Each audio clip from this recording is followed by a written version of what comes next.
Greetings, I am Lies, and I use she, her. And I am Scandal, and I use they, them. And let's play a game together! Alright! So we are getting back into this. I summarized briefly on our Tumblr when I put the post for this week. Yes! Let's do play it. a game together. That we are digging hard into the sort of like police brutality theme in this game, and it's really fascinating because neither of us expected that to be there. Yes, it's been a And surprise. so, we're just going to continue right along and see what happens now that we've had our first on-screen murder. Yes. All right. Reality settles over me when I awake.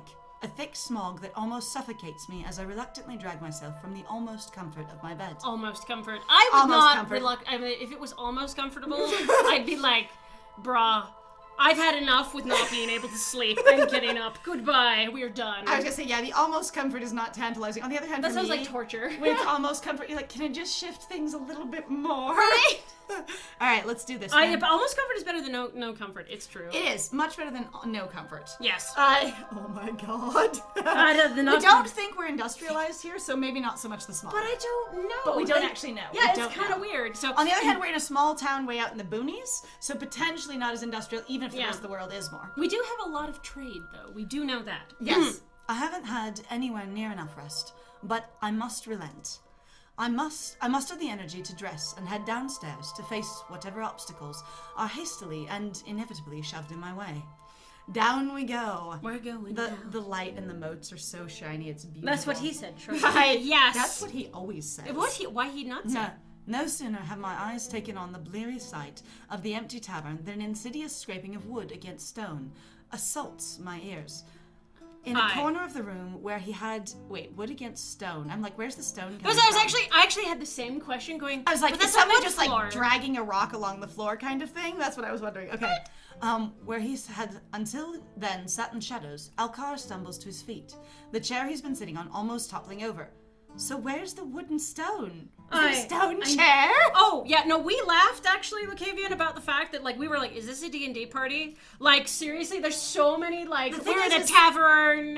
It's very, very strong, traditional D&D kind of setting. You've got witches, and you've got vampires, and you've got werewolves, and you've got this level of something is mysteriously murdering people in this town, and you've been sent here from out of town by yourself, and you're sort of, like, connecting to a party while you're here, except for that party is all love interests. Right? And that's what this is. Right, exactly. Just, so in case, in case you're not familiar with dating games, that's the premise. Yeah. All right. Okay.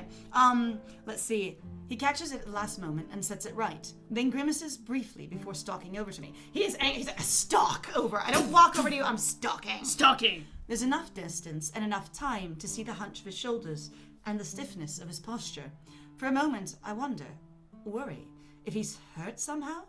But as he comes closer, it seems more likely he's only... Lucavian, I hate correcting chairs. That sounds like Alcar. Like, honestly, he's sort of a grump. Why? I hate people things. You're mostly people. Shut Shut up! Hi. And then you got Omen. I corrected the chair. It was amazing. It's It was beautiful. such a human experience I got to try on. Wait, yeah. All right. He's only wary, perhaps? Not unusual, but with the commotion last night, it puts me ill at ease. I mean, honestly, he's probably more concerned because he's the guy who's been branded by the cops who have aggressively gone, you're a monster. We will fuck you up if you do anything. We're watching you. Yes, you are a Like, dangerous monster in the midst of society, But that also shows that your character's like, I'm wary, and the other dude going, ow, Sorry. that was my Sorry. ear. My bad. Ow! I had a panic. Why? All right. Okay, no, but basically him going like, I'm the one who's at a disadvantage here, and you're Right. the guy's profiling. It's true. And it's are true. more inclined. You're fine. And then we had a murder last night, so that's Yeah. great. Everyone going, so where were you when it happened? Right. Great. I have no need for supernatural senses to know whether this is going to be another pebble on the mountain of mysteries. We think him stalking over is going to be a mystery. I think he's just going to tell us shit. I think he's just going to vom out information. He might. Alcar looks a mess. His feet unwrapped and covered by dirt. Unwrapped? He never wears shoes. We never see his feet.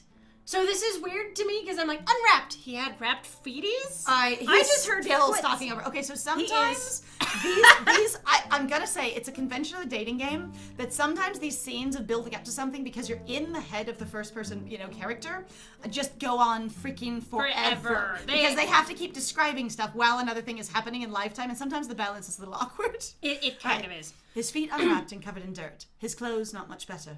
Yeah, they're trying to do like an interesting thing of like it's partial like graphic novel and also Harmenoft, like welcome. hello, greetings, Harmenoft. It's like that 6-second round in D&D where you get to talk with your player characters for like 10 minutes where they tell you what they're doing. But I was gonna say, it really is like, here's a comic meets a novel. And it sort of sometimes meshes strangely. Yes. Because they really sometimes make some things go really quickly, like visually, and then other things you're like, we just literally had like a 30-minute conversation in like 5 minutes. Yeah, in what would be like a little 2-minute break in the game. And And other times they're like, we've been talking for about 10 minutes, and they're like, the whole day has passed. And you're like, what?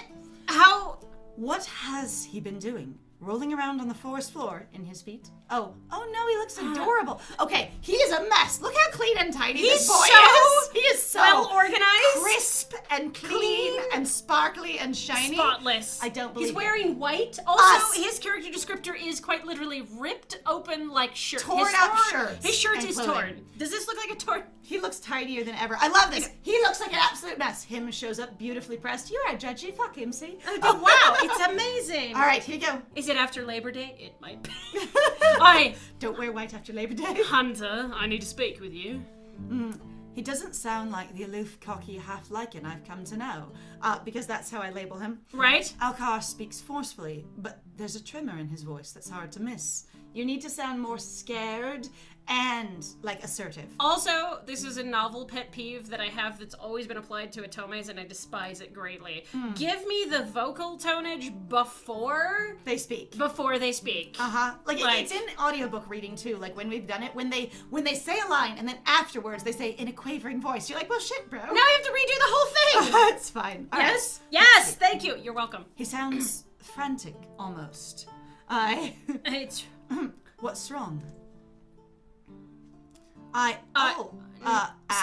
Oh. Still not looking a mess. But yes. he still looked very clean and that eyeliner on point. But like, ow. Like, yeah, right. The frown. I'm surprised we didn't notice like a bloody owie kind of thing. What's the comic where the visible description of the character comes out in pieces and they have to keep changing? Oh, that sounds really familiar. I've seen that one and I don't remember what it is. And then basically, yeah, the artists are drawing based on the narration and it's really fun. And then like as they talk more about them, they put it up on screen and correct it and stuff like that. They're like, blah, blah, blah, such and such. No, more like this thing, or whatever it is. Oh, God, like I'm trying to remember it. I can't. If anyone comes up with it, we'll get back to that. But in the meantime, I know what you're talking about. Yeah, no, yes, I know what you're talking about too. It's great. One of the things that's very common for me is to... just notice strong differences between text and visuals, because when they're supposed to support each other, it can be frustrating when they don't. And again, it's from like having a strong like comic and graphic novel background, and the dating game, like a visual novel, is a whole different animal, and I've had to get used to it. Yeah. The frown deepens. Instead of explaining himself, Alcar holds out his hand and uncurls his fingers, revealing a crumpled ball of fabric. For a moment, I stare at him and at the thing he's holding without comprehension. Alcar stares back, expression telling me he thinks I'm an idiot for not getting it, and I almost want to snap. Me stares, him judges, me stares, him judges without help, me, really? But then I realized the distinctive purple under the dirt. I knew it was a sash of a person that works on your organization instantly. Are you okay, MC? Oh, I'm so glad that you have noticed that he has 4 ears. He does. It's actually canon that it is actually 4 ears. And it's also even seemingly a joke by the people who made this. So if you know anything about like 2000s DeviantArt, like early 2000s DeviantArt, the thing is that you're going to see a lot of that design aesthetic in this game, and it's been really funny to me. Okay. And I don't mean to make fun of it. It's just like, it's weirdly like nostalgic. My friend's having flashbacks. It's really wild. All right, under the dirt and the dried, crusted blood, and my stomach drops. Good question, actually, Lucavian. I do not know if his hearing. It hasn't happened yet. So honestly, we're still pretty early in the game as far as like character development goes. This is supposed to be a huge, huge game. Right? All yeah. Right. So dropping stomach. A hunter's sash. Alcar is holding a hunter's sash in his hand, or what's left of it. The thing is torn to a sorry state. Its original color almost indistinguishable under the grime, except in the art. Except in the art. Carefully, I reach out to take it from him for closer inspection. He looks down. And then he goes back to... It doesn't belong to the hunter that was killed last night. It doesn't belong to any of them. It's not right. The smell. You're saying someone's masquerading in, one of our uniforms, pretending to be one of us, and since we can't do a head counts, because we've established that we can't figure out who died by process of elimination through head counts, then we just don't know when people are invading our forces. Really we just go, bad. If you've got the uniform, you're in. At following, emergency services and protocols, my God, it was our organization so bad. is terrible. It's really bad, and yet it has all the power. Right? I stare at him in disbelief, shaking my head as I feel the gritty fabric between my fingers. Then, who does it belong to? Alcar shrugs half-heartedly. I think he just said he doesn't know who it belongs to. But that was probably a rhetorical question, and he just shrugged to answer it anyway. In the tavern's uncertain light, his face is drawn, his eyes sunken, exhausted, I realize. But his tail flicks back and forth. Back and forth. His tail is moving. His tail has never moved until this entire time. You just noticed? You are welcome. We love it. It's good. It adds to the dialogue. I wish you could have noticed it when it first showed up in dialogue, but we'll get there. Yeah, we will. Impatience or agitation? It's hard to tell with him. All I know is that Alcar is telling the truth. If for no other reason, then because he's too worn out for deception. Honestly, I feel like he is more annoyed because he's like, I have to play nice because you always keep profiling me and I am the non-human thing to you and I'm branded and you will fuck me up if I do anything wrong. I mean, so I have to play polite and it also pisses me off. They keep specifically mentioning, I'm the type of person that kills your type of people, over and over again. I don't think it's fly swishing. I think it's just he's finally being emotive, and we think the authors kind of forgot about his tail before this. Also, though, it's been kind of funny because they almost seem to treat his tail like it's not a wolf or a dog tail. It's sort of like they treat it like it's a horse tail, or it's or like a monkey tail. Or a monkey it did tail. Move one tail because it curled around the chair or something like that. Yeah. There's this curling wrapping experience with tails. It's excellent hearing detective. Yes. Yes. He might. Excellent. I would be for it. Metronome tail. All right. Maybe he's actually a musician. It would be cool. I tried, but I couldn't tell. Fuck! Wrong accent. It's okay. I tried, but I couldn't tell. I searched all night with the clan, but we came up short. Aye, not tall as usual. He looks over his shoulder, checking to ensure we don't have company. In the tavern that's usually full. I have to be careful. I can't be seen with such things. They'll... A sharp exhale, and he admits defeat. Shoulders dropping. You mean you carrying evidence might implicate you? Right. Ears flat against his head. At least his top ears flat against his head. There's a much bitter There's as much bitter resentment in his voice as there is sulk. He's resentful and sulky. Yes, I know. In the that's why I'm like, this feels very D&D. You're like, you don't notice anyone. You failed your perception checks super hard. I know. We get that all the time. Sometimes where when the writing feels inconsistent, we're like, okay, if we made it canon, basically they just had bad perception. It's fine. It's great. A sulk. They hurt me again. Yeah, well, you obviously did something bad to get them to hurt you the first time, just so you know. Oh no, he just lays down all of his ears. He's got those charming ears that just stick out really hard. Oh, that would be cute. And what if he could move all four of his ears? That'd be wild. I would be for it. Can you imagine the level of detail you could potentially, if you could figure out how to move them? Expression-wise, how many different emotional expressions you can do with four ears? Especially because a lot of people are elves with enormous fucking ears that they can do independent things with. Why not him? I almost ask who, but Elkar's hand twitches towards his chest, drawing my eyes to the hidden brand that I know is there. Okay, this is really great. Hold on. Making the unpleasant implication clear. So he goes, they'll hurt me again, and we, as the cop, go, who are you talking about? Who will hurt you? Assuming it wouldn't be us. And then we're like, oh, you mean, us hurting you, the cops, right? And the thing is I love that they actually take a moment to put in that narrative, that we actually don't catch on that he's talking about our organization, because of course, no matter how much we are in it, we're the good guys. Right. And so it would not be the first thing, four ear wiggles sounds good, that you think of at all, because that's your people. Right. And that's really good, consistent character narration with what they've built so far, but again, it leans in really hard. So I find it to be interesting. While I appreciate basically the premium art showing him without his hood on, it also seems very silly because he seems to be trying to hide himself. So why would it have the contrast of you see him without the hood on, hood up, hood down. He's trying to be hidden. Why would he try to be showing himself off? And then also the thing about the rounded ears, I could make an argument, Lucavian, just for the sheer fact that his ears could be getting squashed. Not that I think that it would be comfortable, but, you know. It looks like a pretty heavy fabric and thick cloak, so, and Right. a lot of, like, you know, basically, canine ears are pretty soft, so they're probably just, heavy. Yeah, they're probably very just heavy hood. squishing them down. But on the other hand, not very comfy. On the other hand, Right. we're not trying to accommodate inhumans Oh, here. We got an adorable, we got it. The mushy squish ears, ears. the flat ears. Yes! Oh, well and done, a Delta weighted Whiskey. hood for autistic lichens. I kind of like that idea. I love that, actually. Also, Nice. though, if he suffers Okay. from a lot of anxiety... Ow! Shoot, I can't do You this. keep... I'm sorry. Now you're doing it too. I will emote. Sorry, we're sharing one set of headphones and I'm wiggling because there's so much excitement in the chat. Yay. I'll put my hands in a different place. Okay. So the thing is like, there's this experience where, you know, he's an anxious werewolf who is an outcast and an ethnic minority, and he's judged. And so he's got the weighted hood on today because he's having a really bad day. And so it's actually like a comfort blanket on your nervous dog right now. But he's treating himself. Right. So, and he could have some neurodivergent behaviors, and they're getting exacerbated by basically all the stressors. And even if he doesn't have them, it's really just, I understand that when you're super stressed out and you just, you know, you self-soothe. Right? Nice. He's good at that. Okay, so we had agreed previously, for anyone who didn't know, to flirt at every possible flirt option. Yes. We are actually finding that the game has a really interesting interpretation of flirt, where it seems to be more like be more intimate. Yes. And so it doesn't necessarily playfully flirt and rearrange things. Depending on who you're talking to, with Ezra, it was a lot of other things compared to some of the other characters. For me, it's felt a lot like they're basically, flirt goes from, I'm just being playful, to, in situations where the tone isn't playful, instead of our character redirecting towards playful, which is what I do personally, it's really just them going, I will do something a little bit more intimate. But he doubts my ability to protect him. I raise an eyebrow at him, even as I very carefully pocket the piece of evidence. Carefully, we bagged it and tagged it. I swear, we're gonna do it. We'll do it.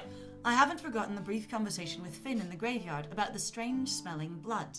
This feels like a vague but worthwhile puzzle piece. All right, I have a character question. Go. This is dumb, but it bothers me. Your character, actually originally, so all of y'all who weren't here, our character ended up touching blood, and they freaked out and had an involuntary, basically, vision. Yes. Why is this not happening with this thing that's clearly covered in grime and dirt and blood, and they're not having that reaction? Because I think it was localized to that one person.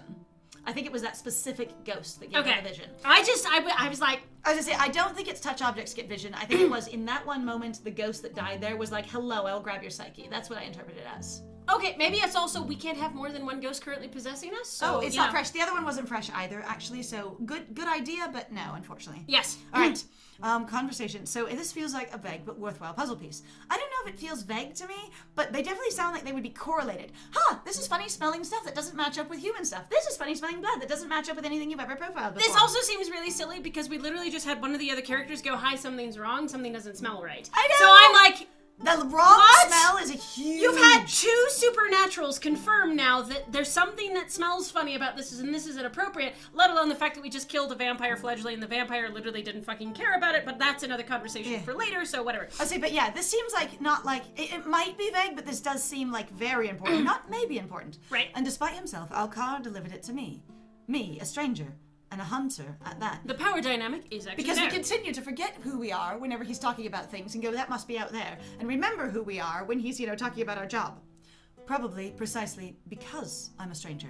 God knows he probably doesn't trust any of my colleagues in this town. Still, it's got me touched. Additionally, God knows. There's also this experience of us being, because we were called in from somewhere else, there's a real strong theme of trust no one. In this game, everyone keeps saying it. Trust no one. Don't trust me. Don't trust anyone else. And so he's trying to trust no one. Subject, verb, agreement. They do. It's honestly been driving me kind of crazy. I was actually like, which one did you want to pick? It's fine. Don't worry, Alcar. I won't mention it. And even I won't mention you. And even if they do try to give you trouble for it, they will have to go through me first, if I happen to be there. Additionally, though, I'm like, okay, I appreciate this. I appreciate the sort of like friendly flirt of going, I will kick their ass if they try and implicate you in this thing. We don't know him and we actually don't know that he is, innocent in any way. But I appreciate that we're interpreting him that way. Why not ask him where he got it so we don't have to involve him at all? Because when they go, you go, I have this piece of evidence. They go, great, where'd it come from? I'm not telling you. I mean, it's really is going like the individual who turned this in, whoever turned it in wishes to remain anonymous. Period. I know, but still, that's basically I'm not telling you. I'm not telling. I'm not telling you. I refuse to do the tell. I beg your pardon, I cannot do the tell. Alcar's jaw drops. He stares at me like I've just said something outlandish. Before the moment passes, and he takes a step back.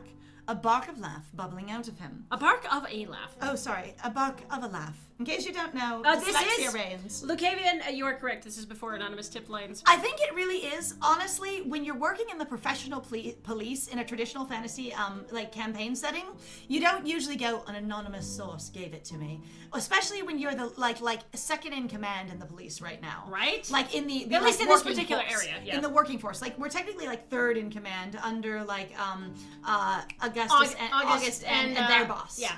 I was gonna say, but and, we are fairly high ranking in this thing. Yes. All right, bubbling. Oh, that's rich.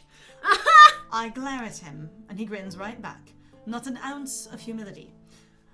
Richer than you, that's for sure. I'm gonna call you a poor ass bitch. It's fine. What are you, 12? Yes. Yes, exactly. What? Right on your level then, isn't it? Ah. I appropriately aged. I'm gonna act like I'm 5 next. The grin widens, his canines bared, sharp and large. And in genuine amusement. Yes! It's okay. So they haven't told us how old we are, and since we are a badass of high rank, we could be really old. In fact, one of our earlier attendees to the stream is like, you're 79-year-old hardened badass general. I would be for it, and I was like, honestly, So maybe there's a bit of an age gap, but it's not as bad as you think.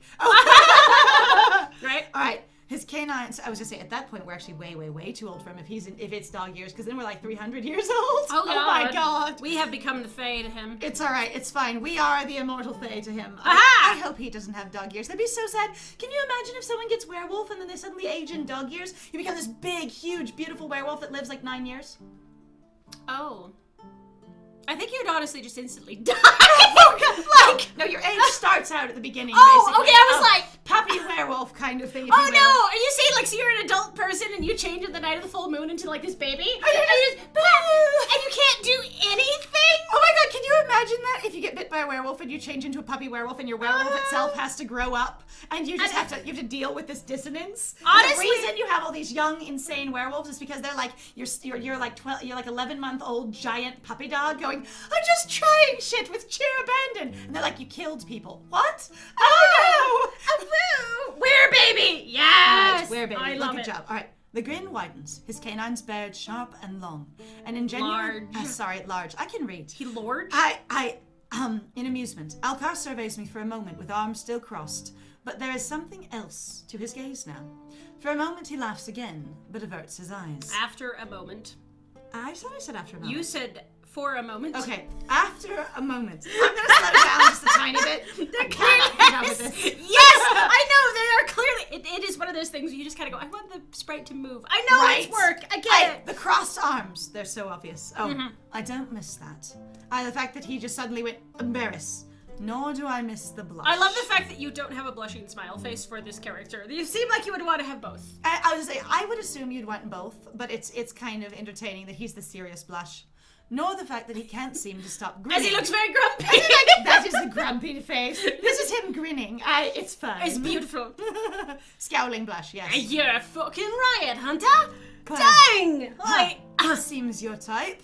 Apparently I'm also trying to, oh God, this feels like that behavior of going, seems your type. I'm basically behaving in a way that's friendly and similar to you so I can disarm you, which is a cop behavior. yeah, it kind of is. To go, that way I can basically I'm get on your friend. good graces and I perform friendship. Yeah. The way actually a lot of management does as well. Going, I will act like you so that you find me disarming and you trust me, even irresponsibly. I actually think I remember it was one of the things that I received in regards to, like, even some training that I've received just casually was going like, hey, so when somebody pulls a different, like, pose or something else or they adjust their body language, do that same thing so that the other person will subconsciously start going, oh, you're familiar like me. and like me. Yeah. All right. He rolls his eyes. It's an eye roll. Take a shot. Take a shot!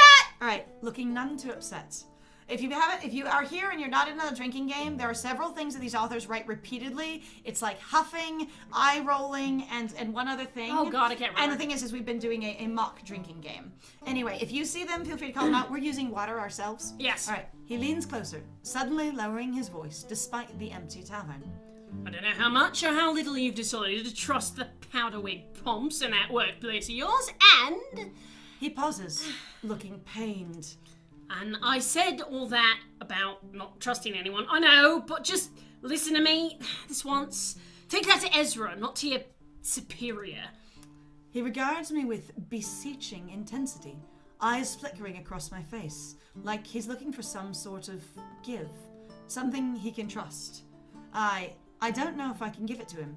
Alcar's concerned for his own well-being. I understand. This is different. You're requesting me to do my job differently.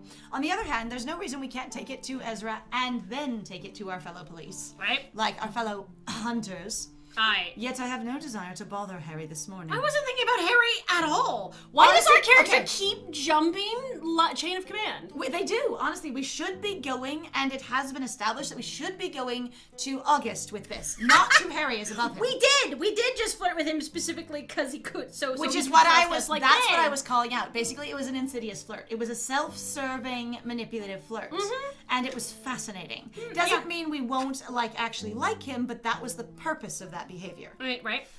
I have no desire to bother Harry this morning, nor jump chain of command, I hope. Like, damn, dude. Not after last night, and not over an inconclusive scrap of something that smells strange. Okay, but the thing is it gets more conclusive if other people have more information, my dear. I did, right? August is another mystery. Also, altogether. Alcar did say, to me, that sort of implies that, Alcar and Finn were both working together. He's like, I searched with the clan, so he's been hanging out with the literal vampire clan that said they were also going to be searching last night. Is our character just really not putting any of this together at all? We seem to be poor at investigation, better at kick-ass. It's okay. We are better at kick-ass and less good at think and investigate. That is okay. So you're talking about, like, this one over here, I'm assuming, near the window. This actually, as far as I can tell, is like paint peeling off or It's something? supposed to be like cracking plaster as far as we know. Yeah, something cracking like that. plaster, Gromit, because you have it there down at the Yeah, bottom and as down well. here too. Uh-huh. Yeah. It's basically that cut between everything is super, super clean because it takes a long time to draw more details. Right. But they tried to give it some homely lived-inness. Right, which is totally fair. It makes sense. You work with what your budget is, right? But yeah, I kind of love just seeing, the patterns in this. All right. August is another mystery altogether. Ezra does have a wonderful little shop full of witchly magic.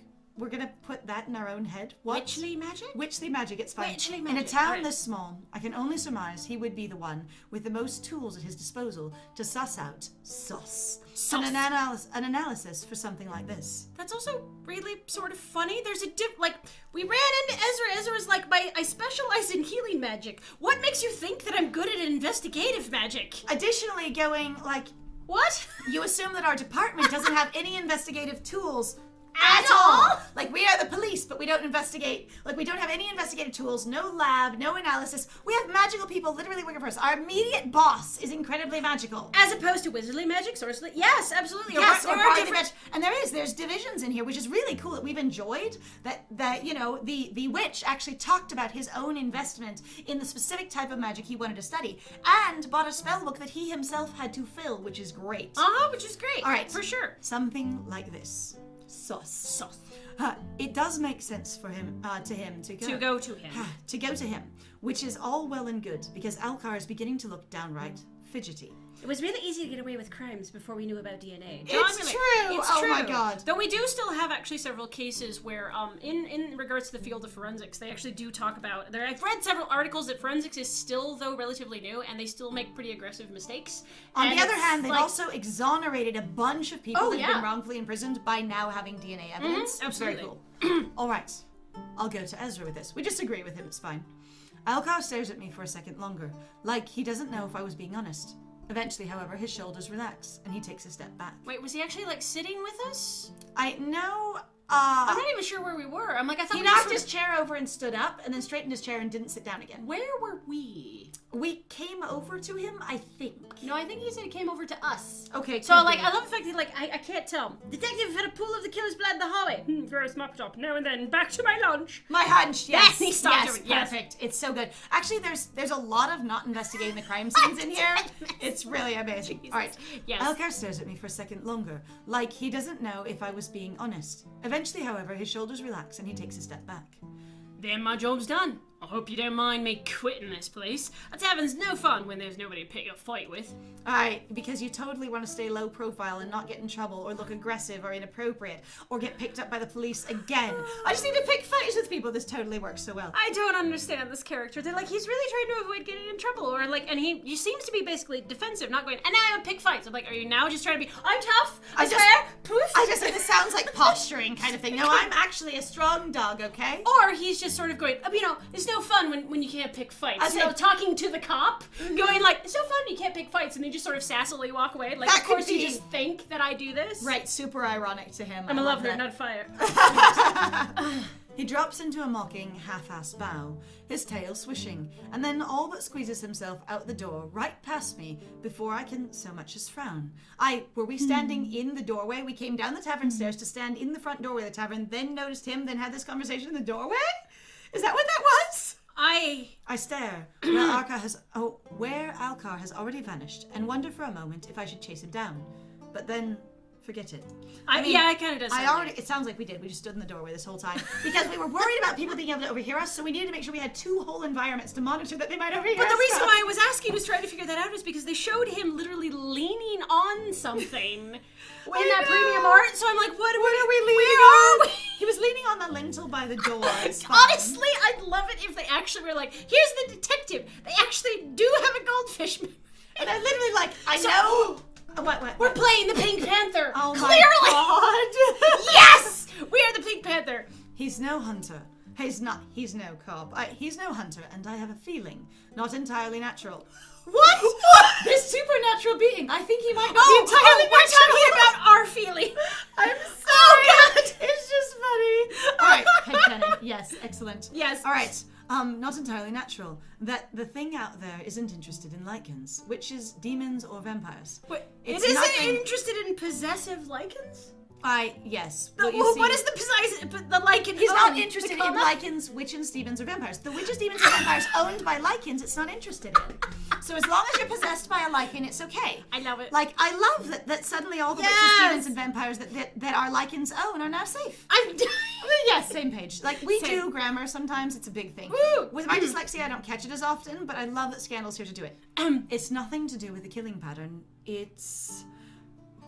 Sighing, I tuck my coat more tightly around myself and reluctantly make to follow his path.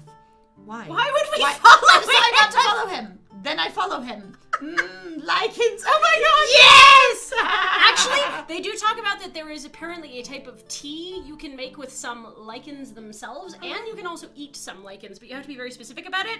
I did some stuff when I lived back in Tennessee about sort of woodsy stuff, so that was fun. Also, I was a huge fan of, Over the Mountain or whatever, what was it called? My Side of the Mountain. My Side of the Mountain, excuse me, blah, blah, blah. If you haven't read My Side of the Mountain, lycanthropes. Yes! Lycanthrope tea. Oh my God. Yes, you have brought the puns, and I appreciate it. I love it. And so, My Side of the Mountain is basically a whole book about running away to forage in the mountain, and the author did their research. I think it's George Neil Craighead. It's something Craighead, anyway.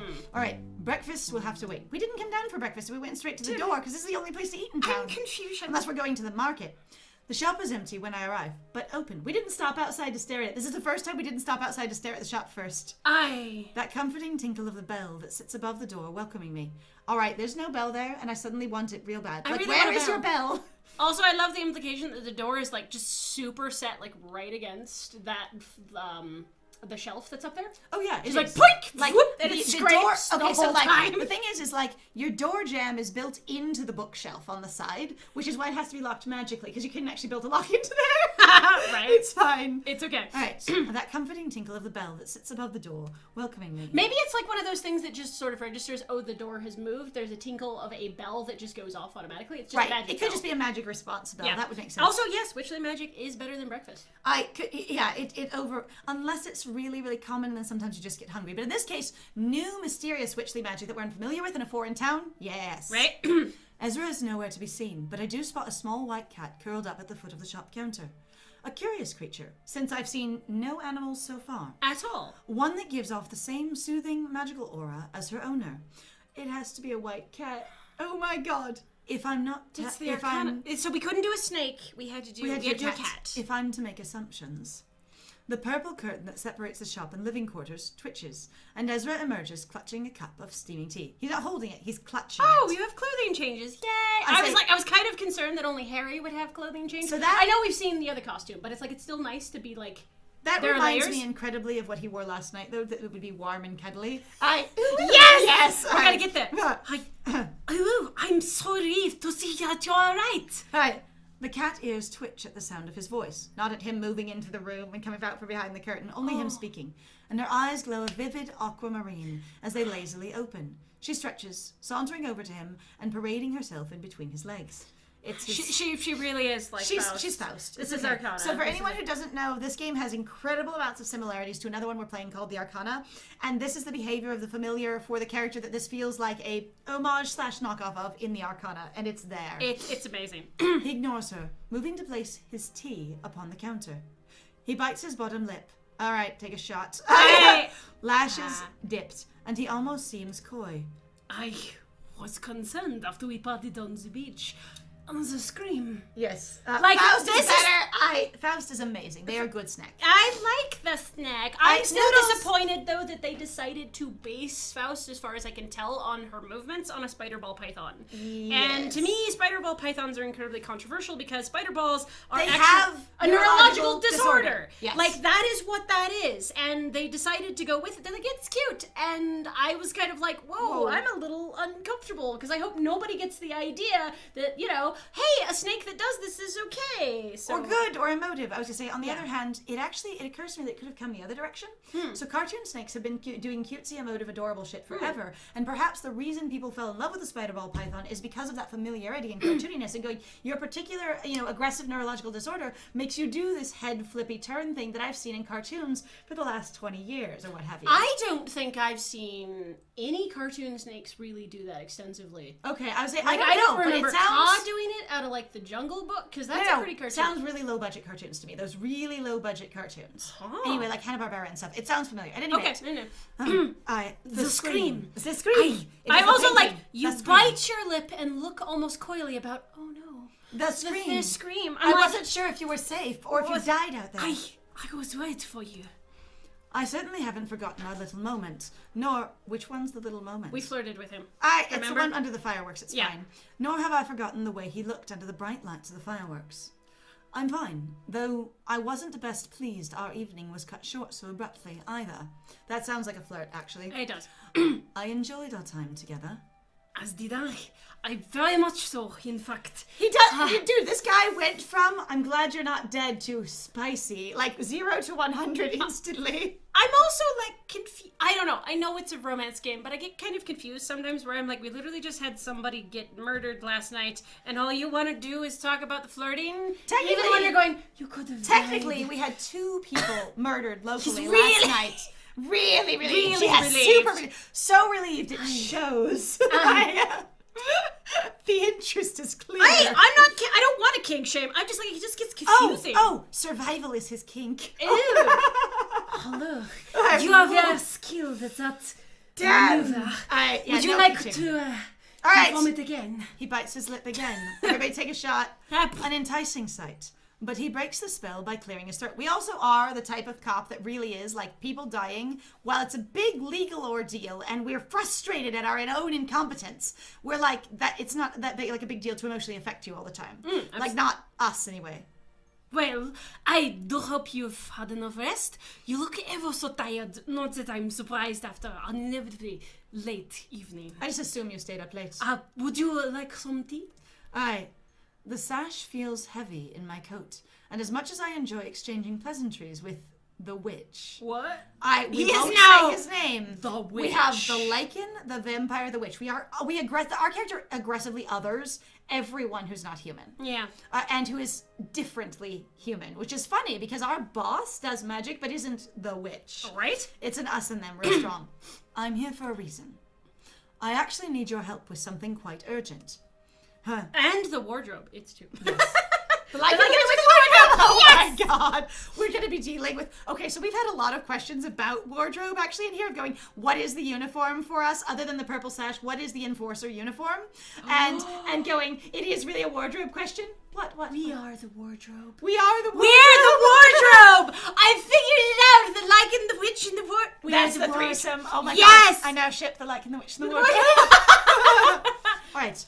You do? What is it? Both the cat and Ezra watch the... Gateway to another world. Yes! Honestly, I do. Okay, so pickup line, like level 100 pickup line. I love your wardrobe. It's like a gateway to another world. We are not that NC-17 in this game. That's okay. why this is way more meta. Yes, it probably is, honestly, but that would be really fun. All right, so both the cat and Ezra watch me intently as I retrieve the sash. The bloodied fabric unfurling as I hold it. We said the color was muddied, almost out of existence. Is it violet or not? It's fine. The cat hisses. Her hackles raised as she darts into the back room with little hesitation. The smell is bad. Smell bad. Are you a wardrobe? Are you a wardrobe? Because I'd find the world if I got lost inside of you. Oh my god, that's amazing! Yes, that feels like a romantic line that should be shoved into one of these immediately. Like someone please shoehorn this into the dateable option. I need it. Pronto. That paired with the look on Ezra's face unnerves me, and I sigh heavily. It's a sigh. Exasperated. I think the other one was sigh, because there's so much sighing in this game. It's sighing, huffing, and like eye rolling, and then lip biting. Yeah. All right. He rushes past me to lock the front door. Foosh! Deadbolt and all. Oh god, they built a deadbolt into the bookcase. All right, literally next to that first green book, you literally can see the inside of the lock mechanism because they had to bolt it through that shelf. Yeah, that would work. It's fine. Also, I can't see a deadbolt on there at all. It's not there. Damn it. Does anyone sigh lightly? You know, I think it's just generic sighs. I think we sighed heavily, but there might be a medium. There's sometimes just a sigh generically. There wasn't a bell either. I know. Magical deadbolt. He summons it into place. Yeah. He faces the door. His palms splayed flat upon the window pane. It glows a pleasant shade of blue as he whispers what I assume to be a ward incantation before he turns to join me. Did you turn off the light that says you're open for business? I just want to know. Sir? Hello? Sir, hello? Sir? Whoosh! And he also runs back. Based on the speed of that sprite, he didn't just come back, he ran back. Honestly, I think it would be really charming if they actually tried in some games to just make them, like, walk back. We did have that, actually. There was a little bit of that in, like... Necrogition. Yeah, yes. okay, I was like, there might have been one occasion of it in Doki Doki Literature Oh, Club. no, maybe it's not the front door. It's true. Maybe there's some other direction. Maybe there's another door. Who knows? I don't. But we're quite clearly alone. His voice is tactfully quiet. We also know people can sneak in from underneath his shop. Right. So that's a thing if the zombie apocalypse ever comes. Where exactly did you get that? Why? Do you recognize it? I need to know. The words rush out of him, and his aura is panicked. Yeah, we're sensing him. It's fine. So much so that I begin to feel a terrible sense of unease watching over me. Ezra is the one person I truly had no hesitation about trusting from the start. Someone I thought I could rely on. But here, right now, I find myself questioning his intentions. Why? Us. I trusted you, and now you're panicking and being secretive. What? I feel like it's probably... Okay, if this is a cop behavior, okay? If this is also like a leadership management behavior, because, you know, you're in there. You are leading people, essentially, right. and situations. So all cops have some leadership, right? There's this experience of going, if you're panicking rather than being chill, I don't know if I can count on you. And if you're then, you know, basically hurrying around to do things, I don't know if I can trust you because you're being suspicious. So it's immediately profiling again. I get how it could be suspicious, but I'm kind of like, you're literally dealing with a murder mystery. Alcar has already been uncomfortable. Like, I'm like, for me, there's been too many things of being like, why would you be concerned? I'm also not getting a vibe like I've locked you into my shop. I'm very much getting a vibe of I've locked other people out of the shop. So yes. I don't think that's what the MC is worried about, but I don't know. Yeah, I don't know. All right. I find myself questioning his intentions. Could he possibly already know who this belongs to? And if so, how? Do you think that a witch doesn't know their local cops that like to aggressively go after people and profile them and attack? Especially when your boyfriend is a vampire? And also the lead of a vampire clan. You would be real familiar with the cops. I think actually I've heard some people talk about it going like, if you live in basically an area where you are extremely oppressed, typically like you're in a minority neighborhood or whatever it is, you tend to get to know your local cops because you want to fucking avoid them. Because you need to know what you're looking at. I was right? I will seriously take your non-seriousness seriously. It's very important. You are seriously not serious. Oh yeah, no. We're teasing. Like it is also though sometimes a good point of being like for some people that would be just generically pretty serious, like suspicious behavior. So I was gonna say, and I appreciate that it was a joke. Sometimes I miss them though because I go, no, that's such a good point. Right. All right. And if so, how? You've known him for like a day. Why would you wonder how he would know things? Someday. Alcar found it in the woods last night. Oh, did he tell us where he found it? Did he tell us where he found it? I think he did. He said he was exploring the woods or whatever like, with the clan all last night? Like, he did at least say that he was working with the clan, and they said they were going to be exploring the woods. It was Did our vague. character actually put it together? We're extrapolating. I believe we are extrapolating. He told me to bring it to you, and only you. Do I know what the relationship between those two are? Do I think it's going to be meaningful to you that, Alcar It's told me to okay, bring it? Dragonishi, hello! Hey, welcome! Greetings. Hello! Hello! All right, we have just started possibly some actual, investigation, so you'll be excited. Like, as somebody who's an investigator, we might be investigating. Aha! Except that we runs- have, I have kind of decided at this point, we are truly the Pink Panther. It's fine. Like the Pink Panther We detective. established a headcanon of 3-second goldfish memory, and it makes everything make sense. It does. He runs a hand through his curls, and I notice that it's shaking. The hand?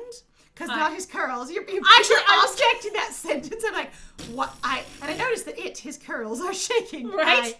Ezra, are you okay? A heavy exhale, and he closes his eyes, shaking his head before he meets my gaze. He didn't huff, though. He just exhaled. Yep, subject verb agreement. There's some awkwardness here. How long have you been streaming? I mean, we started at 12:30 like usual. Oh, okay. Oh, yeah, so you're late by about an hour. Yeah, you're just about an hour off. It could be a time difference thing. So we're Mountain Standard Time, and But that's not, I don't know what the GMT standard time is for that, so you'll have to forgive me. yeah. So you might want to look up Mountain Standard Time in America and then translate it, or just set your alarm back 1 hour. Yeah, just go back an hour. Just you'll go be back fine. 1 hour and you'll be there next time. Sorry we missed you. Glad you're here. Yes, we're right. still going. You're good, though. This is bad. That's you. This is bad. This puts us all in danger. This specific sash puts us all in danger. Danger? I don't understand. Yes, They thought the same thing as me. Yes! The sash is dangerous? Woohoo! It's just a sash. I simply hoped you could identify who it belonged to. Because, a uniform sash that we all wear as a piece of a uniform is going to be identifiable as to who it belongs to. And also, Harry specifically has been every single weekend for the past 4 weekends, someone Has died. who is a hunter. Yes. It has been a hunter every single time. Uh-huh. And so we're now we have five deaths now? Or was this the 4th one? I don't remember. know. It's fine. It's okay. All right. I simply hoped you could identify who it belonged to. Because, we can't figure out who's missing. And even though they all look identical, well, I mean, this one's messy now, but you should be able to tell who it belongs to. Look at the flash on it. They embroidered their name. It's fine. Honestly, they might need to. They'll be I have to write L on there. My grandma insisted that I do so because I'm really bad about getting it out of the wash. It gets mixed up with all of her shawls and stuff all the time. You're aware of who its owner is, I assume, based on your reaction. I play dumb, expertly disguising my interest and the fact that I know it's not the new victims. If he's hiding something, I'll find out. Or if he lies in that specific direction only, Witchley monogram, yes.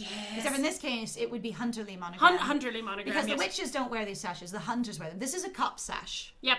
All right, he moves around to the other side of the counter, nervously rearranging a pile of glowing crystals, pushing aside a dish filled with colourful gems that I want to put in my mouth and eat because they look like candy. They look very delicious. Like forbidden candy. It's a dice dish. Oh, For God. the role players, gem dice. I have actually had that reaction. Sometimes you're it is, and then people who are just, I'm I love you, but you're also bastards. You've made candy D20s and D6s and stuff and D10. I'm just I want to murder all of you, but also pay you. On the other hand, I have seen exactly one company that deliberately makes their dice look like candy. Yes. The specific sheen and color of the Jolly Rancher candy with a little specific bubbles and stuff in it. So you're and then they wrap them in candy wrappers, the little clear plastic candy wrappers when you buy them. It's such a horrible trick. It's not candy, but you're it's as bad as the whole wax food thing. It just looks real. I wonder if they would want to make it then worse, if those wrappers were actually scented with candy Oh smells. God, that'd be so I horrible. would want to die. Yes, so much joking. joking hazard. Woo! He spares me a glance as he takes a seat, and then he forces a smile. I have an inkling. Yes. May I? You want to handle the evidence? Well, since we aren't protecting it from anything, I suppose so. He holds out his hand, which I observe is now perfectly steady.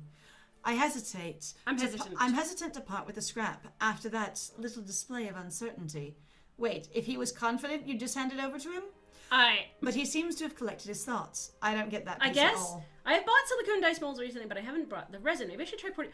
Oh, no. that I've seen would be- people yes. do that. Yes, you should try chocolate in them. If you want to, you can also make ice cubes with them. You can even do flavored ice cubes, Kool-Aid ice cubes and stuff. And they're super fun. Oh, The thing also... is, as long as... most molds, as long as things have a certain sturdiness to them, you could put really anything in there as long as it doesn't bond with the mold itself. Right. And so you can do a lot of cool things with it. I was also going to say, even with the ice cubes, you could put them in, like, whatever mixed drink you have, so that, like, whenever you're playing D&D, you can just be like, yes. Yes, and then you have, the ice, actually 20-sided ice. Yes! I love it. Roll a 20-sided ice. And they're like, what? I feel like that joke should have been made in the parody cover of a G6. Oh, so that old song, popping bottles in the ice like a G6. Oh, it's a Keisha song. And then there was like one, G6. and they redid it with a like a D6, and they made a D&D parody version of it. And I feel like you could have had ice dye in there, and it would have been amazing. All right. Anyway. The one thing to be, I think, mildly concerned about for your mold is, depending on the quality of the mold itself, is it tolerant to cold? Yes. So just be careful. I wouldn't want you to ruin your poor little mold, because ice can be incredibly destructive. I say if it's a soft silicone mold kind of thing, or if it's like a flexible mold, it should be fine. But you can totally look up its temperature tolerance from where you bought it. Oh yeah, food quality too. Good point. Thank you. Excellent. That one. Thank I don't you. know if that's a thing. Food quality silicone is actually a thing. Yeah. I was gonna say it just because some of them will actually like wick toxins and some will not. Yes. So, but most of them are safe as far as I understand. So yeah, just do your investigation, or just non-edible foodstuffs. Or what you could do, since you actually already have a mold that you have, if you can actually acquire You can mold that mold. and make your own actually out of a food-safe silicone. Like, so it could work really well. I don't know if it's food. What I was going to say is you could turn it over and you could just mold the back of it and make your own food mold. Moldception, yes, that Yes! one. Right. I'm hesitant to part with the scrap. All right, collected his thoughts. Are you sure? He nods, wiggling his fingers impatiently. Are you sure you want to touch this nasty-ass thing? I sure as I'll ever be. Now, let us get this over with. What do we think he's going to do? Even now we ogle him. We're like, his magic is beautiful, but we're going to ogle him freckles. up and down. Yeah, That's when you're adorable. close to him, he does have the freckles. Yeah. I say, but like, so I just love the unified experience of ogling everyone that we do. It's so good. I think that's also the other reason why I cannot take this seriously, of going, don't trust anyone. And I'm like, ogle them all. I'm literally ogling all of them. So the only one that I haven't ogled so far is Harry. So therefore my brain goes, you are the bad guy. You are the like, bad this guy. is just how this works, and I'm disappointed about it. We didn't ogle. I suppose we didn't ogle anyone who doesn't have an illustration. So there's that too. But like Harry's the only one with an illustration that we haven't downright ogled. Yep. As soon as the sash meets his palm, is it a scrap of sash or a sash? Make up your mind. Please. A bright emerald light emanates from his fingertips. The fabric hovers midair, suspended by vibrant whorls of magic. The movement of Ezra's hands fluid like water as he commands his spell.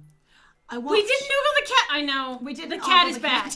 But the cat doesn't have an illustration. It doesn't have a so sprite. There it is. Doesn't have a sprite. Yeah. Aren't the freckles? Yeah, they're cute. They're very charming. Yep. I honestly love that they've done more deliberate skin experiences in here, including the vitiglio and the freckles and stuff like that.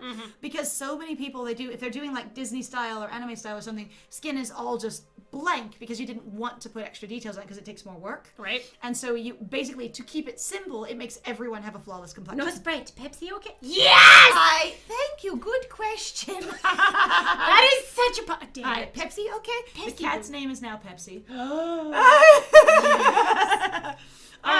You're imagining... I'm to it. Honestly, caffeine important sometimes. It's true. God, all it does though is it just like constantly reminds me though. So when I was a kid, so I grew up Mormon, as a lot of people know who follow the channel, and I'll just say it here. So I grew up pretty Mormon. And I remember a lot of my family like explaining like, oh, I never drink Mountain Dew, and then like some people like in my family equating drinking Mountain Dew to like donkey piss. And it was wild, and I was like, when finally I had, Mountain Dew with my friend. My friend actually introduced it to me. We're all sorry for my friend here. And I was just like, but it tastes good. nothing like... Why doesn't it taste like urine? My family gave me to indicate that it wouldn't Mountain Dew is sin! Yes! You know what I mean. Sin. It's fine. Like, dang. All right. I watch in awe as a mark forms before him.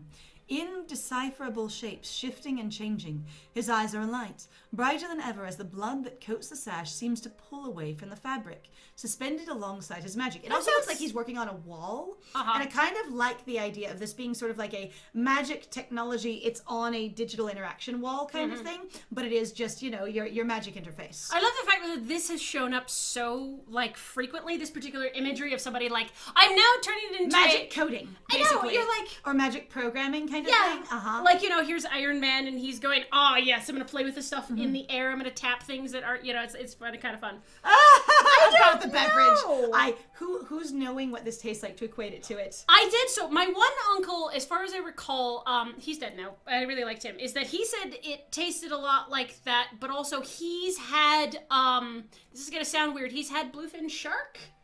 He has had a type of shark where he was like, the skin of the shark tastes like pee. It tastes awful, like, because he was a deep sea fisherman. I'm imagining that when he says that, he's saying tastes like pee smells, unless he's actually done survivalism and drinking urine. A lot of people assume that things taste like, they're saying it tastes like this other thing, but they're saying it tastes like the smell of that other thing. Right? All right. Which could be possible. It's beautiful. Yeah, it's weird. A truly impressive display. But I ensure I don't take my eyes off him for even a second. Now remember, you might think drinking piss is ewy, but we've agreed not to kink shame. Oh. It might not be my golden shower, but... Must ogle more, ignore magic and ogle. We do need to ogle a bit more, but unfortunately he's so flashy right now, we just can't focus. His lips part, brow deeply furrowed as he concentrates. But unfortunately, in this particular case, it's a green shower, not a. It's oh my god. He doesn't look pleased, and I'm not entirely sure exactly what he's doing. But I know that the blood is ruined for other forensic analysis since after this. Right. But whatever it is, I just hope that it helps. I guess. This is the first solid piece of evidence I've managed to get my hands on, and I've just ruined it with him. Oh, and I refuse to rest until I get a name. It's definitely... Or a source? It doesn't have to be named, just a source, something. It's not Sound healthy, oh my god. You guys see a doc about green pea. Yeah, maybe see a doc about that. Actually, good. Get a name. Get a name. A sharp inhale. All right, everyone, deep breaths. Just one. Out. Because, breathing deeply. I'm going to just take a sharp inhale as a reminder to breathe deeply. And Ezra closes his eyes tight. The magic, dissipating, and the sash falls and settles upon the wood. Does the blood go back onto the sash? Does it return?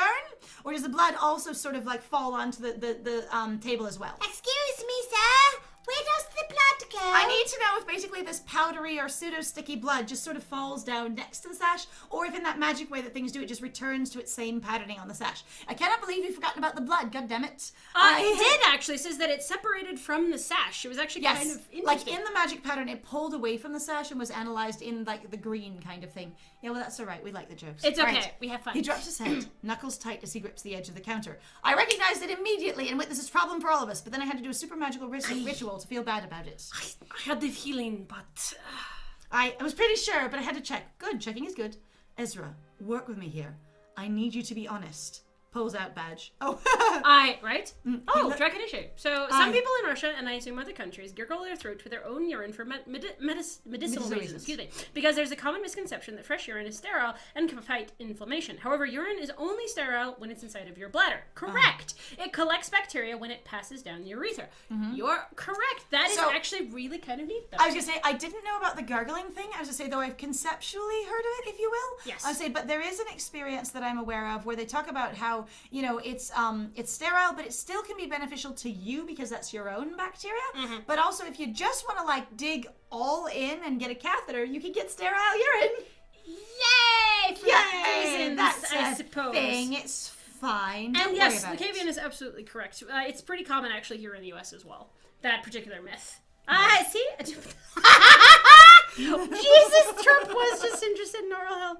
Please, kill me. Yes. Oh my god. Oh, the anger is real. It's okay. It's fine. It's all right. It took a turn for the odd. We discussed lots of things here. It's true. All right. He looks scared. Maybe even a little upset. Hands shaking, fists clenched, knuckles down on the table. Maybe even a little upset. He might be slightly upset. Our reading of body language is terrible in this moment. This is bigger than me, but I cannot in good conscience keep this from you. Also, people so close. I've actually heard that one too. I think I remember hearing that one in reference to white people categorizing what, white settlers, white colonialist settlers, pioneers, categorizing what they thought that Native Americans were doing. I think I remember some of that, so. I'm not sure if he's talking directly to me or if he's reassuring himself. Thank you for the shared recognition. That was very cool. Yeah, that is actually really neat. I suspect it's the latter. We're really bad at reading him in this moment, super bad. I know. I try to remain calm, and I truly am unsurprised that yet another person in this town has managed to refrain from divulging potentially valuable information. Wait, he's already turned us down? Wait. Oh, meaning he hasn't told anyone else in the force, I guess? Eowaka. This sash belongs to a girl named Eowaka. So it's not I keep wanting to call us enforcers. What are we? Hunters. It's not a hunter sash. We just thought it was. He pushes away from the counter, putting distance between himself and the sash, eyeing it warily. And who exactly is Aya Walker? As you know, I'm new here. I really shouldn't. I'd hate for any harm to come to you. I'm going to have to ask everyone who it is if you won't tell me, so you know. All right. Harm. Who would harm me over something as insignificant as a name? A whole we name. Are an arrogant bitch. It's amazing and I love it. Name. All right. I'm growing increasingly more frustrated as the minutes pass by, and Ezra can tell. I know he's not stupid. If anything, he's too smart. Oh. You're trying to withhold information from me, and I will stop you. I suppose he's just looking out for himself, but whatever knowledge he's retaining is clearly valuable. I must know. Do we get to choose? I think back to what Omen said only a few nights ago about Vin visiting less, about Ezra being tired all the time. Is this connected somehow? I need Oh no, we have a flirt option. Oh God, we gotta flirt. Gotta flirt. There is your safe. There's you need to tell me right away. But since we have mandatory flirting, we'll flirt. Mandatory flirties. I'll protect you. I cannot stop myself from going to him, reaching over the counter and being like, "Oh." I mean, he pushed away from the counter actually, know, so he's closer towards us. We walk around the counter because he was on the other side of it, pushed away. So we walk around the counter. We've done it. The way he stares at the sash and the way all color drains from his freckled cheeks has my heart aching for reasons. Reasons, actually. I feel like, so this was actually kind of a criticism that I've heard sometimes levied at various writers who seem to be pretty white. Is that there's this weird thing that everybody assumes that, like, you can just tell when a person of color goes pale. Right. Like, basically, like, that doesn't always apply. Pale, and it doesn't always And you're apply. like, that actually isn't the same kind of occurrence. It seems you don't really know what you're talking about. The way he stares at the sash and the way all color drains from his freckled cheeks, my heart is aching. Ezra, it's okay. I'll never let anything happen to you. I worry more about you. I know that sounds foolish, but... I know you're a badass, and your reputation preceded you aggressively to this town according to the canon, but amazing. You know, I worry about you. I care for you. I will not be responsible for you getting hurt. Did I read the rabbit? No, whatever? Because you've basically filled it in yourself, so I forgot. Sorry. He wraps his arm around his waist. His arms around his waist, almost as if he's trying to hold himself together. All right. Sorry about that. I was describing this experience. I apologize. It's great. You pretty much got it, though. For getting hurt. Hi. We are back again. Guess who's back? I guess who's back. Back again. I reach out with a tentative hand, and he steps forward. Without hesitation, I wrap my arms around him. Our bodies seamed from shoulder to waist to hip. No thighs, though. You are like right after the hip. You're completely leaning away. It's fine. We have merged. I was going to say seamed is impressively close. That is like we have like smashed ourselves together, like crash amazingly. Jesus back. Hey, Palm! How's it going? It's Palm. I'm so glad you're here. Hey! Hello. All right. He buries his face in the crook of my neck because we are a tall-ass mofo. It's fine. It's okay. His hands splayed upon my back, fingers curling tight into my clothing. I hold him until I'm sure that he's not going to fall apart. I can't believe he seems upset. He's literally about to bawl into us, but he seems maybe he might be upset. I'm having some dissonance here though, because the character going, I'm incredibly suspicious. I don't know what to think of him and all of his motivations. I'll protect you. I'll be here with you. Like, our flirting options are completely fucking with the narrative that they wanted to write. That's why I'm also going, like, I don't feel any of the fear or concern where they're like, oh no, it's this thing. And I'm like, the whole thing falls apart because you gave us the option to flirt. I also feel like flirt really does, in their interpretation of flirt, just means be more intimate.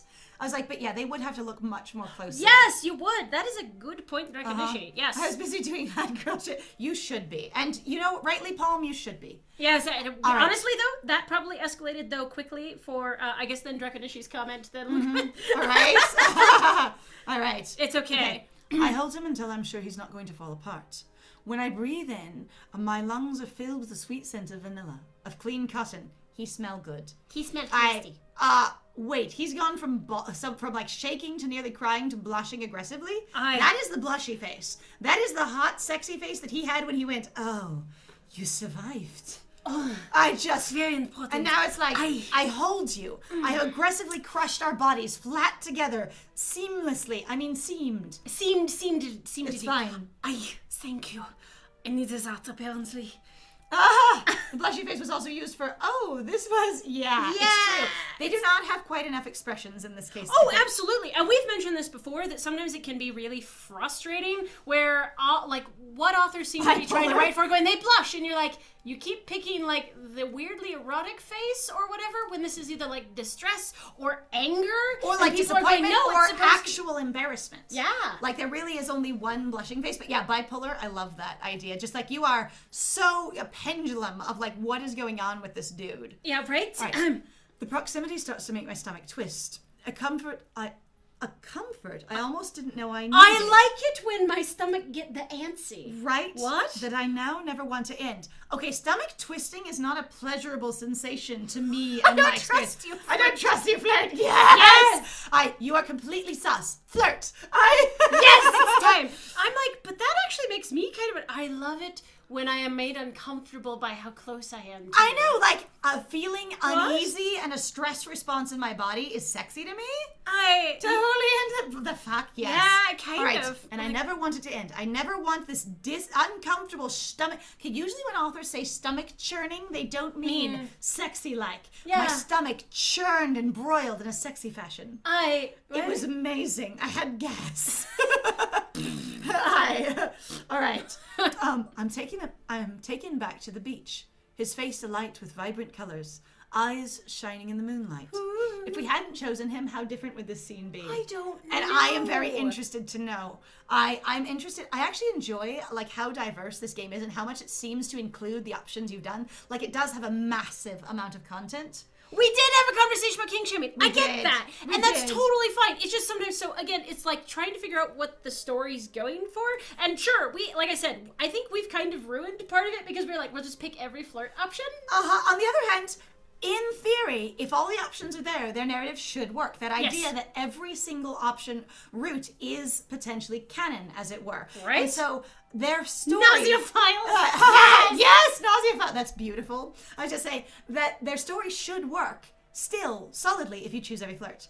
All right, I've come to care for him more than I ever expected to. How much did you expect to? Because this is more than that. Right. And I know in my heart that I'd do anything to keep him safe. I also think I don't trust you. I'm super suspicious of you. I feel like you're hiding something. I wonder if my trust is misplaced. I'd do anything to keep him safe. Oh my God. We reluctantly part, both of us as reluctant. I wish my stomach to keep churning. And I register the way his cheeks have darkened, his green eyes bright. Now they've gone from aqua to green? Yes, they are. It's okay. Yes, Uwu protect. Yes, so good. It's time. It Excellent. happened. So, Palm, just in case you don't know, which is Magic Pumpkin to everybody else. We know them from somewhere else. What Lucavian is talking about, I assume. So, nauseophile is basically going, nausea is erotic to you, sort of like a xenophile. Yes. Or, that kind of thing. And it's just having Awesome. love for nausea.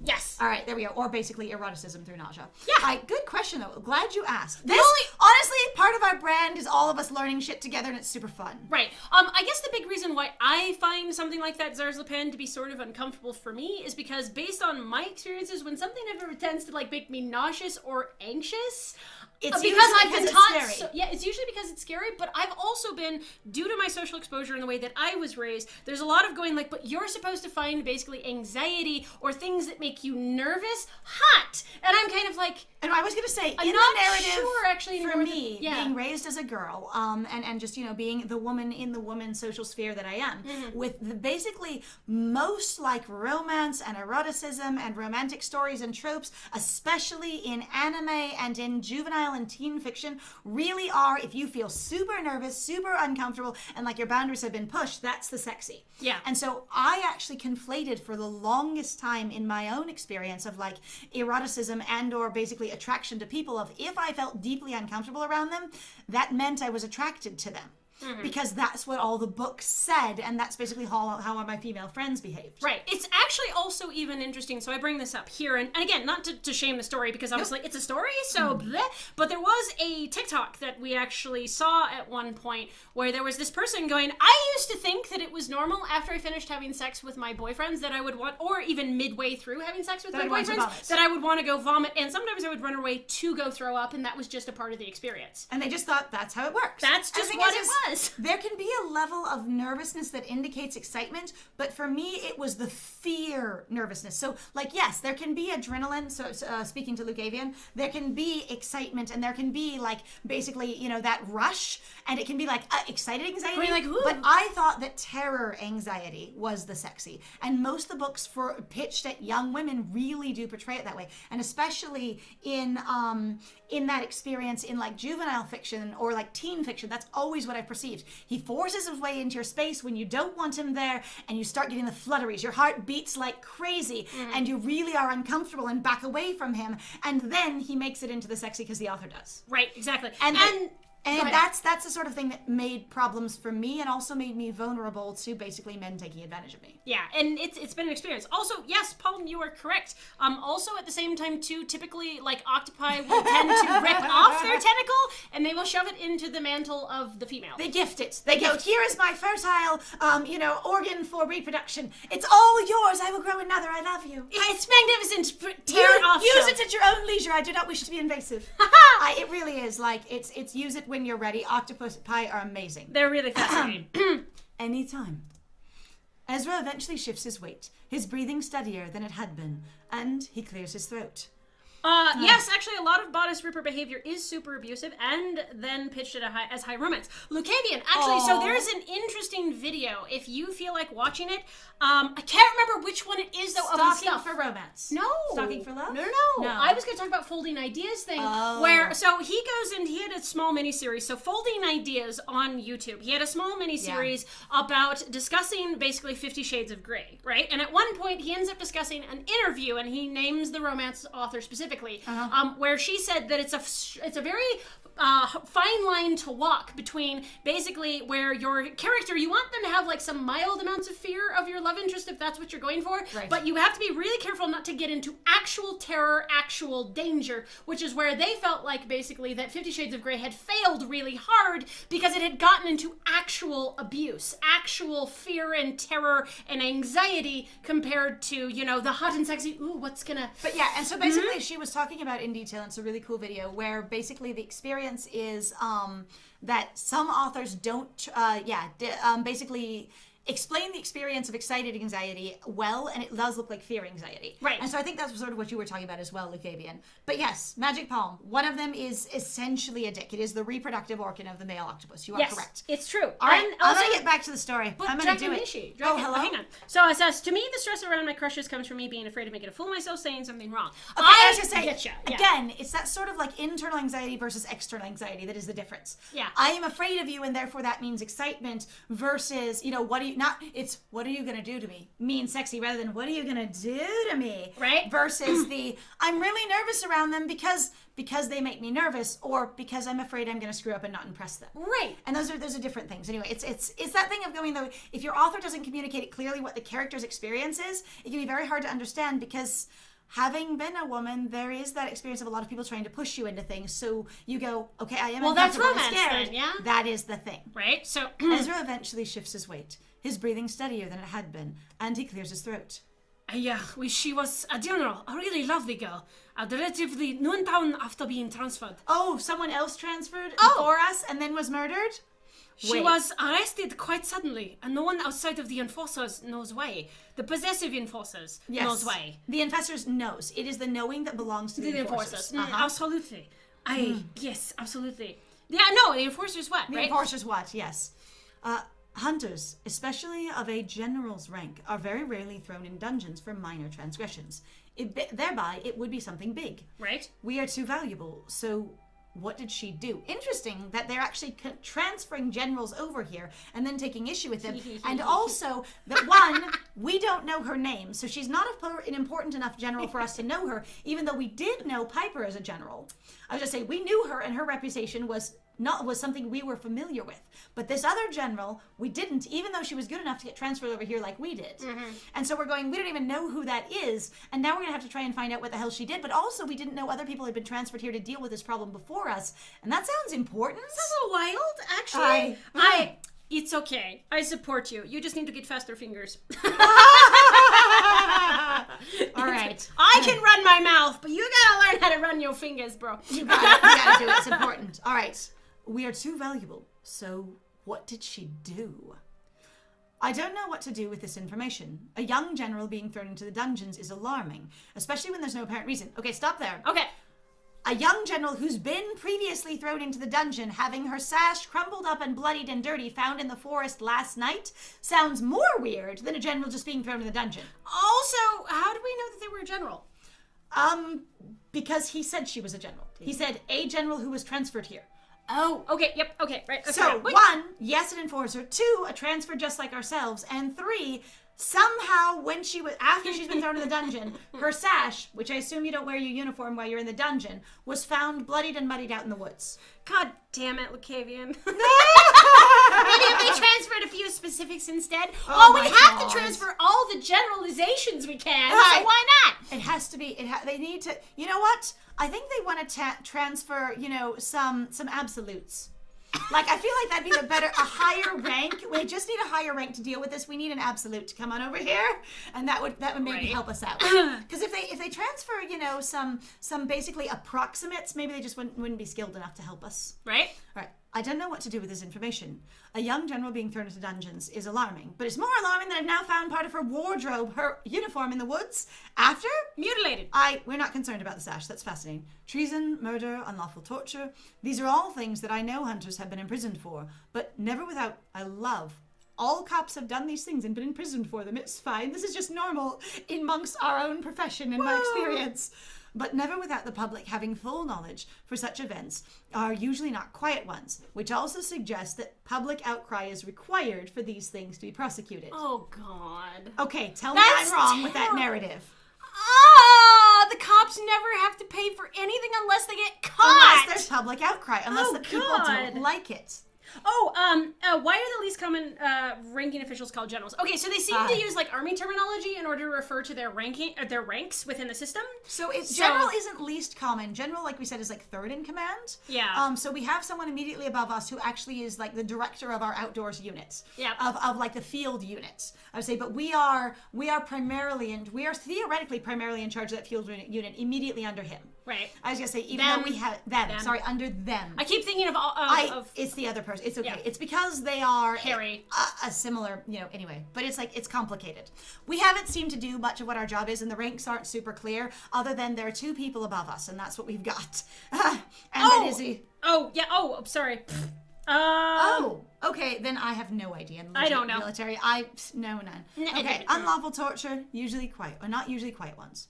We have families, friends, we save lives. There must be something. I'm just like, we have family, we have friends, we save lives, we have people too. We do. It's fine. MC said Blue Lives Matter. There must be something, somewhere, that tells me why she was stripped of her title and thrown into a cell. And why I can't investigate it, I guess? 100 lives. Yeah, there we go. There it is. The yes. Wow. This is sad. But again, the game seems to be really embracing the narrative. It's not something we're really making up. It's just something we're also digging into. We are leaning harder than they seem to be. I don't know, honestly. I'm not sure how much they're doing it on purpose, but they are doing it. I take the sash from the counter and tuck it back inside my coat. Is there blood or not? And Ezra keeps a close eye on the movement, as if I may jump out. As if it may jump out and bite him. He's seen a ghost. Just for what's her face. Yeah, exactly. Oh God. Maybe she had a bad romance. Oh God, maybe. No, Considering all the people here that are just sort of available and not actually dating. So what she was is she was the previous MC and she got the bad route. Oh, she did. She failed. We found the bad route. That's what happens. Right. Who was her enforcer? Oh shit. Okay, so there's a weird. Okay. So it's general, and then you have your enforcer. On the other hand, there's also then the enforcer. Okay, as far as I know, there's only one enforcer in this area, and that's August, right? It seems like there are multiple enforcers. Like there's different units. Okay, so there might be. It's really hard to understand exactly what their structure is. All right. Yeah, I don't know either. They seem to be really either going. You'll just clearly understand a good amount of exposition. Yeah, we need a flowchart, but not enough to be really certain. So there's a level of our character seems to understand, but they also seem to be expositing things for the help of the player. But then they also seem to be leaving in huge gaps. So yeah, flowchart would be helpful. A lot of people like to make supplemental materials for this. It'd be really fun if when you opened it up, one of the supplementals was what the ranks were and what your actually like job was structured like. Right. Because it seems to be really important in here. Even as it gets dropped sometimes, they nonetheless bring back, remember this is important, your job thing. Right. Ezra throws me that look again. The one where he looks impossibly sad. Reluctant. Gus. Yes, of course, because I don't have enough on my plate already. And so we do apparently have other enforcers. Yeah. And when he came in and he didn't debrief us, he didn't tell us that we were actually coming in after someone else had been pulled in to help and failed. Right. That seems like a crucial piece of knowledge. However, he did actually refuse to debrief us. Who's he? August? They. An organization has refused to brief us on what our job is going to be. Yes. Only to give us very, very general information. No, a flowchart? If that's a joke, I'm not getting it. Do you catch the flow chart? Oh, God. Oh, my God. It's fine. He threw you a look. Do we catch it? Okay. You know what? They offer us smiles all the time and we never take them, so maybe not. He quickly scrambled to add to his statement, clearly not wanting me to think ill of August. He's very concerned about Only August. in the interim, though. While her transfer was processed, her and Piper hit it off quickly, but she was gone before she had the chance to thrive. She was the previous MC and she failed her romance. Oh, we're gonna be taking some, and depending on your route, you might be taking a lot. It's Who possible. knows? This game is, while it is not like Explicit. X-rated, explicit, it is for an adult audience. And so there is the ability to take in this game and also potentially to give. There's a lot. Right, I take a step towards the door and Ezra nervously follows. Where are you going? He looks like he wants to reach out and stop me, but he thinks better of it as I give him the look of, are you really going to obstruct justice? Excuse me? Like, really? Yes. Palm is like, please, we need more of this somewhere. Yes. It's slow burn is not my thing. I need speed run. Yes. I'm going to clear something. You were literally like, move forward, and I was like, fine. I believed you. I'm going to clear my head before, I don't know. I reach to turn the locks, then for the handle, watching his wards shimmer and fade as he reluctantly waves his hand. I'm like, reluctantly waves his hand. I can do this. Something begs me to pause. Begs at me. Thank you. Begs at me to pause. Tell me, Ezra, why are you so afraid? We're Speed. Yes. Also, like, honestly, maybe we need an MC named Speed, and that just that might be fun. Trying to get through the romance as fast as possible. Oh God, that would actually be really funny. Your goal in here is to romance as quickly as possible, despite the story's intentions. Right? You're like, how quickly can we do this? Let's do it. Speed run to romance. Flirt. Are you really going to obstruct justice? Flirt. That one I love. Well done. Thank you. Also, that's sort of horrifying. Like that contrast is so good. On the other hand, that kind of was the thing of going, he's hitting on me. A person who kills people like him, like we did with the vampire last episode. No, it's so bad. That's Tell me, Ezra, why are you so afraid? A deep breath. All right, deep breath, everyone. Get water if you need it, if you haven't been drowning in shots. I was going to say, and, relax, get comfy, check your posture. All right, wiggle your shoulders. Then a steady exhale. Ezra stands tall. Because I'm scared to learn the truth. I don't want to know what she did. Oh. I've only ever been looking for somewhere to settle. Somewhere quiet and away from the things that gave me nightmares. And yet? I found that here. I found love, a family, and yet Nothing lasts forever. Some kind of breathing should be on the list. Deep breath equals 1 shot. Oh, God. I mean, we have the huffing and the sighing, so that is breathing on the list, I would say. We just have a thing in our channel where when people breathe deeply, we sort of do that relaxation exercise. It's because true. we don't get enough opportunities in our lives to do it, and I think everyone needs it. Yes. He shakes his head. And if he had shaken his head and we were being affectionate towards him, we would say his curls, ruffle kind of Right. thing. But since we're being serious, we don't notice. Everything crumbles eventually. Sharp breath, 1 sip. Oh my God. Oh, Let me God. get my energy drink. Oh, Yes. God, you're gonna be awake for a while, Right. Deborah. That is why I'm afraid. I just want a normal life. We stare each other down for a lingering moment, and I truly feel sorry for him, for everyone in this town.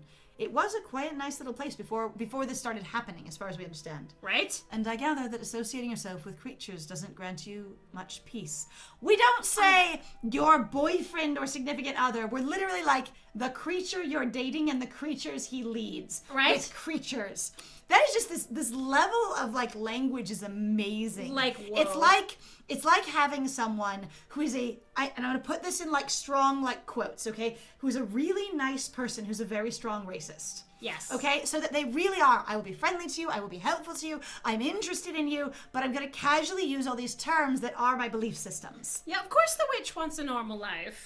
Yes. Yeah. I just a normal life It's because just a normal day. All right, and just I gather with creatures much peace. Yeah. It does not. And Ezra doesn't, contradict you. Nope. Either he's afraid to contradict the cop because he is a witch, or he's afraid he doesn't want to because he doesn't realize that he's also engaging in very soft, casual, that's just the social microaggression you agree to sort of just ignore. That's just standard. I was Yeah. just a girl in a village doing all right, and then they're just a girl. Or creatures isn't derogatory. just a boy. That's true. As There's not a far lot as of- we know, it is. Yes, but Because we've specifically othered them aggressively, so based on my experience with the canon, I would suggest that I it would is. actually suggest. Okay, so the thing is that I appreciate what you're talking about, but as you said kind of earlier, I don't think they realize what they're writing.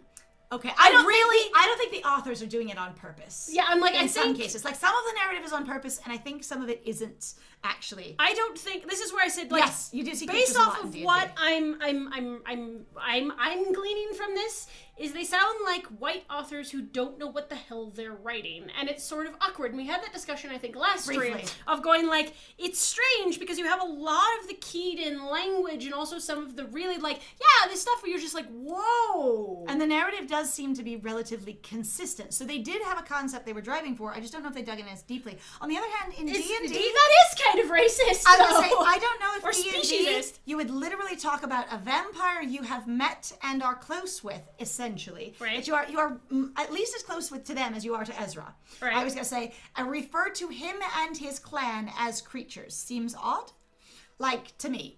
But also, again, you're the exceptional minority. I won't call you a creature. Mm-hmm. Do you see? I don't know. It just bugs me. It does not. I drop my head, and then I go and pick it up and put it back on my body. It's fine. My mind's swimming. People are dying, being thrown in dungeons, now apparently, but we're so formal nonetheless. Right. I've got your back, Ezra, just as long as you have mine. Flirt. Flirt. Thank you. Just stay safe. Serving the tea, Yes. kind of, yes. We need you. Who's we, and how badly?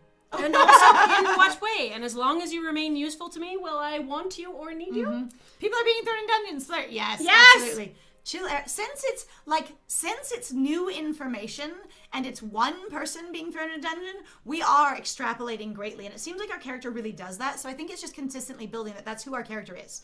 We are going to extrapolate that it's more than just the one event at all times. I love the laundry hung out in the snow, though. That makes me happy. It is sort of funny. Chill air hits me as soon as I open the door of Ezra's shop and step outside. It hisses in my ears, piercing through layers like it wants to chase me back indoors. Because I don't wear ear covers. We could possibly be a Dullahan. What's a Dullahan? You don't know what a Dullahan is? Okay, so The I don't word's know familiar. entirely what they are. So you'll have to forgive me. The most that I know about them is they seem to be some sort of spirit or entity, basically, where they swap their heads. It's sort of the thing that you saw. Oh, like in Return to Oz. Yeah, kind of. And not that she was that, but she can swap her head. Yeah, kind of that sort of that thing where they are like they can have different heads or whatever. Or so that's faces, kind of what have like, Ichabod Crane and the ghost. Oh God, and the Sleepy Hollow. So some people have actually suspected Headless Horseman. There it is. Yes. Yeah. All right. It wants to chase me back indoors. Hi, baby. It's cold outside. I think of no alternative more enticing, but my work is done here, and I must move on. Must entirely. Not a moment less well-timed, it seems, as I close the door and immediately notice a familiar face skulking about just out of my vision until now. Omen startles badly when he realizes that I've spotted him. He takes a full step backward, away from me, one hand half raised, tail lashing like a snake. Snakes don't usually lash unless they are profoundly distressed. I'm like, also, most of them don't because... He stalks, not skulks. I mean, he might look guilty. Honestly, this character is full of this character is very much like a puppy, Omen is. So there is a lot of extremely excited and extremely nervous with him. So, but yeah, probably stalks. Yeah. Anyway, he takes a full step back. All right. And there's genuine fear on his face. Like, I get annoyed when people are like lashing like a snake. And I'm like, are you saying the snake slash? is striking? Like, aggressively? Like, because so his tail's just, basically looking like it's biting something like a cobra? Yeah, I'm like, are you, because I've always found that to be sort of frustrating just in terms of description, especially because I've had snakes before. I've had pets, all of us have had a pet snake, and they don't lash. The only times I've ever seen anything like lashing with a snake is when somebody is distressing the snake greatly, and the snake's like, put me down, put me down, put me down.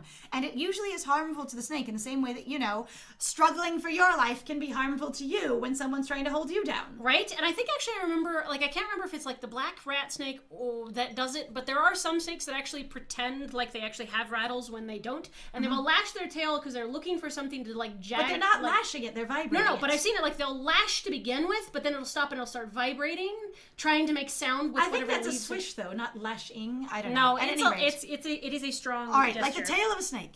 And there's genuinely fear on his Cargo face. securing prowess. Yes. Me had no pets. Well, you know what? It's okay.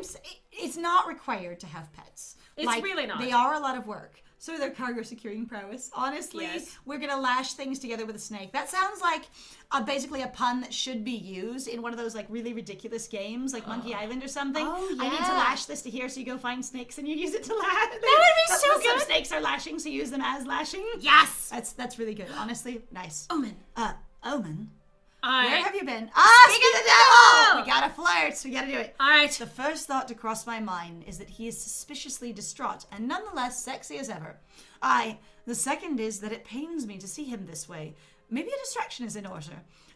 Why do we have to? There's a level of emotional investment. Talk about demons, flirt. There's a level of emotional investment for me where it's like, flirt option. Clearly my heart is invested. Not you think they're hot, not you think they're sexy, not you have a crush or a light experience of, damn. It's my heart is so invested. I will casually flirt. I'm also it doesn't really seem to follow very well of going, he's very suspicious, seems very strange, but it's so sad. There's a level of patronizing in here that sort of bugs me. Okay, so plants are a type of pet. They're just less interactive than other ones, okay? It's true. They do require thought and care, and having been in groups with people that have had very neglected plants, it is a cool thing to take care of them. It's a process. I tried to catch Omen's eye and wink at him.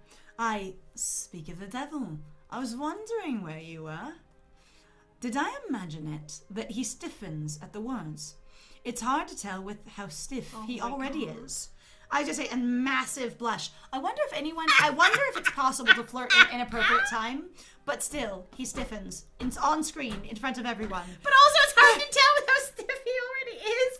Yes! He was super stiff. He was massively stiff when we saw him. Giggity. He stiffened more when we spoke to him. Whoa!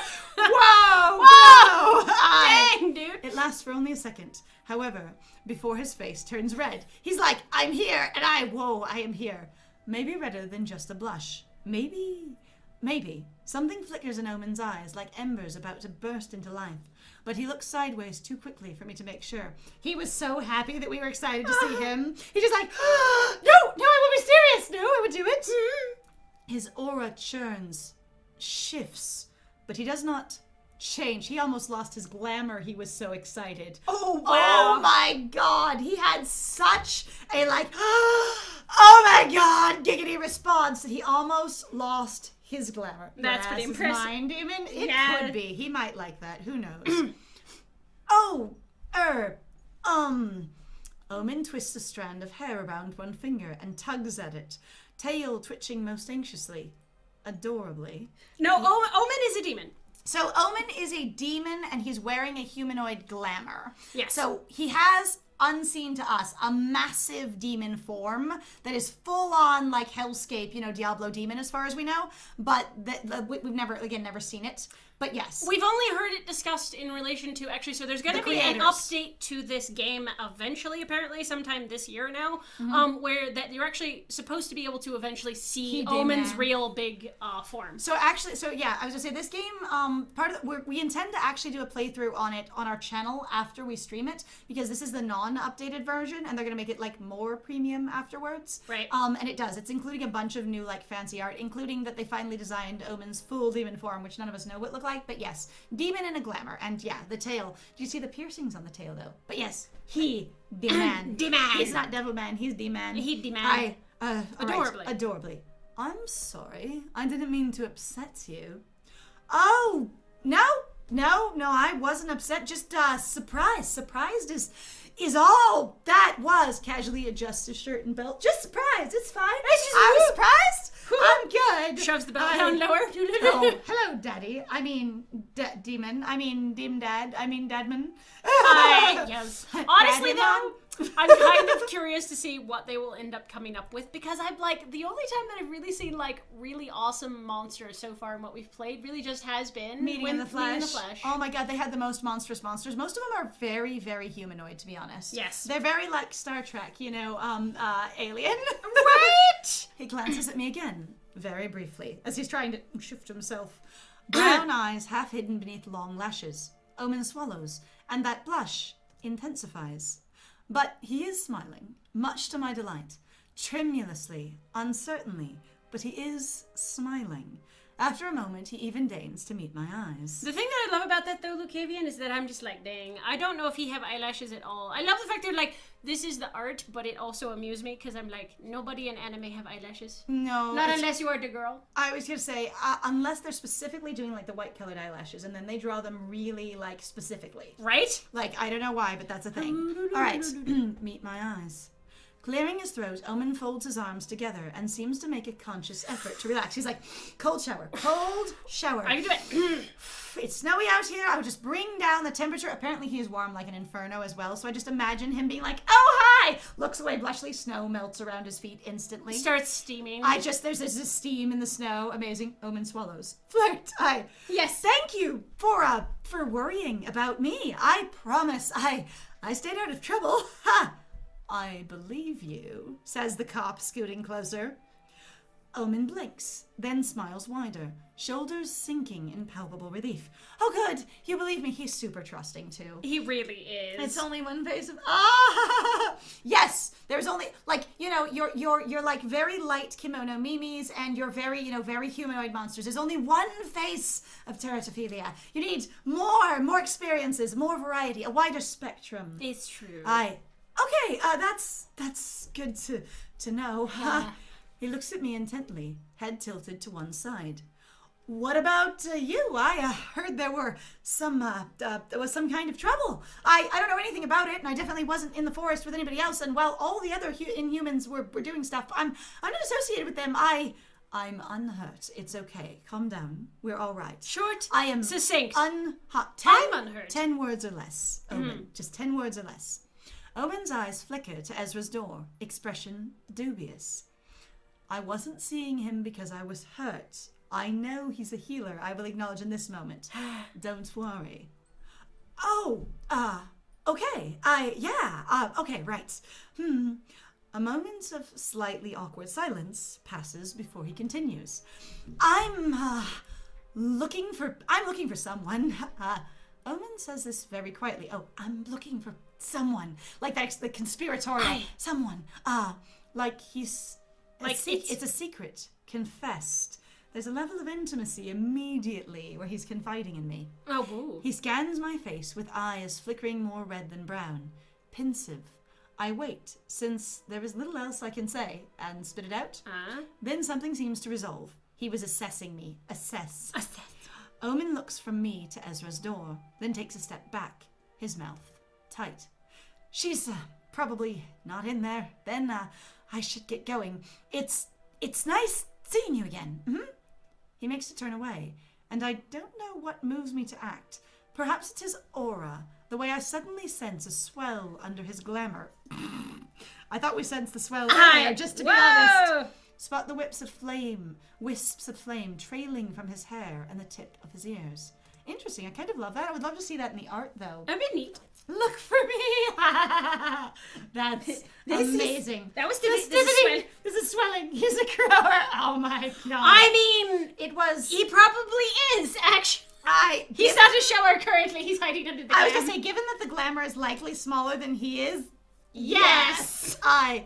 Perhaps he's walking away, and I simply cannot let him go right now. Perhaps he's walking away? I simply can. I imagine that it's fine. So you're trying to explain why you decided to do this. Why I might do this, yeah. Why would I ever do this? Well, I'm entitled to you. Want to stop him. Perhaps, let me sit here and exposit on potentially my own motivations. I'm a cop. Why do I need what? Perhaps I am tired of one more fucking mystery in this town. Either way, I reach out and grab his wrist. I do not ask. Wait. And instantly regret it. It's hot, you shithead. It's spicy. I ogle him. There's the fire. Wow, look at that. They do have the flames.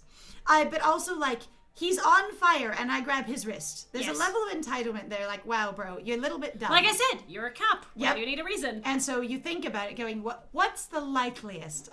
Heat scorches my hand, forcing me to withdraw with a small cry, because I literally wasn't paying attention. Omen looks over his shoulder at me with glowing amber eyes, his lips drawn back in a half snarl.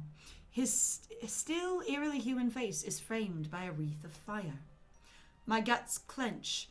That is the sexy feel, right? That's the sexy. Yes. Twist, drop under the sudden glimpse of an immense, blistering presence that sprung out of nowhere.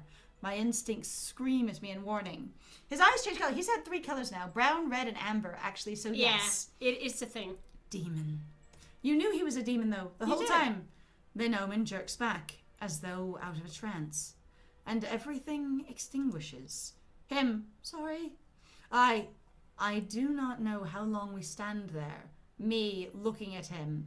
Outside of Ezra's shop, with the space of a sword swing between us. Omen's arms are limp by his sides, making no move to defend himself.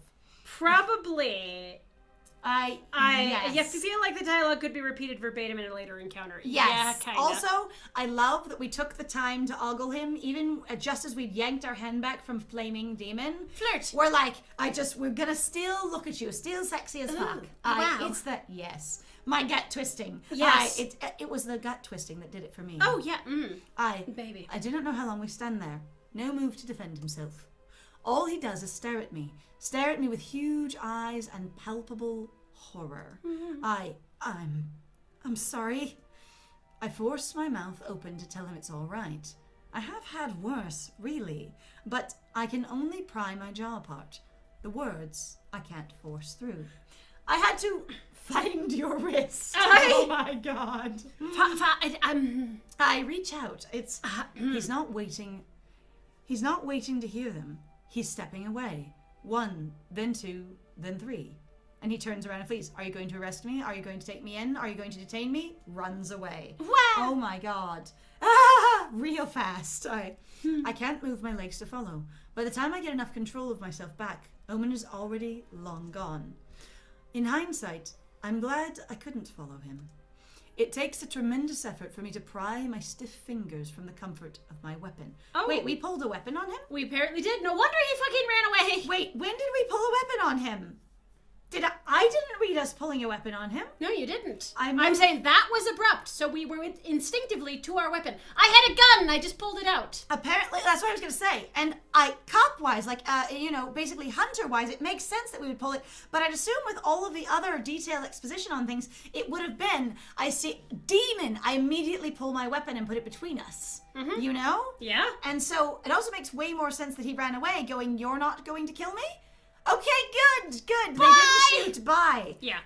Damn. Like, I've been sitting in my room. You mean out in the street? We just froze in the street. It's fine. Just like that. Hand on the hilt. No, we had it out. like, gun still in the holster, but your hand is on it, not drawn. And in this case, it could be that too. Maybe we just had it on our weapon. I could see that. But still, pry my hand away from it. I don't know. Yeah. I've been sitting in my room at the Wolf, waiting for the sun to set, waiting for darkness to fall so I can carry out my next move. I find it weird that we're not checking in with our officials or teammates or co-workers or even the people under us immediately, like Piper, for an entire day. Especially since there was a new murdered yesterday. And we're like, well, if I don't have any evidence yet, I should literally not coordinate with my team or find out if anyone else has learned anything. There should be no meetings. There should be no nothing. I hope you are punctual. I will never come back to your office ever again.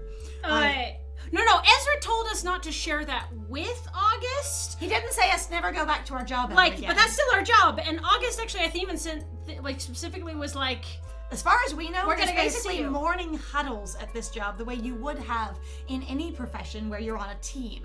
And we missed our one yesterday. Last one, And then we are now missed our one today. Hey, we got a subscriber. Hooray. Nice. Thank you. Welcome aboard. Love Yes. it. All right. So it's not that we're immediately going, let's do what Ezra told us not to do. It's just that for the entirety of the investigation at all, and the fact that we weren't allowed to investigate the crime scene last night because our superior dismissed us, and so we were assumably going to get back with them later to find out what they did learn when they were investigating the crime scene with a whole group. Right. I feel like we should check in. It would be real good. It does seem strange that we don't do a check-in. This is very pretty music, though. I've liked the music in this game so far. Whenever it's been there, nice, very tinkly. It's true. No messenger had come to summon me to headquarters, and neither had August come to bang down my door. And since there's no established of go to headquarters once a day, apparently without a summons, we don't go. Right? Into the word vibe. It's fine. It's alright. I gather that the identification of the deceased hunter is taking a little longer than expected, because we literally can't do a head count. Or, many dark things cross my mind, but I push them away. You mean it's being suppressed because there's a fucking conspiracy here? I meant it when I said that I'm tired of being pushed from pillar to post, kept in the dark. Yes. Yes, we have found it. It is beautiful. The chat succeeds in the dark. Enough is enough. Are you actually going to talk to people? If this town wants saving, then I shall do it on my own terms. And by that, you mean you have an appointment with a vampire in the catacombs? No. We're going to go to the office. Never mind. We wait till nightfall to go to our office. I mean, the door to August's office is thankfully unlocked, and I'm pleased to discover it's empty. We're going to do sleuthing instead of talking to people. We haven't even asked what we could find out first. Is an interview part of that appointment? So, we actually kind of complained about it, where we really didn't seem to have any information about what our expectations were, what was coming up, any other thing that was really going on. We had a pretty, interesting, sort of semi-interview. So basically the idea is if you've ever worked a job and you've moved from either one department to another, or you've been put on assignment or moved to a different area, the thing is, interview with a vampire. Yes. So in this case, I mean, we have to get to the catacombs to get to the vampire, but that would be great. But basically we got moved from our position in another place over to here, and there was literally no instruction, no direction, no set of expectations, no breakdown of anything, no establishing shot of here's what we expect you to do, how we expect you to behave, here's morning meetings, here's what protocol is. Nothing. You just showed up, and then they told you some of it they were going to deliberately leave you in the dark for, and then here's one coworker. Yeah. That's it. And then your boss going, I don't like you to be late. Yeah. The other coworkers we were never introduced to, they just were around. Yeah. All we have is basically the two love interests, and then you had your boss, which is Harry. Yeah, I say the desk is in its usual disarray. Papers and books haphazardly strewn across it. See that disorganized desk? If your desk looks any worse than that desk, you're disorganized. Then you are a terrible person who can't clean up your space, because that is massively You are a volcano of sadness. I'm sorry, that's just it. I take a deep breath and head straight. So quote, when the night comes, your desk is a disaster. Mm-hmm. I take a deep breath. Deep breaths, everyone. And head straight for the filing cabinet I've seen August rummaging through so often. Is it a marble filing cabinet? I carefully open the drawers, all of them at once. Apparently Piper has her own, a whole portion dedicated to her hunt reports. An impressive feat. I mean, we've said over and over that she's extremely... Like, the reason why you thought Piper was super cool was that, one, she was young, and number two, she'd murdered so many people. I mean, I'm sorry, you'd had so many confirmed kills. Yes, she'd had many confirmed kills. I take it as article of faith that I have a desk on here. Yes! Yes! Brilliant. We support you. The game is judging you, but we support you. Like, it's a little rude, but it's okay. It's okay. An impressive feat, which we've already said the only thing about her is that she's young and impressive all the time. After much... What? I just like... I've so, got to it's put so this good. mess somewhere. Yes! Your Honestly, desk is a disaster. Our desks are not flawless either, but we get the work done. It's true. After much rummaging, I eventually find Aya's papers stuffed at the very back of the bottom drawer. If I didn't know what I was looking for, they'd have easily gone unnoticed. We've rummaged through everything. I guess. And just looking for Aya. We won't ask about it. We're going to find out. I bet we're going to try and find out first, and then in that effort of don't trust anyone, ask them and see if they corroborate with what we know to be the truth. Right. So we can find out if people are lying. It certainly looks like August has tried to hide them, which only increases my suspicion. I find her transfer papers, a glowing letter of recommendation from her previous enforcer. Her records are clean, no discrepancies, nothing but praise. I see the words kind and thoughtful repeated multiple times for, a hunter.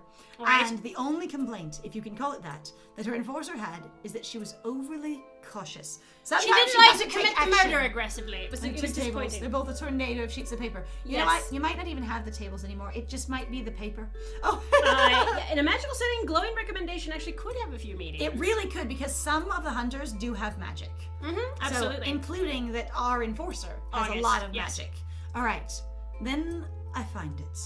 Her discharge papers, an obnoxious red treason stamped across the front page, which treason is very, very... Oh, whoa.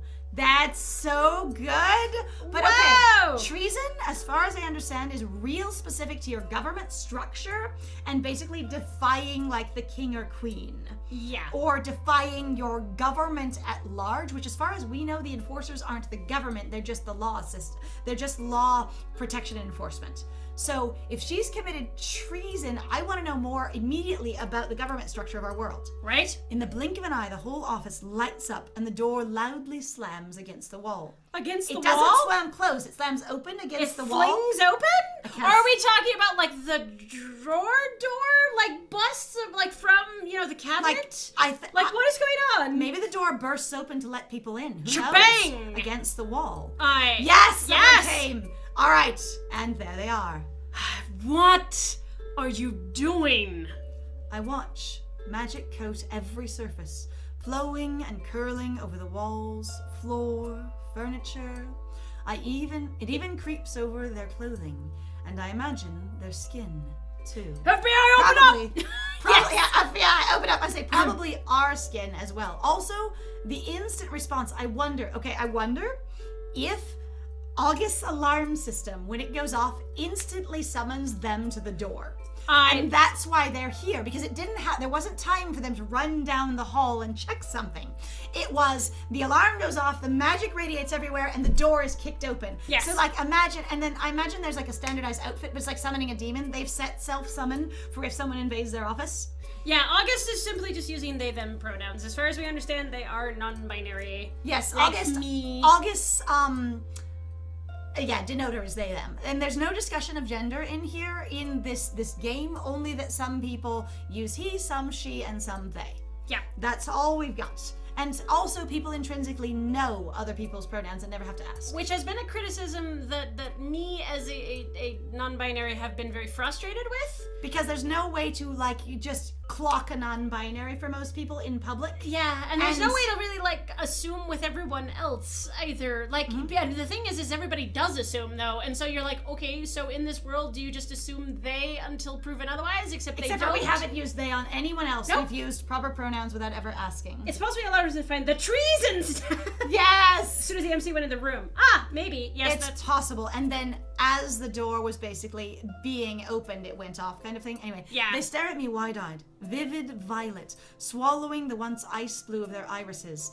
And though I should be concerned that I've been caught, I'm distracted by how hot they are because I ogled them when they came through the door. Wow.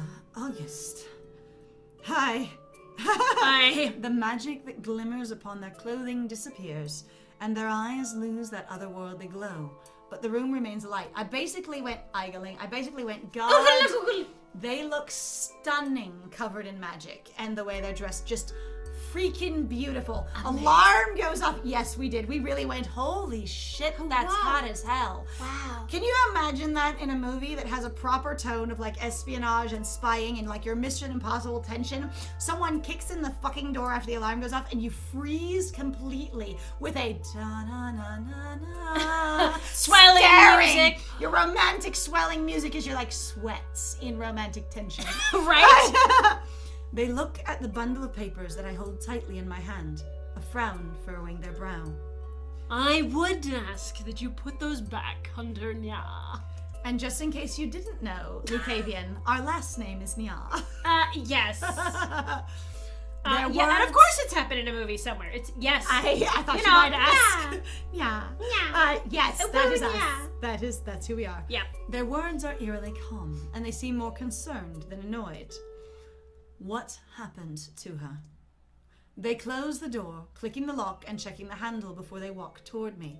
Flirt! Oh, flirt! As poised and perfect as ever, they stare me down. I haven't heard exactly that sort of setup and tone in movies, though I have seen it in like comedy stuff, where basically serious intent and then suddenly, no, the romance vibes throw it off. But I haven't seen it deadpan in a full-on serious movie. Yes. What's happened to her? Flirt! Why was she, what is the treason? Flirt! What is treason? Flirt? Flirt! You know, not even Piper found those. I hate to admit that I'm impressed. Our seek skill is good. We roll well. We did good. We didn't even notice we opened a secret compartment in the back of the drawer. Not even Piper found those. So you're saying she didn't open the file cabinet? Oh. Ow! Burn Piper! Play that music well! Piper somewhere. Ow. I suddenly, ow. Hey. Existential ow. Ow. She didn't dig into the back of the drawer. Who knows? Honestly, who knows? August. They unfurl their fingers in a silencing gesture, and I pause. They're just quiet, you. August is still my superior officer, and I'm nothing if not submissive to, respectful to I'm to looking. them. I'm listening. Respectfully. I am respectfully submissive to them. Respect. You just say, officer, enforcer. I am nothing if not respectful. Flirt. Right? And I did not wish for Piper to be demoted, nor do I wish for you to meet the same fate. But I appear to be having a case of deja vu. Are you saying Piper was demoted because she went through your files? Or do you know, Boss. Sometimes the hand that feeds is a forceful one. Would you like to get on your knee? It's fine. Whoa. I will forcefully feed you. It's a force feed. Whoa! Watch out, I may bite the hand that feeds me. I always has an option to flirt in any situation. Okay. I recall definitely that Frisk was like, I will send love to everybody. And Still everybody's like, haven't wah! played it, so the hand might like it. I'm perplexed. I expected a much harsher conversation. On the other hand, suggesting that you may be demoted, honestly, is an intense conversation, but we were expecting a different emotional tone. August isn't exactly known for their calm temperament, and this is startlingly out of character. Based on what you've heard, though, not what you've seen, because honestly they've been fairly fairly calm with us. They've been fairly chill and receptive to us. Yes. But also maybe? No. I have no idea. I'll say, I think Scandal's average choice of voice would fit more what people are looking for, but I believe I could do it. It's possible. I'm really entertained just like that they actually used a Nine Inch Nails reference in this. They did. You're gonna bite the hand that feeds. I see. All right, here we go. Thank you for that, though, Paul. Very flattering. I appreciate it. Hey. All right, out of character. Aren't you going to admonish me? Rather than threatening to demote me, why won't you admonish me?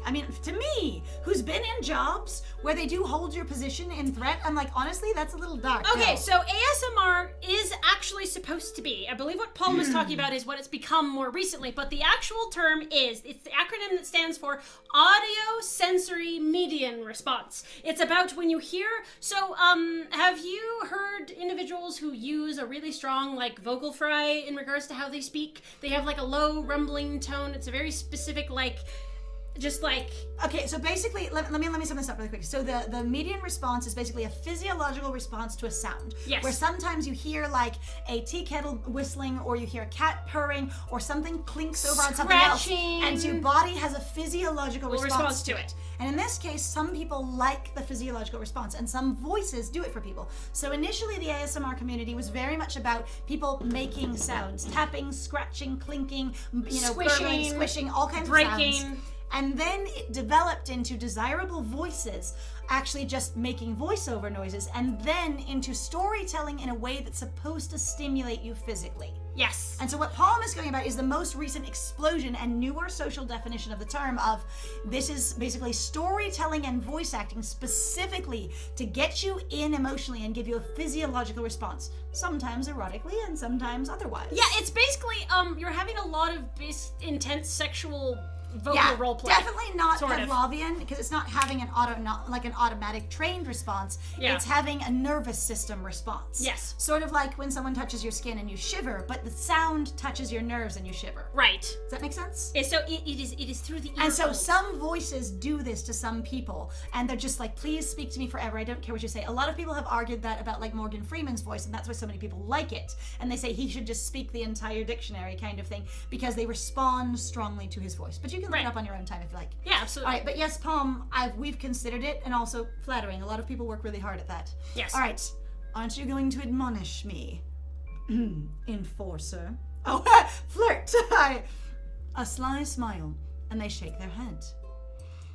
ASMR feels like torture. I'm so... It depends on Yes. the ASMR for me. The ones that are like mouth sounds drive me insane. That are a lot of like licking, smacking, God, I wanna hurt swallowing. things. I just like, even in that moment, I was like, oh my God, Scandal, please stop. I was just like, whoa, like 2 seconds of it and I'm done. Maybe you're listening to the wrong stuff. And the thing is it's a wide variety of stuff. It also could be, I think for some people, like, I know I can have a serious, like, sensory overload response to a lot of those noises because it can be so intensive in your ears. Yes, I believe I suffer from some level of, or just experience misphonia. Yes. I was gonna say, but yeah, just there's different opinions. We've definitely listened to some story ASMR that we found very cringy, and in that way, not for the sound, just for the performance and execution and content drives us nuts. Yes. And it's like, I cannot believe we're listening to this, oh my God. And so it's just not our bag. Yeah. The ear tickle thing. Okay, I can see that. Yeah, I mean, Right. and that's the thing too. Sometimes some people are like, I have that response, but I'm so sensitive to it. You're just like, turn it off. No. Or again, like nails on a chalkboard. Just because you're having that response doesn't mean it's pleasurable. Oh, absolutely. Not Or at all. that you like it. All right. No, Uwu, I am not. I believe in you, strangely. I assume you have good intentions. I believe that you're a bright light at the end of a very, very dark tunnel for this town. Hi. And I have been questioning things lately. Like your superior, who we are dead-ass super suspicious of? Flirt! Okay, I have questions for you. I just want the truth. I'm gonna flirt. I'm here for you. And the hand that will force feed me. Whoa. The look that crosses their face. I always want to step up the flirting really hard. Like me, when I flirt, I am a ridiculous over-the-top flirt. When my characters flirt in roleplay, it is an intense experience. Like most of them go all in. I always feel like the flirt doesn't go hard enough. With every character that flirts, I'm like, go harder. Please. I'm like, turn it up. Go to 11. Well, this is where I actually get confused because I almost feel like what you're trying to do is like how my friend I think is trying to describe it is where it's more intimate. But for me, I'm like, it's not just like intimate. It's weirdly like trying to be more romantic rather than like we're flirting. To me, tends to be like more playful. Playful, exactly. Or more like I'm gonna be a little bit more saucy. Yeah, I was gonna say flirt specifically to me, where it talks about they seem to have a different definition than I'm familiar with. Flirt to me seems specifically playful. Yes. Rather than do something romantic, be warmly receptive. Yeah, which is why the flirting with Ezra is really strange. But So it's are you, was obviously bizarre. Are you going to eat and drink? No, and now we're all gonna be hungry in the chat. No. It's okay though. I will eat you. I will drink you. It's fine. Taste. The look that crosses their face breaks my heart. It's one of shame and sorrow. Playfully flirts. I would never. Them, ashamed and sorrowful. Why? I long to comfort them, but these papers weigh heavy in my hands. August, please. I can't take any more dishonesty, I say affectionately and flirtily. I leans in, holds the papers meaningfully in front of them. I can't take any more. If you flirt with somebody and the look on their face breaks your heart, you did something wrong. I know, right? On the other hand, I'm just I hold the papers close to my chest. I lean in.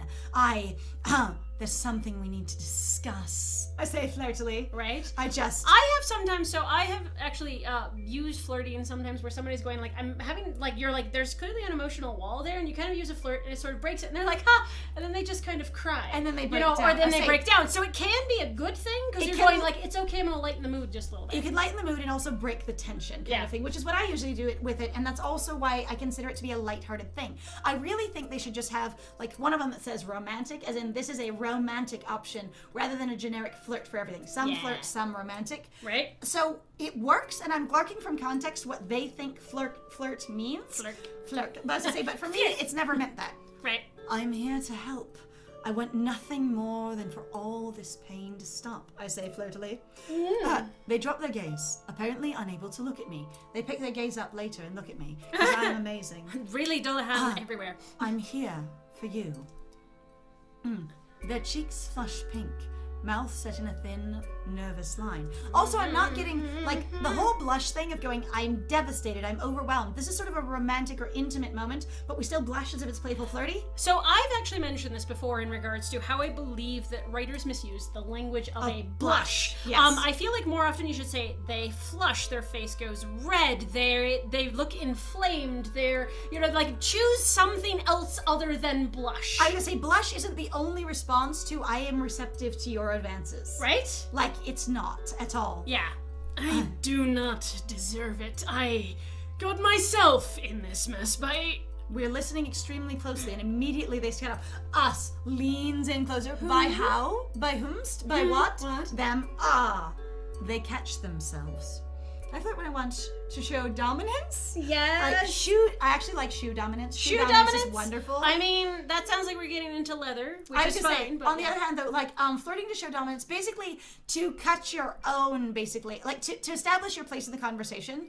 I can see that. Also, foot fetishes. Yes. A lot of, like, flirting can be, I am clever and I can hold my ground in this conversation. For me, a good flirt usually has a strong element of cleverness in it. Submission. I love it. Oh no, my friend's trying. They're trying. I can see that look of, no, I almost had a pun. Okay, that It was pun, the edge of no, everything. no, that wasn't a pun. That was, I just got assaulted by I got assaulted. Ridiculous fucking.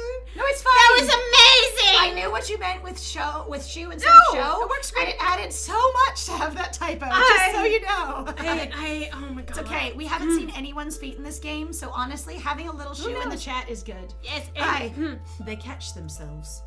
I do not deserve it. I cross the room. The paper's discarded. I put down the folder. Suddenly, I was holding onto it tightly. We need to discuss about this, but I just put it down. And I stand face to face with them. Help me. Stands really close. Help me, August. You're my only hope. I tentatively reach for their hand. Whoa. Their gloved hand. And they take it without hesitation. Wait. I reach for their hand and they take it. What's it? Their hand? The hand. It doesn't say I reach my hand. The subject isn't there. Oh shit, you're right. It's happened again. Like, what are they taking? Whoa, okay, I corrected that. That was an auto-correct in my I tentatively reach for their hand and they take it. Their own hand? They take the reach, they take their hand. Oh my god. It is. I just, and they take it without question, lacing their fingers through my own. I'm just like, oh my god, look at the buckles on your legs. That was amazing. I didn't realize you have buckles all the way up to your high thigh. Yeah. Wow, nice. Shoe donation is right there. Like, we are gonna have foot mission. It's gonna happen. Yes. Let me show my dominance. Let me show you my dominance. Yes! It's amazing. Oops. The markings brighten, thrumming in time with what I assume is August's hammering pulse. That would be really Or it distracting. could be the low bass line It's in the back. flashing a lot. It's okay. People are terrified. Leans in close, holds hand, slides hand up other arm. People are terrified. and I think you are too. What did this girl deserve? I can't do it. I can't hold the flirt. I'm like, what did this girl do to deserve to be forgotten by you? Them blushing intensely as we turn this investigation into a massive kinky fest. Can we have some discussion about that kink before we dissolve into it? Hang on, boundaries, and discussion. We need communication. Okay. Communication required. Please? I want to see your throbbing magic. Yes. It's okay, we can feel their throbbing magic. I feel like there's a David Bowie song from the Labyrinth. Dance magic pants. All right. What's your save sigil? Oh my god, save sigil is amazing. All right. No? How about no? Oh, okay. It's no. Okay. It's fine. What's your sign? No. Oh. If I told you that I do not know, would you believe me? Those pants are amazing. Whoa. Whoa. I run my thumb along the back of their gloved hand. We really are leaning in and flirting while we do this investigation. Like, I am stroking your hand. Oh, are you talking about, I can't remember the name of that daddy, but the one that's the vampire, like the vampire weeb. Oh, yeah. Who wrote Naruto and Sasuke fanfiction. It's fine. Yeah. I don't know them either, but I know them visually. No, of course not, David. I don't remember their name, though, but I know who they are. It's okay. I'll say, but yeah, if you look up Dream Daddy, there's one that has a real strong vampire aesthetic, and the boobs, by the way. Magic pants. Yes! Because you remember, I'm so excited. I heard tense magic pants. I run my thumb along the back of their gloved hand, still feeling their warmth through the fabric. Whoa. It's a little intense. I'm getting this level of like pulsing magic sigils that are indicating their level of like, whoa. Whoa. I look deep into those eyes. Eyes that seem to hold the universe. Whoa. Oh, now we're getting into heavy flirt. Here Whoa, we go. Heavy romance. Here we go. Hold the universe in all three of all of your Continues eyes. stroking their hand, leaning close, being there intently. I would. Then you must be a fool. I laugh quietly, reaching up to cup the curve of their jaw with my free hand. Then lean into my... They! Oh my god, actual real typo. Not just bad grammar, a typo. They lean into my... They might have said then they lean into my touch, or then they just changed it then. Yeah. They lean into my touch as if they've craved it for an eternity. That is a level of like leaning in that is a wow. I just... Whoa. David, do be having the magic pants. Oh my god. Then a fool I shall be. Work with me here, August. Can we help each other? We can help each other. Looks deep into their eyes. Yeah, we I can know. help each other. This is actually where I kind of go, like, together. It gets weird for me in terms of a story, because I'm like, I'm also mostly here for, because I don't know the characters, right? Right. So I get going, like, instant character attraction, like, you like particular aesthetics, but, like, what starts breaking down for me in regards to Otome games is that I'm like, there's not much character. It's a huge focus on like the potential for romance, flirting, or potentially sex, and it gets distracting to me because I'm going like, but who are you? I was gonna say, yeah, and the thing is like wondering about the attraction and going, the thing is like, so in a lot of the romance games, I go, all right, attraction, this is just physical attraction, this is great. And then the game says love and romance. And I go, okay, Wait, now what? I don't know where you're coming from. Yeah. And so for me, love and romance is a deeper, different kind of attraction than just damn hot would hit, you know? Right. And so there's this experience real strongly. Romance games probably drive weirdly with damn hot. Yes, right? Yeah. Well, since they don't tend to romance, they tend to more sexual attraction. And basically that's what happens is they don't worry too much, it seems, about building the characters to be involved with each other in reference to a character experience of I really like you, I really respect you, I know who you are and I get you. It's more of just damn hot and attracted to you, which to me doesn't feel as much like romance and feels more like just sexual expression and sexuality. Right? Which is fine. Have sexuality. Just call it a sexuality game. Right? Call it a sexual attraction game. But yeah, I have a hard time getting it sometimes. I try real hard to like pick it up through character. Get the tinglies. Work with me here. We can fix this together. Something in my gut tells me this really is all connected, and this does not comfort me. It should be all connected. Everyone was on the same pace. You're correct. It probably doesn't necessarily work as well because also a lot of times, like with fantasy, people I like to tell themselves it's romance. Well, also for me, I don't know if people know how to write a character. I mean, some people do. Also, I feel like there's a level of basically you're not doing something naughty if it's romance. Right. And you're not allowed to lean in. And not that sex has to be naughty. at all. But like socially, there's less experience with people being allowed to just dig into sexual expression without it having, because of, basically Christian shaming. Right. I was gonna say, without it being it's romance. Romance is good. Everyone wants that kind of thing. Right. And so there's that. But yes, we've had an MC that was super demi, and it played out very sillily. It was interesting. If you watch Julian's Route, it'd be hilarious. I wouldn't reach your intended audience if you just called them sex games. It's true. You wouldn't, but there's got to be another label, another way to describe it, Yeah. Or just write a romance game. I don't know. Right. Well, it also feels strange for me too, because like in the sense of like, so Otome games translated is dating games basically for girls or women, more or less. And you could just call it a dating game, because you can date without sex or romance being the main focus of either. And the person individually could decide which their focus is. But the reason also why I was bringing it up though is I'm going like, but dating doesn't necessarily always include that you're romantically interested in that person at all. You could be dating them to get sex with benefits, or you could like it just like it doesn't feel as complex. And a lot of people go, oh, it's just this thing, and you're like, as a person, I say dating games. Let's see, enough romance for a demi, enough sex for an allo, potentially. I think that's what they're trying to strike, but I think some of them have a tough time with it. Not really interested in sex. I find it flustering. That's okay. A lot of people do, and people should be allowed, I think, to engage with it in whatever way they want, particularly obviously with a game. Sometimes it's nice to have a game because, guess what? You can back out of the game, you can go as far as you want into the game. It's also it's a very safe space to engage. It's a very controlled space. And experience other people's ideas. Yeah. And also, it's really cool to engage in it, in one of the things that I've said, in a group like this, because not only is there so much story narrative, but there's a real strong experience of, what does this actually do for or to you, and how do you actually interpret it? And in any way, whether the game is fun, do they actually know how they're affecting their audience and what is their intention? Right. Other than, sounds hot, I want to sell it kind of thing. Right. All right.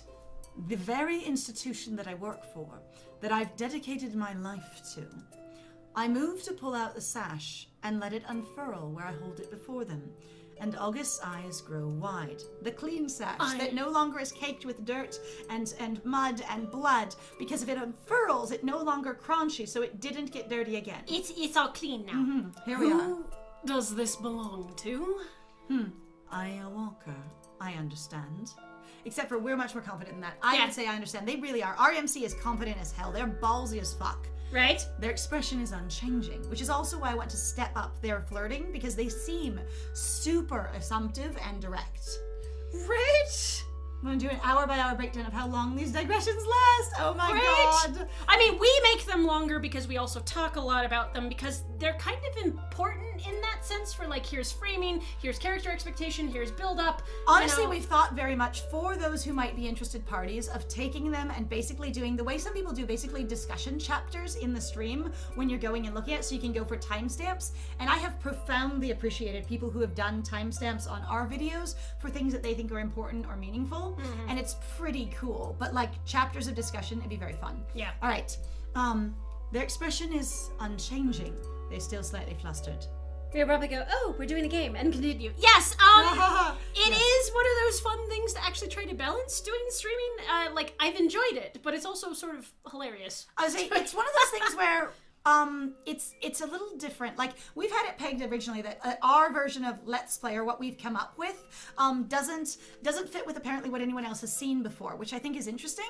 But it was what I always wanted to do, was basically have more discussion about games without it having to be a video essay that is just one opinion that is put forth to you, usually in authoritative fashion, where you can't engage with it except for past tense in the comments. Right. I like the live discussion of everyone thinking together rather than just passively receiving information. Right. A lot. And it's also like trying to engage more with your media anyway. So the idea I think is it's important. Yeah, a lot of people don't engage with it. So I really love this model, but yeah, sometimes it makes a game take freaking forever. Right. It took us 24 hours to play Doki Doki Literature Club, and most people take about 6. I know! And that was without commentary because no one else was there. Right? I see. It's bloody. It's bloodied again. They put the blood back on. They put the blood back. It's not crunchy anymore because it was smoothed out by magic, but the blood is back. We got it. Absolutely. Now we know what happened to the blood. It went back on the sash. It's bloodied.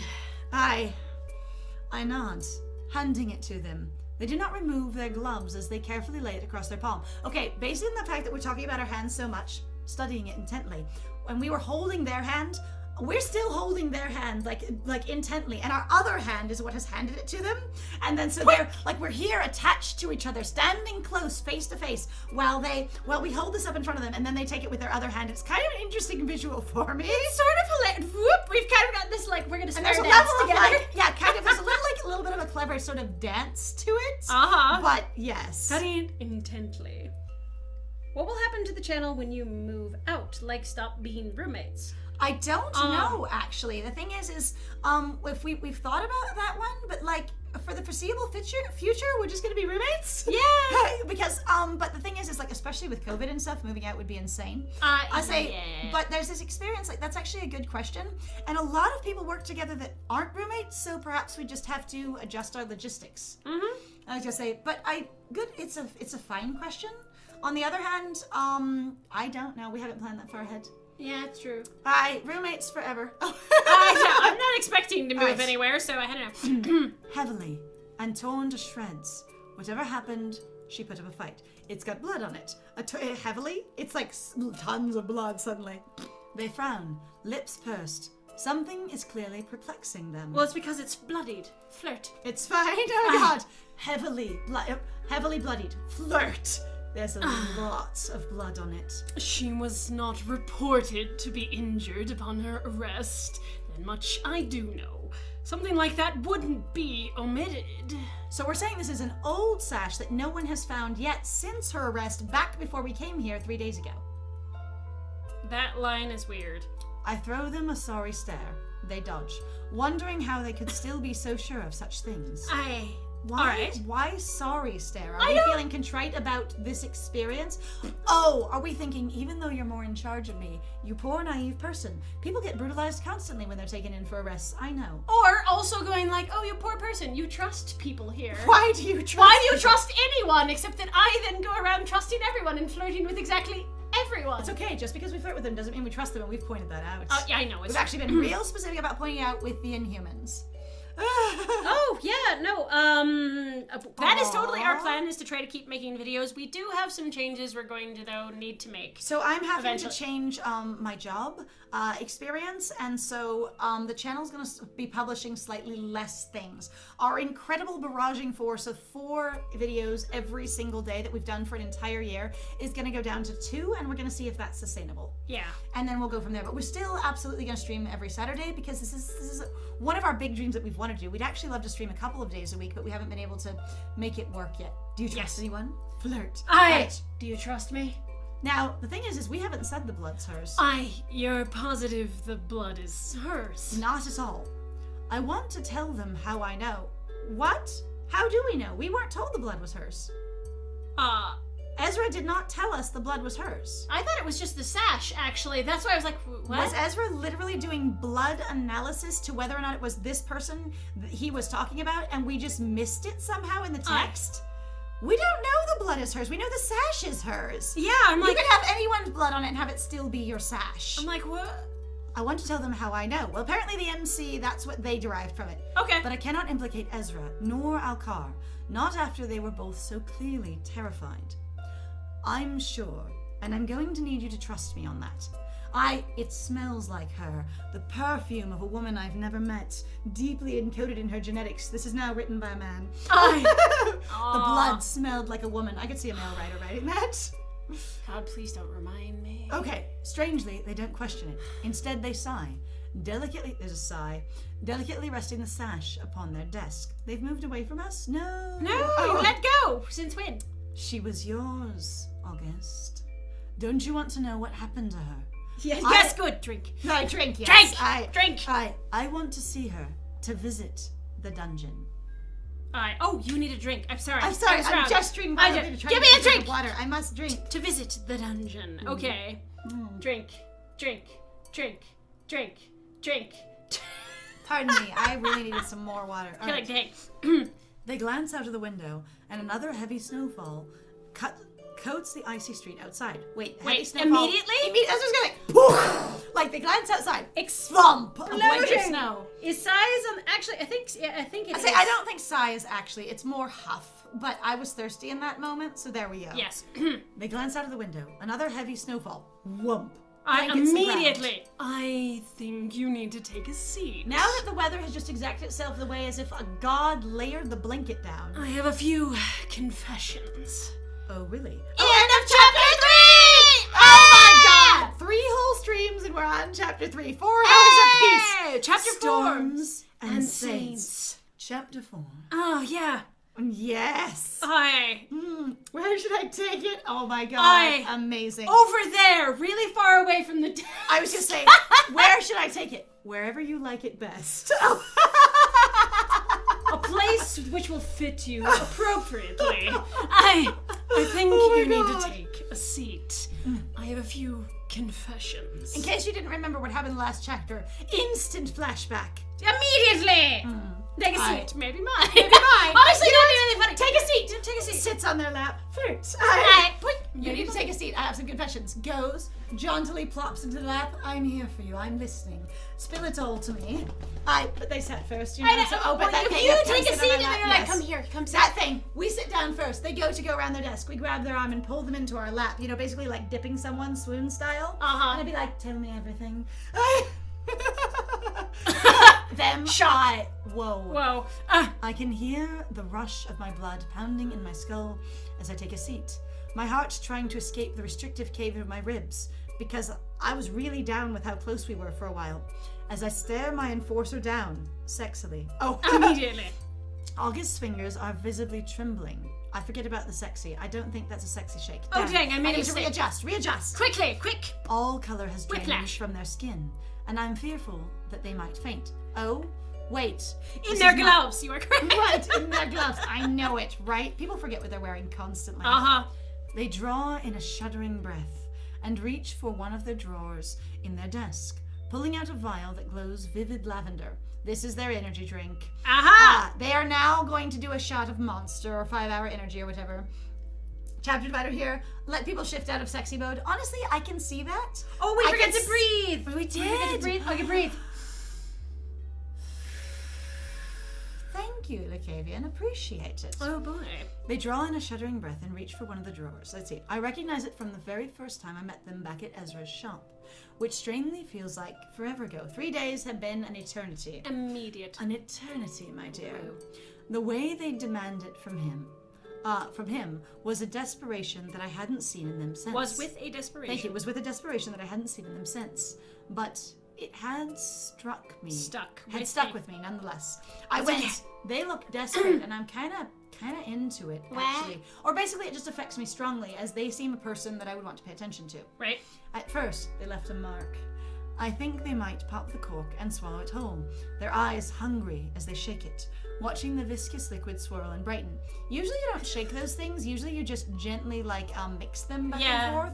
But it's okay. Slow up, down. So wrong saying that, yes. Sexy desperation. Honestly, we make sex jokes in poor taste all the time. We also make other jokes in poor taste a lot. Again, it's one of those things where I'd be like, this is the game. It's just this is what they're writing.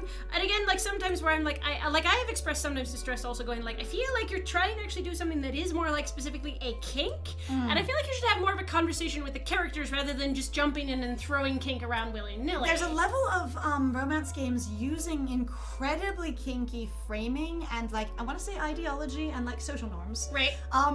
But never using any of the social that goes around it. Basically, all from my understanding of the kink community, which I am not involved in, but have studied. I've studied it. There we are. Yes. But there's a number of creators that I follow on YouTube that are deeply in the kink community, and they're very educational and cool as hell.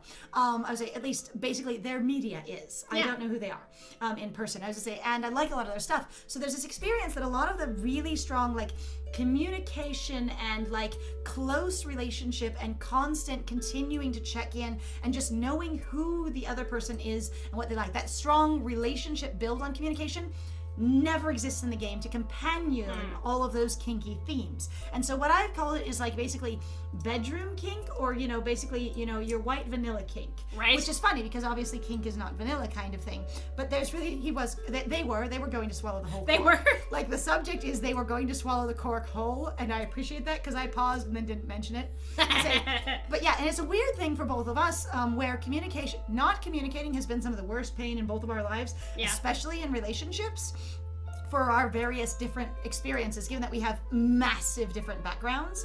And so it's kind of just frustrating to watch them go, and this is a kinky relationship, and you're like, if they never talk about it, how the hell would it work safely? Right? All right, swirl and brighten. Brighten. They don't, though. I'm glad they don't swallow the cork. Instead, they place it in the middle of the desk, then proceed to sit on their hands. Really? What? I gather that it's a precautionary measure to prevent themselves from indulging. They like me to take a step back and pause. Like sitting on your hands is swallow the cork. Flirt. Amazing. What if you have to like, I give you the Heimlich maneuver. Flirt.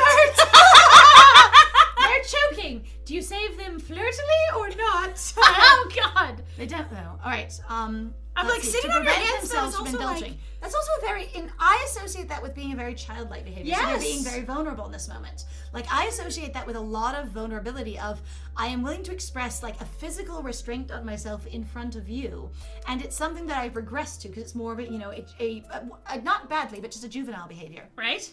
August, what is this thing that you're always drinking? Right? It's not Polyjuice potion. Right?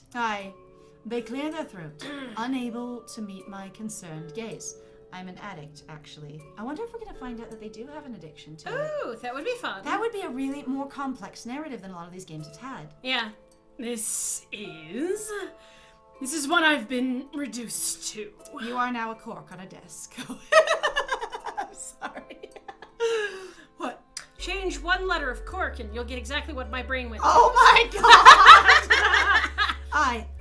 Ezra gave this to you. I thought you bought it from Ezra, to be honest. Actually? But they nod, and I reach for the vial. They watch intently, their throat bobbing as they swallow thickly. And I'm watching them intently to notice that gesture. Like, dang. So this is a level of, okay, so... I appreciate I think you went somewhere else. I think you mean a Kirk with an E. Good individual. I think that's what you're looking for. Or possibly a U, a Kirk. Oh, Captain Kirk! Captain Kirk! Yes. You look like Kirk on the table. Kirk on the desk. Okay, so you in look like this a case... slut? You look like a man slut. What? Oh my God. All right, so in this case, right here, there's so much character exposition and there's so much interesting Captain Cork. Yes. It's worse than that. He's dead, Jim. He's dead, Jim. Oh my God. Captain Cork of the Starship Booze. That was going to be clever, but I couldn't come up with it in the moment. Okay. It's the Starship. The Starship Addiction Prize? Oh no. The Starship Cask. Oh my God. It's the Cask of Montenegro, you know? It's just... Oh God. The Cask of Amontillado is what it That's what actually it is. Anyway, What if okay, you okay, so in here, this piece is important. So right now, they nod and I reach for the vial, and then they watch intently and their throat bobs as they swallow thickly. So for me, what this paints as a visual picture is our character is sitting at a chair. Right like this, but probably on the other side of the desk. We are reaching for the vial, but we're not looking at it at all. We're staring intently at them as we reach quietly, in basically our peripheral vision, and watching intently their every action, able to notice that they're swallowing thickly and their throat is bobbing. And I think it's really interesting when they write scenes like this, and they have your inside of the MC's head. You're in a first-person perspective, and you're doing an action while staring at someone else, because to me it does a lot of storytelling to indicate what you're looking at and paying attention to. And it really is that we cannot get off how captivating this person is. I mean, they might get off. I was gonna say, it is super that we can't put it down. Too captivating. You're like, no, see, I'm just being a huge tease, though. You're like, I know means something to you, so let me reach out, and I'm gonna watch you as I take the thing away from you that you've just physically had to restrain yourself from going after. From going after. Like, and that really sounds... Interesting flirt choice. Yes.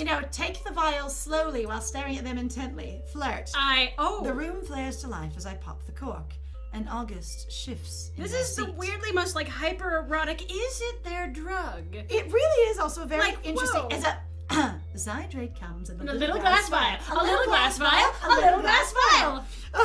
Yes. We are really focused on how they swallow. The room flares to life as I pop the cork, and August shifts in their seat. It smells fragrant, almost citrus. Certainly not as unpleasant as I anticipated. We didn't smell surgery when we were close to them. It's sad. I We have to know. smell other people. Yes, surgery. Yes. Yes. Let's see, as I anticipated. It's not harmful if used as intended. Ezra could never create such things. As a healer. He is not interested in enabling me, but I may have pressured him. So you're saying this really is like a Witcher potion, and you just down it and you're a badass. I may have taken advantage of it, hence the nature in which my magic has been manifesting lately. Oh my god, are we gonna talk about basically... Oh, is it magic addiction? It's lyrium! Yeah, it's Dragon Age and lyrium and being addicted to that. That is wild. Nice witch shop you have there. Ezra. I may have taken advantage of him. I really just coerced it out of him in the best possible way.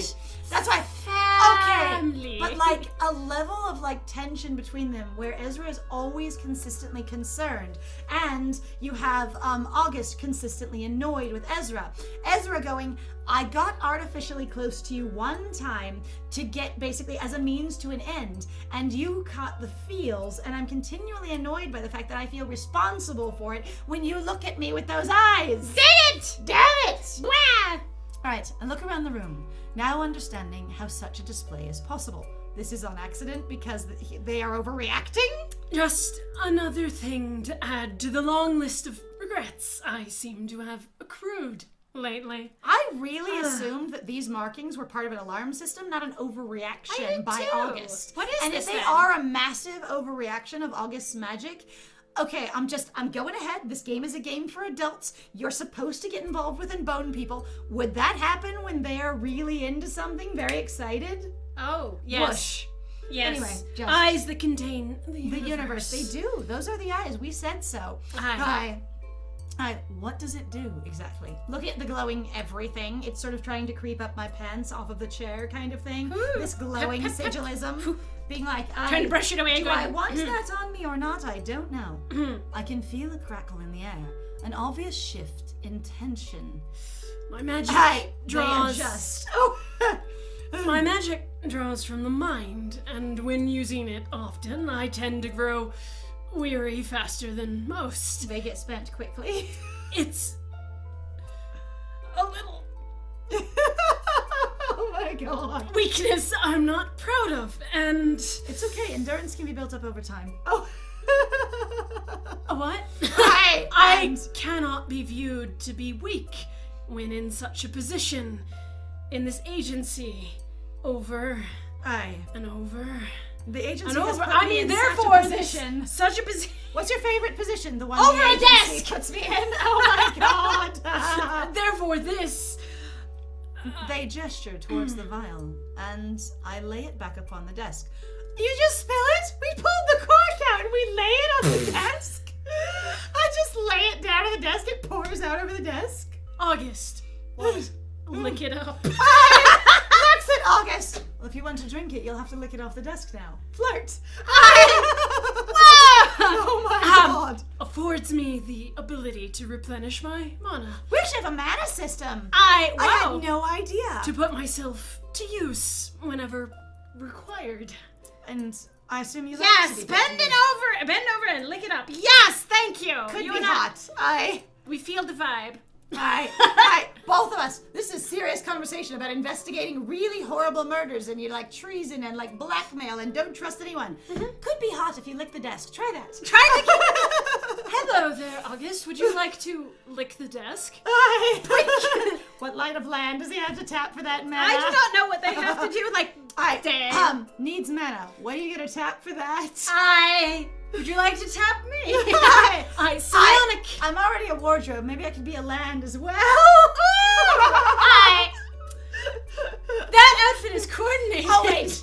If you look deep enough, you could probably find a land inside of me. Holy shit! Psionic abilities such as my own are rare, so I am required quite often. Everyone I have to misses just you. Oh my god, I'm gonna die. Keep going. You have to extend your stamina regularly. There's such demand. I actually have really good stamina. It's just the fact that The demand is so high. I have to keep going. I need to service so many people with my abilities. Intensely. People keep demanding my abilities. There is, yes. Over the desk as well. There are quite obviously side effects. Looks around at the room. though, your health is more important than your notoriety, August. They seem taken aback by my statement of caretaking and self-awareness. Maybe even a little embarrassed that they've kind of shafted themselves to be powerful, and etc. Yes, and I see that now. I've been a little blinded by the desire to impress, but the harder I look, the more I realize that I might be pushing myself to the limit for a broken cause. And for people who are just asking things of you frivolously. You're not supposed to care about me. Yes. Push it to the limit. Push it to the limit. It's true, it got real horny real fast. And hopefully you're as entertained as we are, because this is funny as hell to me. Honestly, it entertains me, because sometimes you just kind of go, alright, this is weirdly horny and I don't understand, but here we are. Alright, I've broken cause. Now we're not only subjugating people in service, but we're breaking them as well. In various positions. This is intense. I push it to the limit. Turn down for what? I blanch at that. Those words coming from August's mouth seem unreal. It's a casually honest statement. Painfully honest. It pains me. Even the certainty not something that I could imagine the enforcer I met just a week ago. You did not meet them a week ago. We've been here 3 damn days. Has it been a week? It has not. We've had every night canonically shown to us. This is like the 4th day. We're glad that you were entertained. It's not our intention to really make a lot of people uncomfortable. Not at all. And that's why, like, the idea is to do this in good fun. Yes. In all cases. Maybe the weeks are so only 4 days long. Maybe? Okay. I like that, leaning into canon. Okay. We're just absolute compliance here. 4-day weeks. We got this. 4-day weeks. We can do it. Let's see. Just a week ago. Oh, God. Daring to utter. I couldn't have pictured them uttering this a week ago, but now it's astounding. Too many questionable things have happened right under my nose. Literally. And down under your nose. was too blinded by my determination to succeed to see. I needed to do it well, do my job so well. Piper, the murderers, we need to go back to the beginning. Wait, murderers? There's multiple murderers? No, I said murders. Murder. That's murders. Thank you. I'm like, wait a second. That's why I corrected myself. I can't read it. It's Thank murders. you. Okay. I, at the beginning, examined the root. Oh dear. It's fine. The root being the agency.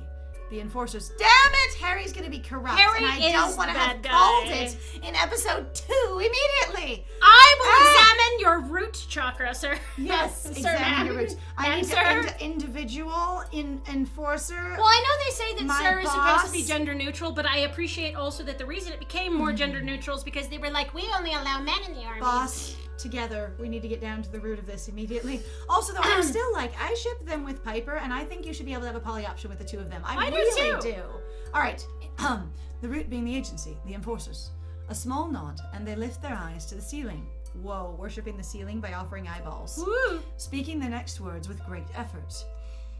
Yes, the enforcers. Great effort. As I'm still sitting on my hands, It's fine. I know how to restrain myself. Then why bring me here? Your letter specifically requested me. I want to know why. That I cannot answer. I wish I could, though. Ask about Piper. Ask about Aya. We're gonna ask about Aya. That's what we Sure. came here for. We came here for Aya. So Piper also can tell us their own story, but Aya cannot at this point. Tell me about Aya.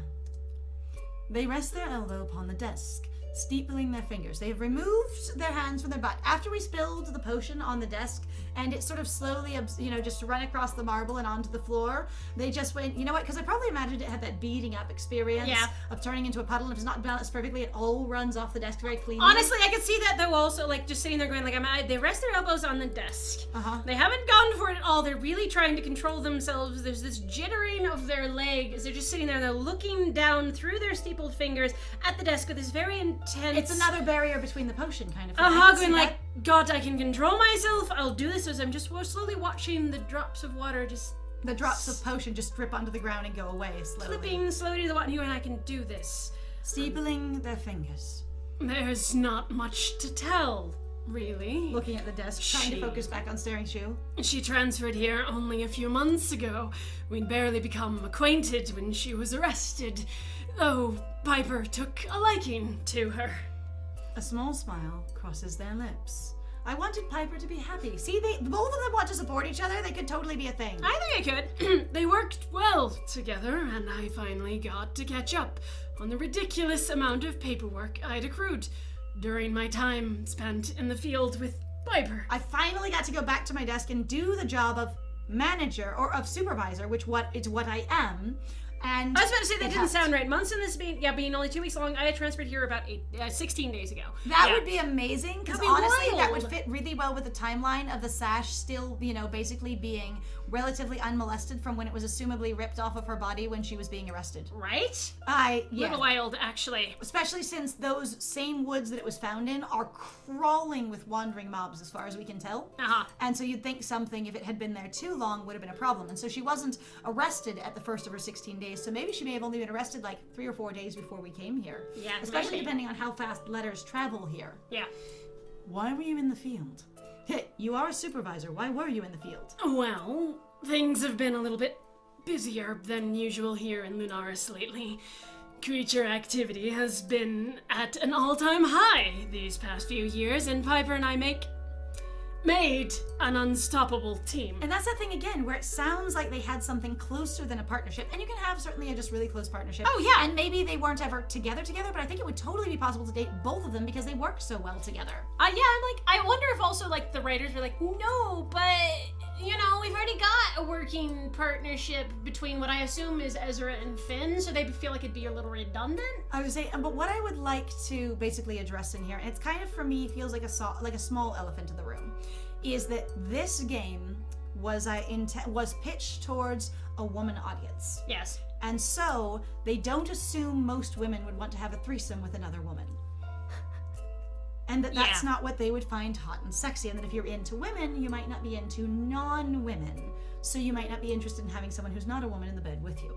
Yeah. Because they also assume threesome, it seemed as though all three of you are equally together, which is not how I understand uniformly poly works at all. Yeah. Having never been poly myself, but again, having done a lot of research and watched a lot of good essays and read some books on the subject, this experience of you don't have a unified triangle of absolute 3 ways, unified attraction and equality and interest in all ways in most cases. Yep. Yes, I would think that would be pretty rare. Yes. Now, if you're poly though, and you're dating 2 people and those 2 people get along really smashingly, that just seems like bonus for all, right? Right. But the thing is I think that the reason that Piper isn't in a poly route is because there aren't many women in this game because they assume less of their target demographic is interested in women. Yes, this game seems to be actually more explicitly, I still think the Arcana is pretty explicitly more towards individuals who are considered to be women or girls, and then the same thing kind of stretches through to here, which is fun. And the thing is it's a demographic to shoot for, right? And you don't have a lot of dudes that are interested in dating games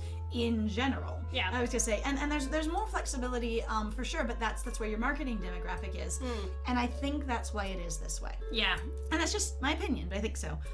Let's see. I contemplate that for a moment. For any peak in activity is usually for a reason. So you really have had several years of weird activity without escalating your investigation more and more, and then we're only really going into overdrive mode once it's murdering people. Right? It's been worse the past few years. Not always this bad. And it's remarkable that for a few years you've had a weird season of supernaturals. You'd think you'd have done something by now. They shake their head. Not always, but it almost seems normal now. I love how we're not watching them closely anymore. They shake their head, their hair shifting, or, me watching their jawline, whatever. Right? It's so inconsistent how much we ogle these people. That could be 40... Yes! Yes!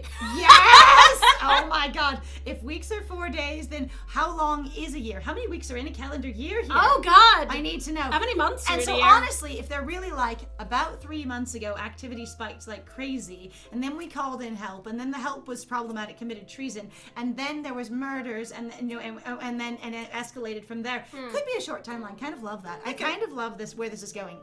I make a mental note to remember this, to pry later. So, her arrest. One day she was just gone. No explanation. Clearly you got paperwork. It was reported that she went on an unsanctioned hunt alone. I wasn't aware, and neither was Piper. We never saw her again. But you got paperwork on her. I reached for the papers that still sit upon the desk between us, which I brought over. Somehow I discarded them near the file cabinet. Clearly the file cabinet is in reach of the desk. That's fine. All right. Upon the desk between us, Harry's signature is clear as day. Is Harry, like, secretly actually going to be, he's the racist? You know, it's not us as cops. It's not like we have a system that empowers us to basically, profile or, target minorities. It's just the fact that, it's just Harry. Harry's just the bad guy. And the thing is I'm interested in what their narrative is. They really do have this strong narrative that involves, race and policing and the law. And I'm really curious about this story, honestly. I say, that is what unsanctioned means. Yes, indeed. It does. Don't perform the unsanctioned actions. All right. Harry's signature as clear as day. Apparently the papers aren't in a file. They're just there. If I don't think it's a joke, or if I missed something in the descriptions, yes. And that's the thing is, I thought the cabinet was on a different part of the room. Right? Maybe off to the side and because we can't actually see it next to the desk at all. And we assume the office isn't supposed to be an approximation, but really what the room generally looks like. Right. And going, didn't we have to walk from the file cabinet to come over to them? And we discarded the papers before we came over to them, kind of thing, to then be able to use pull the sash out of our pocket. So did we then go and pick up the discarded papers, then put them on the desk when we took a seat? And it would be nice to know. Anyway. Yeah, I don't know. There are drawers in the desk too, but they specifically mentioned we examine a file cabinet. Yeah, like I remember specifically the file cabinet mentioned too. And unless they're using file cabinet as synonymous as the filing drawers built into the desk, but it also sounds like we had to walk over towards the desk, so it sounds like ambiguous room terminology.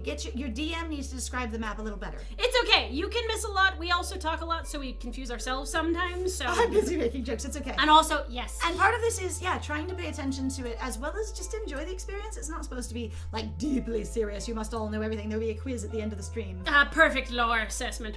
You didn't question it. An uncomfortable shift. A squirm, almost. I did not. You don't question Harry. He's given me no reason to. And he didn't explain anything. He didn't even talk to you when he handed you this paperwork. There's nothing written in here in the paperwork that tells you anything about it. Honestly, I would have been stunned, since it sounds like the idea of, treason is actually really unusual. I'm also like, what does the paperwork cover if it doesn't cover a report on the happening? I know! The paperwork is just her glowing recommendation and her profile as enforcer with a stamp of treason. It's not actually paperwork on her or her experiences. It's just her profile. Right? It's just her character sheet. It's fine. Right. I watched them carefully, the furrow in their brow deepening as they quite clearly second-guessed their own statement. Well, now that it's been said out loud, you don't know, do you? Huh. Something isn't right here, and Aya's situation feels too convenient for me. Don't you agree? Is an unsanctioned hunt? I don't know. Sufficient for a charge of treason. Well, and that's why we said we need to know, or at least I said, I want to know more about their system of government. Because if we are law enforcers, but we're not the makers of the law, your enforcers don't act as the government, only the enforcers, or only the, of the government. Right. And like your hunters are your police. They're not your parliament. Do we have a king? Do we have an empire? Do we have, a democracy? What kind of legality is there? Do we have a republic? Are we a theocracy? That we can have treason. What's our government system? And then, yes, is an unsanctioned hunt sufficient for treason, or is it what she did on the supposed unsanctioned hunt that is treason? That's also not... Because the mark of treason to me doesn't, I understand big words supposed to hit hard. We all know it's bad from fantasy. Treason, right? Yeah, what is your legal system? I go, what does treason mean? For me, the player, in a meta-sense, I can go, oh, that's bad. But what does it mean within the world? Is it actually super bad? And if it is, how? What's the real gravity here? Mm-hmm. Anyway, something isn't right here. Don't you agree? A deep breath. Deep breaths, everyone! Relax! Right.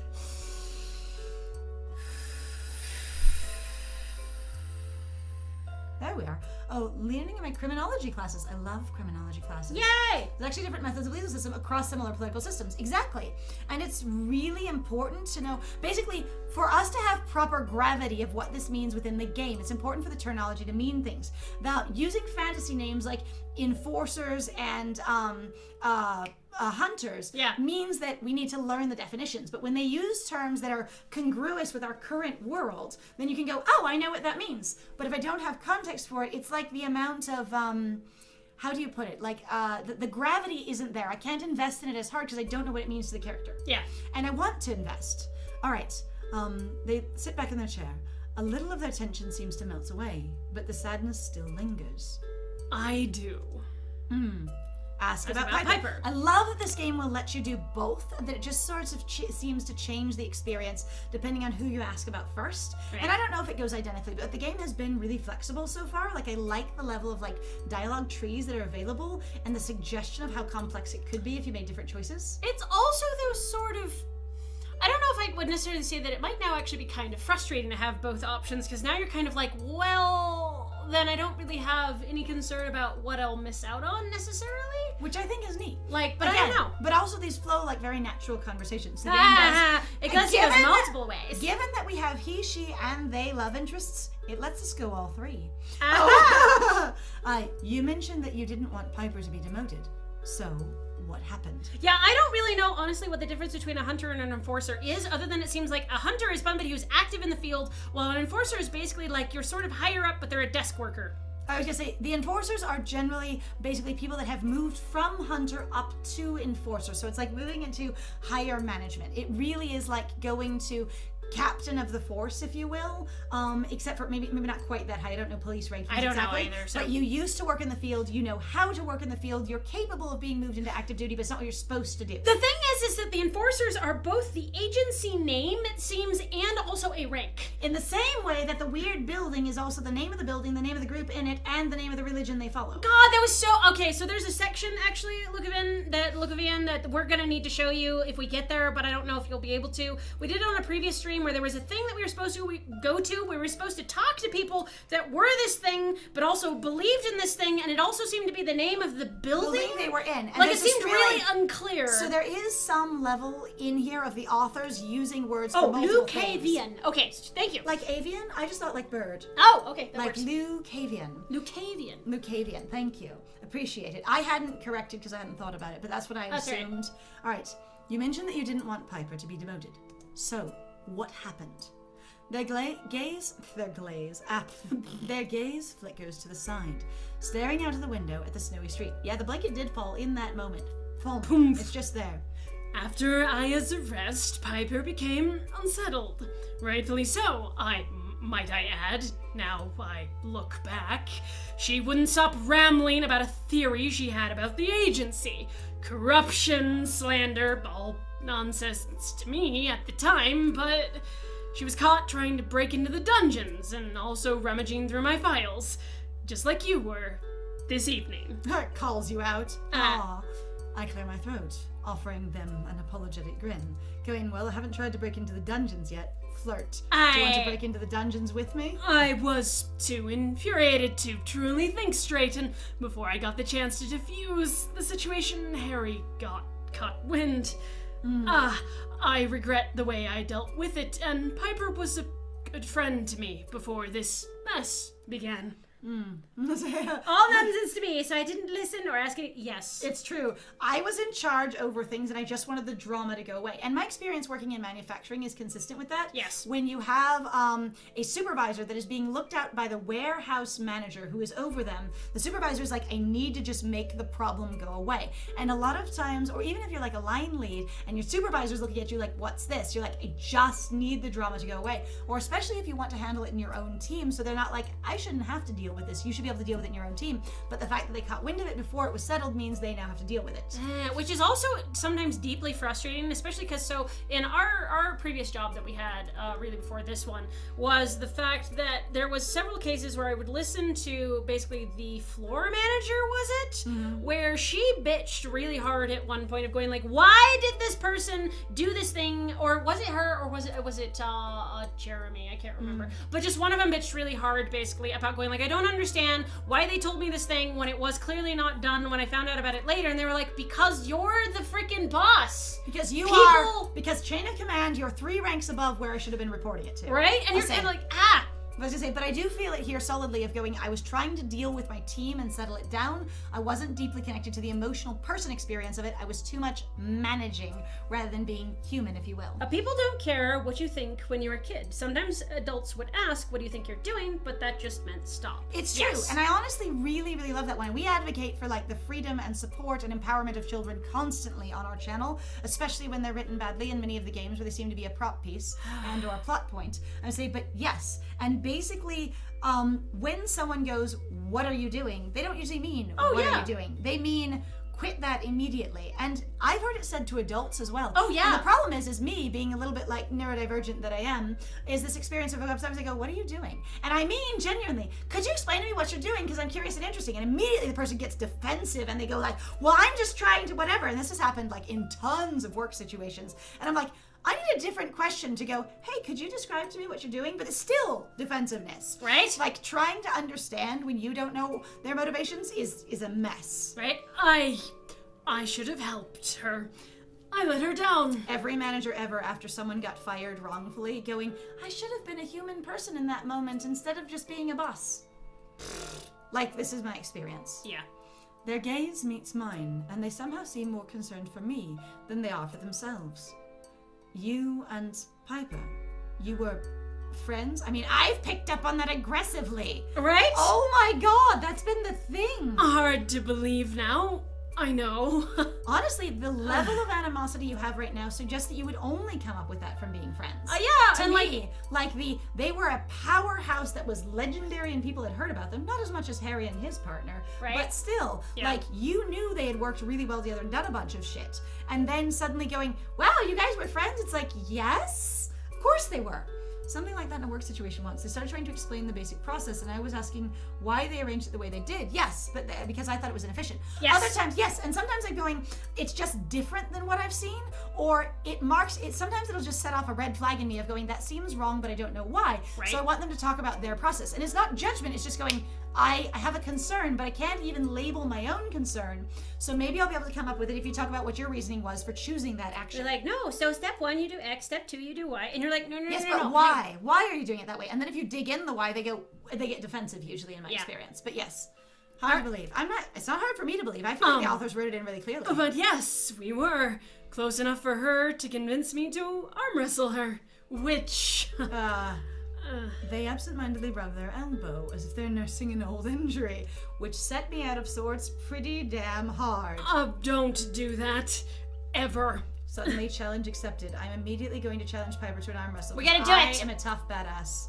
The way they light up when they talk about such memories doesn't go unnoticed, and I feel a pang of sorrow for their lost friendship. Exactly. They both seem like they could do with such... Yes, what? Arm wrestle. That's what the kids are totally calling it. I was these gonna days. say, I think that's a metaphor, but it's okay. I don't think in this case it is, but I totally see it as a metaphor. They both seem like they could do with such company in their lives. Yeah, support, because they both seem really alone right now. Yeah. And now I understand why they're noted as being so prolific as a team. You honestly didn't make that connection before, because I thought that was obvious. I did too. I also thought your character actually made the observation, but that's fine. I thought so too. Like that they were a special team. They had a distinctive connection. Apparently we just thought it was profound professionalism. No. Hashtag intense professionalism. Ooh. They should speak to her. Clear the air. Or you should. Sorry, you should. Thank you. Like, the look they throw me is less than convincing. I dodge it because I don't accept it. Piper is a proud person. She's been wronged by someone she trusted, and she does not trust freely. I wouldn't expect her to forgive me without much begging, but I shall try. I truly valued our friendship, and I've been cruel in my mission to please Harry. I've been cruel to her. In my mission to please Harry. I see. I'm trying. Piper couldn't trust me. Flirt. Yes. Piper, would you arm wrestle me? Flirt. Whoa. Hi. Also, though, I'm going to have to do much begging. So, was begging involved in your friendship before? Whoa. Whoa. That's a lot. That ends now. I don't trust Harry either. God.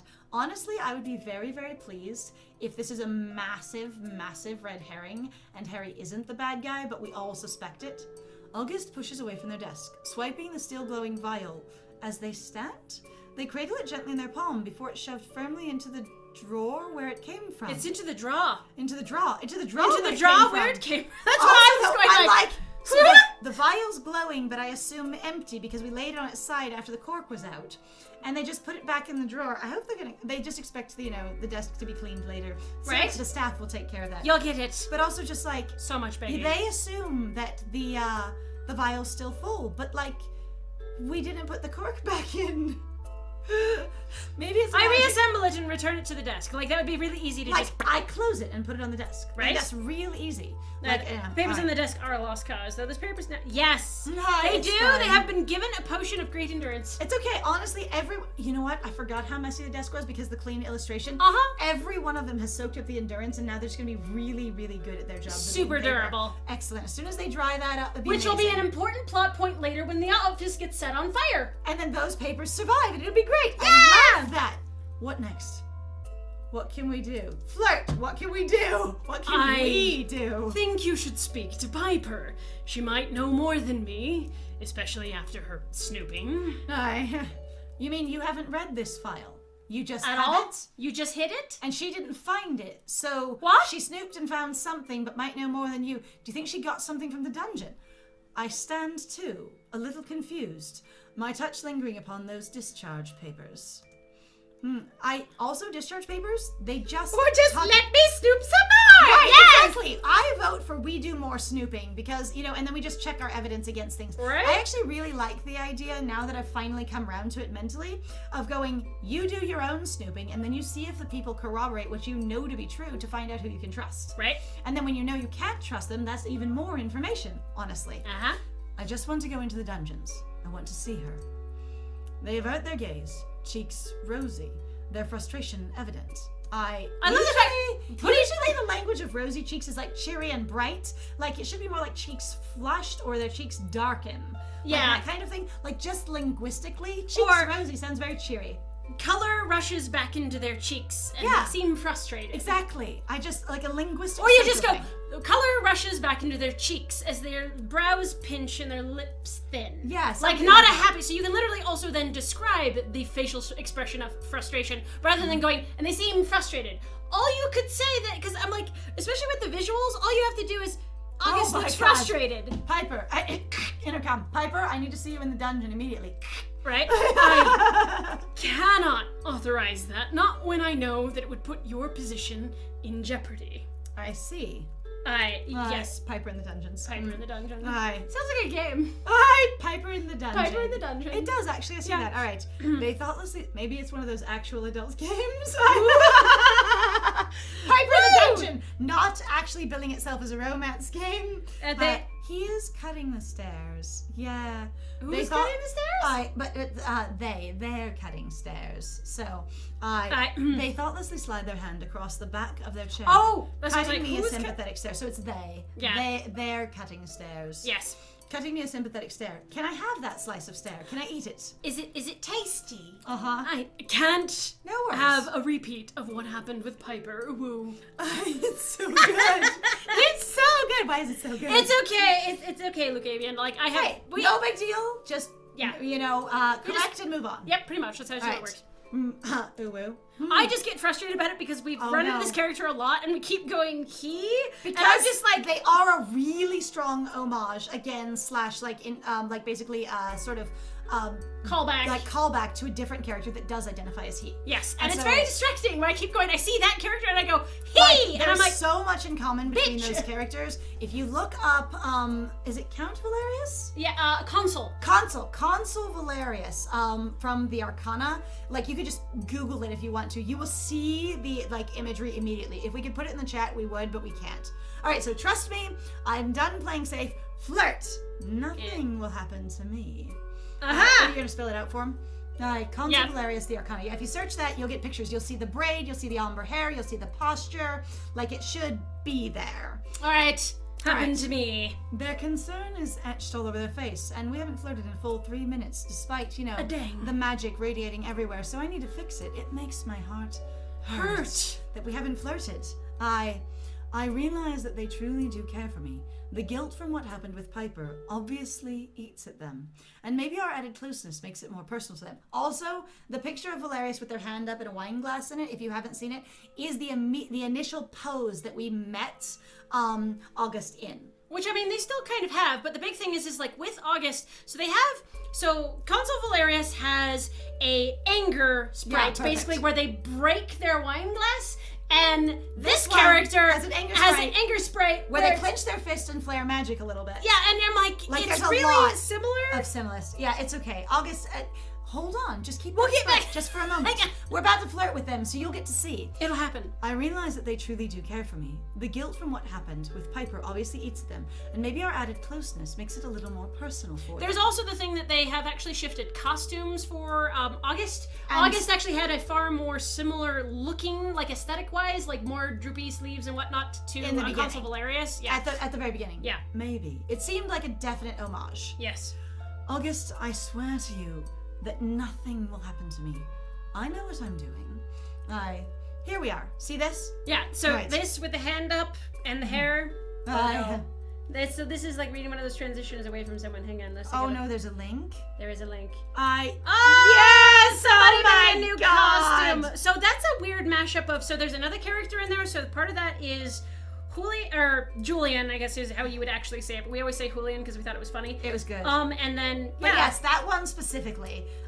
You bet. Yeah. Anyway, so we're like, this character is basically a better version of that character. And I want to say better in like big quotes. Basically, all the characters in here are supposed to have more healthy emotional expression, more healthy relationships, and be more fleshed out people. Well, and obviously they're done by entirely different teams. So as much as we say that they feel really similar, I can't say that that's what they were intending to do, because I don't know if these people were aware of it or if they were involved, blah, blah, blah. As far as I understand, this team is very familiar with the Arcana, but I don't know that it was directly inspired anyway. All right, so you seem very sure of that, of yourself.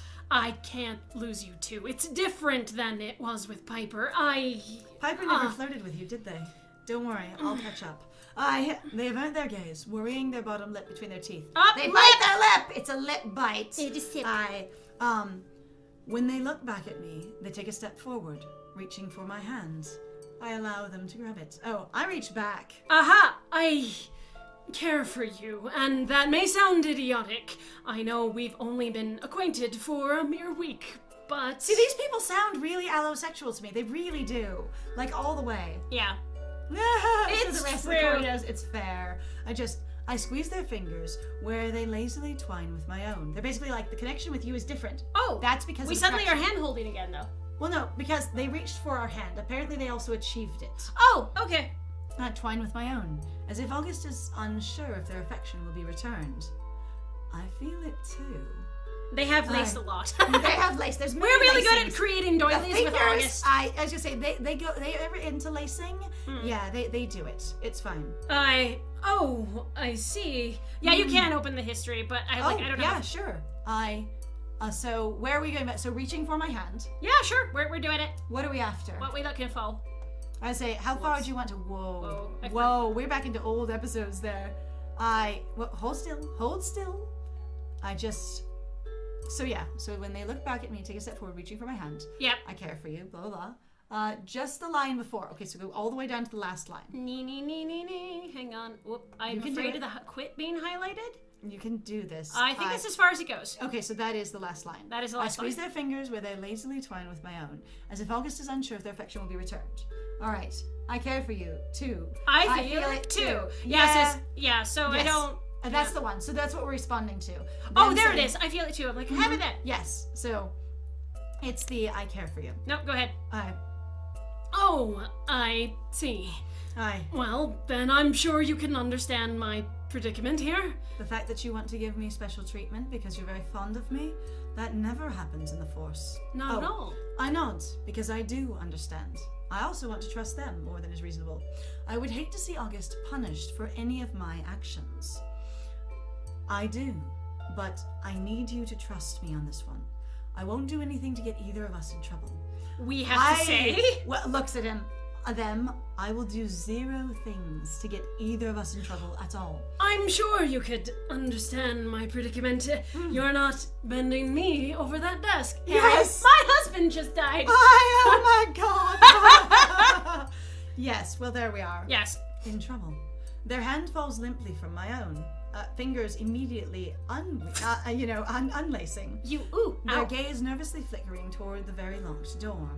I do trust you. I just don't trust anyone else. Oh, the boss, Harry. He's recently a widow. One of the enforcers or the hunters that was killed was his husband. Yes, and he's actually supposed to have been a really, really impressive, like legendary, The two of them astounding. were like the one that was killed, his actual husband, was like the most outstanding hunter ever. Like medals upon medals upon medals upon awards upon awards. And both of them were like a kick-ass team, except that Harry was so infatuated with his partner. Sometimes in the way that we ogle, he would just ogle them instead of fight people. So the partner was always saving his ass, and eventually he went into management. Yes. So to prevent this ogling and just being completely enamored of his own partner. It's a really cute story. There's an adorable picture to go with it that we covered in our last stream. Yes. All right. I Just do don't trust anyone else. trust you. I just As don't long trust as you never repeat that line once we're in a relationship, we're okay. Oh, whatever you have in mind. Be careful. I smile because I know exactly what I need to do and who I need to help me do it.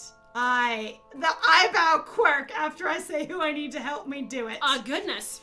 They watch me intently, lips quirking into a small smile as they watch my face light up. Giggity. Yes, giggity. You have a plan, don't you? You know what, Lucavian? I appreciate you diving in on the third stream and just going, mild background where needed, and otherwise I'm all in. Yes. It's great. It's great. I do, but I'm not sure you're going to like it, so I'm not going to tell you, so you don't have to dislike it. Oh, you may not approve, but we have a few allies that probably know the dungeons better than any hunter or enforcer ever could. I'm going to enlist an inhuman. The dramatic and sudden roll of their eyes! Take a shot! Tells me they know exactly who I'm talking about. I can't believe that we were supposed to go down to the catacombs with the vampire at the very end of the last game. Right? And then we have not gotten to this entire time. I know. I'm just like, oh my god. It's okay. Yeah, no worries. We appreciate that you've had fun taking the time that you have. No, it's just nice. I just wanted to like mention it because I thought it was extremely charming in this moment. And honestly, I think a lot of the people that join us are very charming, and I make a point of like pointing out like loving Delta Whiskey's involvements and their the contributions that they use, do with their wonderful furry emojis, and also just like Palm coming in full ass horny every single time of going more sexy doll games. Ha ha ha. It's very fun, and it's just I love the very different flavors, and it just was kind of cool. Yep. All right. You want to enlist a bunch of vampires to help us break into the enforcement dungeons? Oh, you assume vampires. Not a bunch, just the hot one. I mean, just the one. Finn has lived in this town longer than, well, literally anyone. How do you know? I say, do we know that? What? How do we know that at all?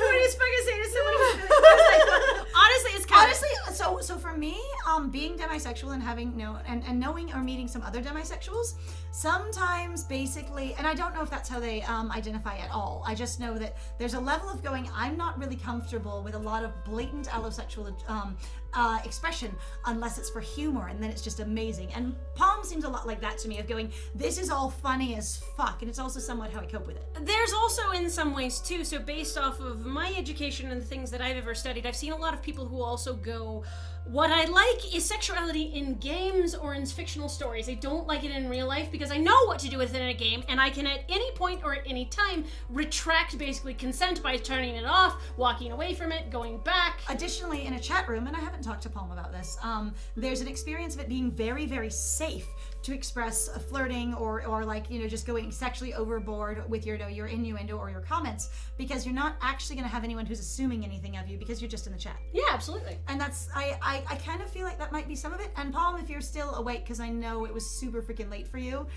you're totally welcome to weigh in on this, and otherwise that's my extrapolation of your experience. Yes. All right. Not a bunch, just the one. We assume literally anyone. We've never been told that, and he never told us, even though we don't actually, as a canon character, know him. It's interesting. Again, it seems like our character assumes things a lot. You're old, and you're inhuman, and you live here. You've been here longer than anyone. Like, August scoffs. They're scoffing loudly. Lived. He's as dead as a doornail. So you're just going to walk into the dungeons, Casimir in tow, and hope not to get caught? That's amazing. I love that they think that we would be that careless, even with our amazing track record. I don't know who Casimir is either. I assume it's the vampire's last name. I think that's Finnegan's last name, but Yeah. we've never been introduced to it at all, so I'm kind of... They do use names in this game suddenly, just like people do in real life, which is I kind of find cool. Yeah. Without assuming without introducing them to you. On the other hand, I wish our player character would ask. But yeah, Finn is the vampire. Yeah. I say, which you haven't seen in this episode at all, but apparently soon we will. Maybe? Hopefully who we'll knows? get there. I smile at their obvious distaste for my plan.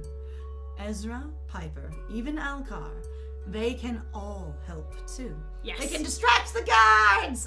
Yep, totally dead as a doornail. Yep, Absolutely. exactly. So yeah, that's the vampire. And He yeah, was dark I just and angsty. assume Casimir's the last name, but I don't know. And I assume that since, honestly, actually it could work. If our MC, being as assumptive as they are, but they might actually just being like feigning confidence and also, or assuming you'll correct me if I'm wrong. So I got from context that that's his last name. I'm never going to check in unless, because I don't need to unless you tell me I'm wrong. Right. That kind of thing. And that sounds very much like what I've learned in like management and leadership as well. I imagine that honestly we would do that, but I feel like because this is a dating game, it's probably more likely you're going to be largely focusing on a single or two characters as the On the routes other we do. hand, if they do crowd scenes, I would love it because we've been playing a game recently called My Love Story or First Love Story. First Love Story. Where they've done crowd scenes really, really well, and it's been unusual for us because a lot of dating games don't juggle them very well. Is it First Love Story? Is it First Love Story? Wasn't it? No. Which one was the one with the crowd No, scenes? shit. Well, weirdly enough, Freshman Fantasies is... Oh God! It was God, I was Freshman like, Fantasies. yeah, My like bad. that. Sorry, wrong one. It was Freshman Fantasies, where they've been juggling crowd scenes and friendships really well with sometimes like 5 or 6 people. I did too. It's because, okay, so your character actually goes, I want to go to the dungeon.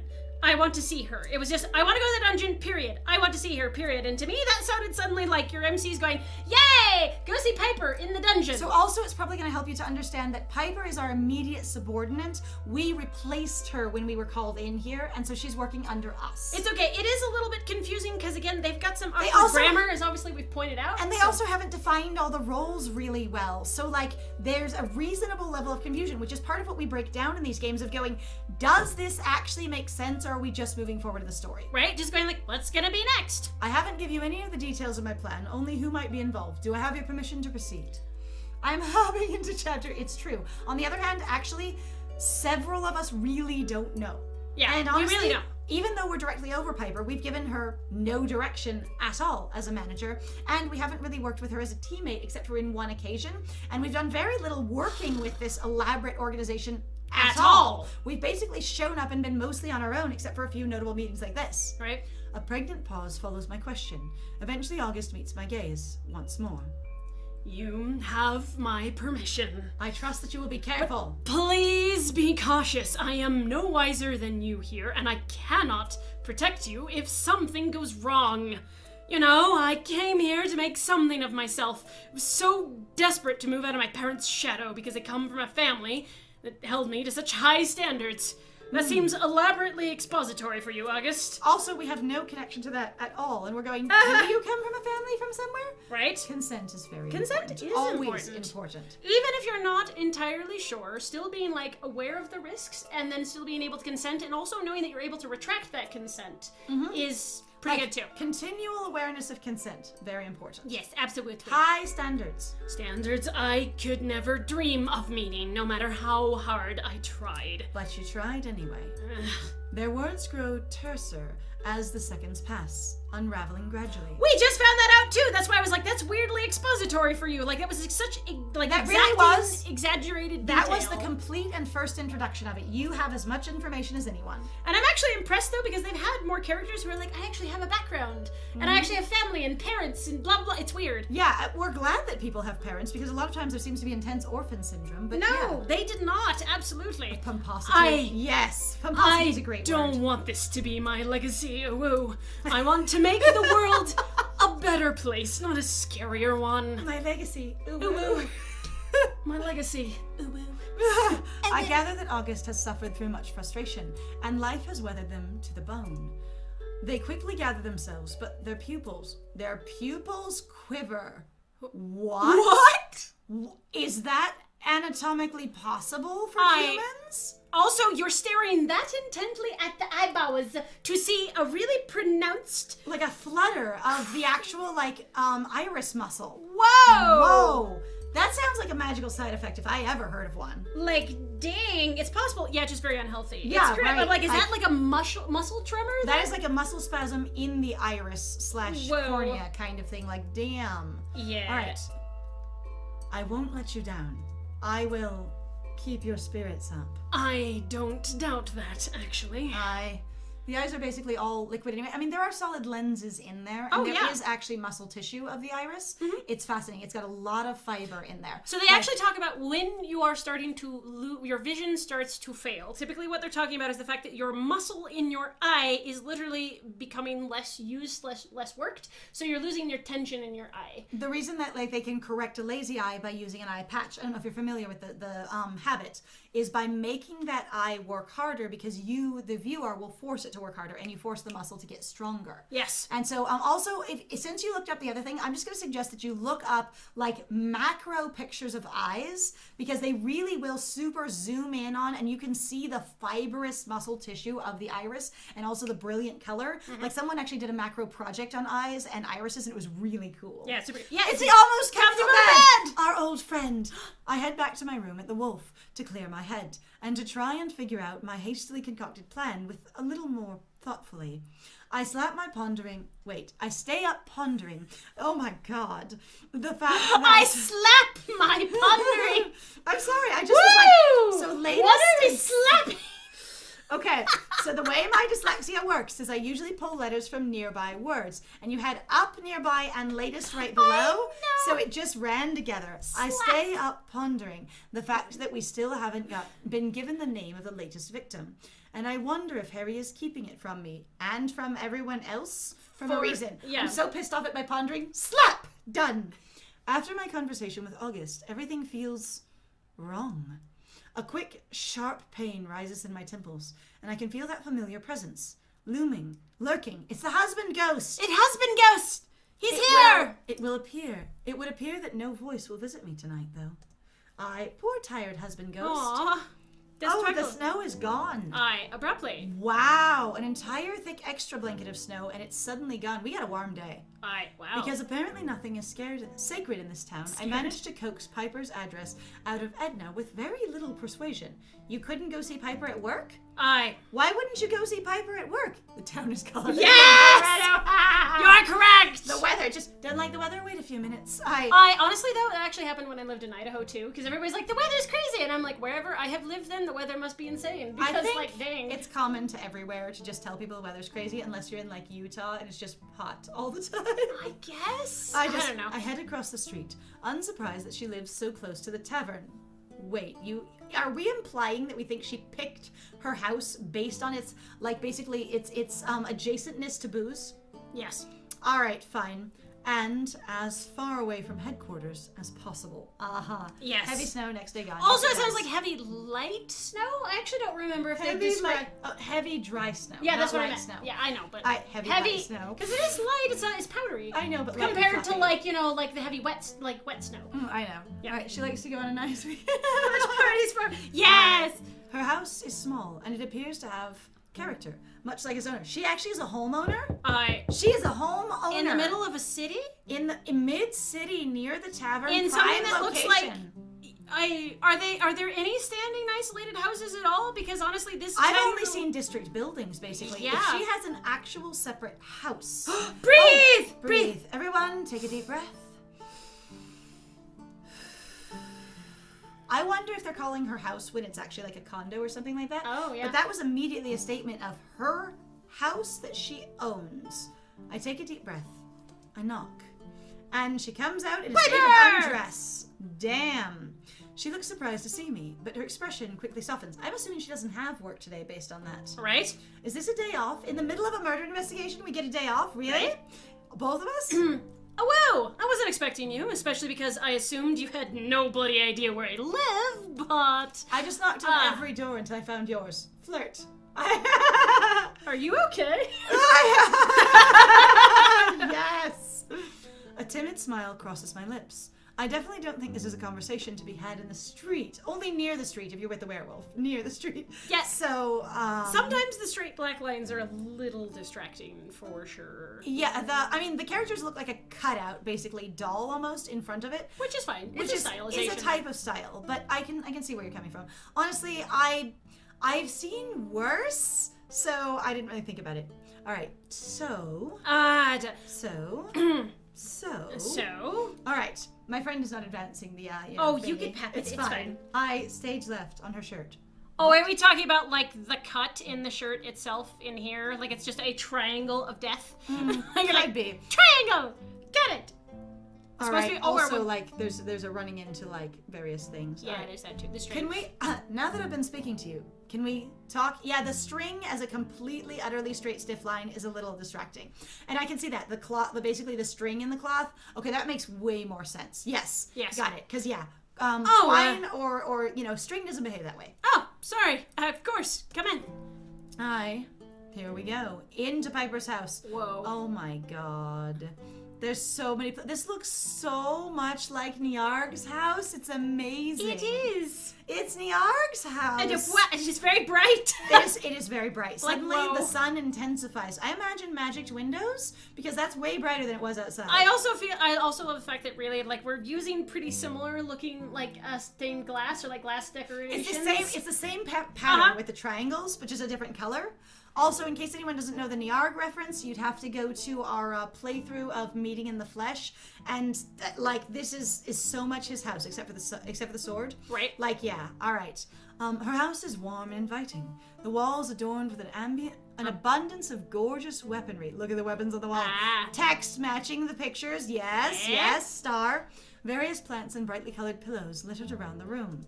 The plants are littered around the room. Oh my God. Your home is beautiful. I imagine there's plants just on the floor everywhere randomly. Thank you. I've been lucky, really. I know not all hunters catch a break like I have. The market dropped really bad when there was a bunch of, basically massive spike in supernatural activity, and I bought when the houses were low. Plus, real estate in this shithole is cheap. I was right! Yes! Yeah! I wasn't even looking. I was just like, that one. There we go. Oh, yes, it is Piper. It's okay. We support you. Yes. All right. It's okay. So Edna is the name of the person who owns or runs the tavern that you're staying at. Yes, so Edna told you where to find Piper. So Edna, is that the serving maid? Edna's the serving maid? Might be. So the only like person we've met in the tavern is just the barmaid. As far as we know, no one works in the tavern except for a lone barmaid who has never been identified as the owner, proprietor, or anything else. She's the only person we've seen that's in any kind employed there. Yeah, as far as we know, that's her. Yeah, we might have just gone through super quickly. So yes, this is the Piper we wanted to meet in the dungeons. Aha! She's adorable. We share a laugh, but I can't help but feel a sense of urgency to discuss things with her. But I can't help but now. feel. Yep. I can't help. Sometimes I'm like, there's something about that that's a little awkward. It's okay. I decide now is not the time for pleasantries or stalling. No flirt. I know. Cutting straight to the chase is the only way. We're gonna flirt. It'll happen. I have some news about Aya. Oh, and then you just let her know, which I assume that her distress for Aya was a level of interest, as either profound friendship or potentially more. Right. And that us just coming out with that is going to be a heavy hit. I have actually been deeply annoyed where some games have actually basically done that. Is that a time for pleasantries? Flirt. So we had it aggressively in, for example, a big example is with the Arcana, and I appreciate that the game is meant to be a dating game. I understand that the part of the fun is just to go and flirt, and I would like to support that. It was just also really confusing when we were especially first playing through it, where you're just but we're literally going, we have no time. Your character is trying to save this other character from getting killed in a certain number of days. You've got all this time crunch. Everybody keeps talking about how run off to the side and do something romantic that takes a bunch of time. Basically, time to get into a snowball fight. They're kind of their specific life-threatening time crunches that they continue to put us in, and then basically would create a romantic scene that was an aside that did not address them and took time away from them, as if you essentially had a pocket dimension of time for every romantic scene, was deeply distracting and confusing. It felt like a profound ludonarrative dissonance. Gameplay is solve the mystery and save your lives, or but the game narrative is, but the game play is choose this option for flirt or not. So your narrative and your gameplay did not match up. Your goals were confused. Her eyes widen. flicking to the side. Away from me. Away from me. Aya? Please don't say what I think you're going to. I pull the sash from inside my coat and present it to her. No, I'm not going to say she's not dead. I'm not going to say we're going to visit her. I'm going to make you think that she's dead first by showing you a bloody sash. This sounds like very poor presentation. I don't understand I don't know what the expectation is, so I'm actually kind of confused. Okay. So it's okay. But what we've got is her basically partner suddenly disappeared under mysterious circumstances, and she was told to drop it aggressively, and she was really emotionally distressed by it, and she says, please don't say what I think you're going to say, and we immediately go to show her bloody sash instead of say, I've talked about Aya. Do you see that set up? No, I see how that looks awkward, but I'm also going, I don't know what Piper's talking about. Please don't tell me what I think you're going to, don't say what I think you're going to say. She probably assumes that she's been executed or something like that. Right? Like, but then it goes worse. But I'm quick to reassure. Right, I present it to her, but I'm quick to reassure. This was found in the woods, but that doesn't mean you are shit at it. Being quick to reassure. She could still be alive. Wait, we don't know if she's in custody or not. Wait, hold on. Do we know if she's in custody in a dungeon or not? Because our superior should know if she's in a custody in dungeon or dead and was killed instead of moved to a dungeon. I feel like even actually August didn't know. Are we suggesting that she isn't even and was never taken to the dungeon and was just murdered and made to disappear, and your supervisor covered it up and your boss doesn't even know about it? Hang on, that doesn't mean she could still be alive. It's true, it doesn't mean she could August still be alive. did believe. That's what I was thinking. I was like, I think August believed, but I don't think August has really ever looked. Piper. Which seems weird for somebody who seems This to be... has clearly been out there for a while. Yeah, but she was arrested a while ago, so yes? What? She reaches out and runs her hands over the ruined fabric, her fingers shaking. There's a lot of, finger shaky. But do you know what? So the funny thing that I love where people are actually like 7 days. You really do, have shaking fingers pretty much regardless, especially, when you focus on trying not to shake because you now have muscle tension. Most people don't have a really steady hand, period. But I know what they're going for with the story. I know, With a deep inhale, deep breaths, there we go. Finger shake, ha ha ha. She withdraws, turning to sit upon the arm of her sofa. She's queer, she sits on the arm. Right? Why are you here? She's just like, I can't deal with any of this shit. It's fine. Usually females don't withdraw. Oh, God. Hey, you have no idea how she's anatomized, and neither do we. We do not. We also don't know her practices. All right. Given that we have not gotten that intimate with her at all. She looks so sad, like she's only thinking the worst. I don't blame her, and I cannot imagine how frustrated she must feel with the hand she's been dealt. I wanted you to know that I spoke to August last night.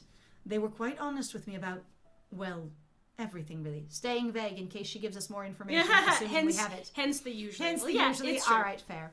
All right. Oh, they were, huh? They just put my business out there. I suppose they told you why I was demoted then. I acted without rational thought. I was so bloody angry I suddenly burst out into talking because that one thing did not... Yeah. It's fine. Whoa. I offer her a smile, trying to catch her gaze. It's okay, chill out. I was gonna say, I almost feel like we should offer her a smile. It's just offer a smile is repeated so much in this game. I know. I may or may not have been caught doing exactly what you did. Hi, bloody angry. I'm dead. I'm dead, yes! You didn't. I nod, and she assumes I went into the dungeon. I mean, feeling a little smug now that the fear of being reprimanded by my enforcer has dissipated. Okay, I feel like they're not commuting enough information between the characters here because they assume we know. I feel like they're talking too much to the player here and not the actual character, because Piper did two things to get expelled. One, snuck into the dungeon, and two, read the paperwork. Yeah. Are we saying, yes, Piper, I've snuck into the dungeon, or yes, Piper, I've done the paperwork, or yes, Piper, I've done both, because that's what you did? And so if she's saying, oh, you did, yeah, I assume you know what I did, and you go, yes, we did the same thing. However, there is this sentence, so maybe that will explain. Because we're not going to necessarily be clear of what else we did. I broke into Augustus Wilhelm's office and lived to tell the tale.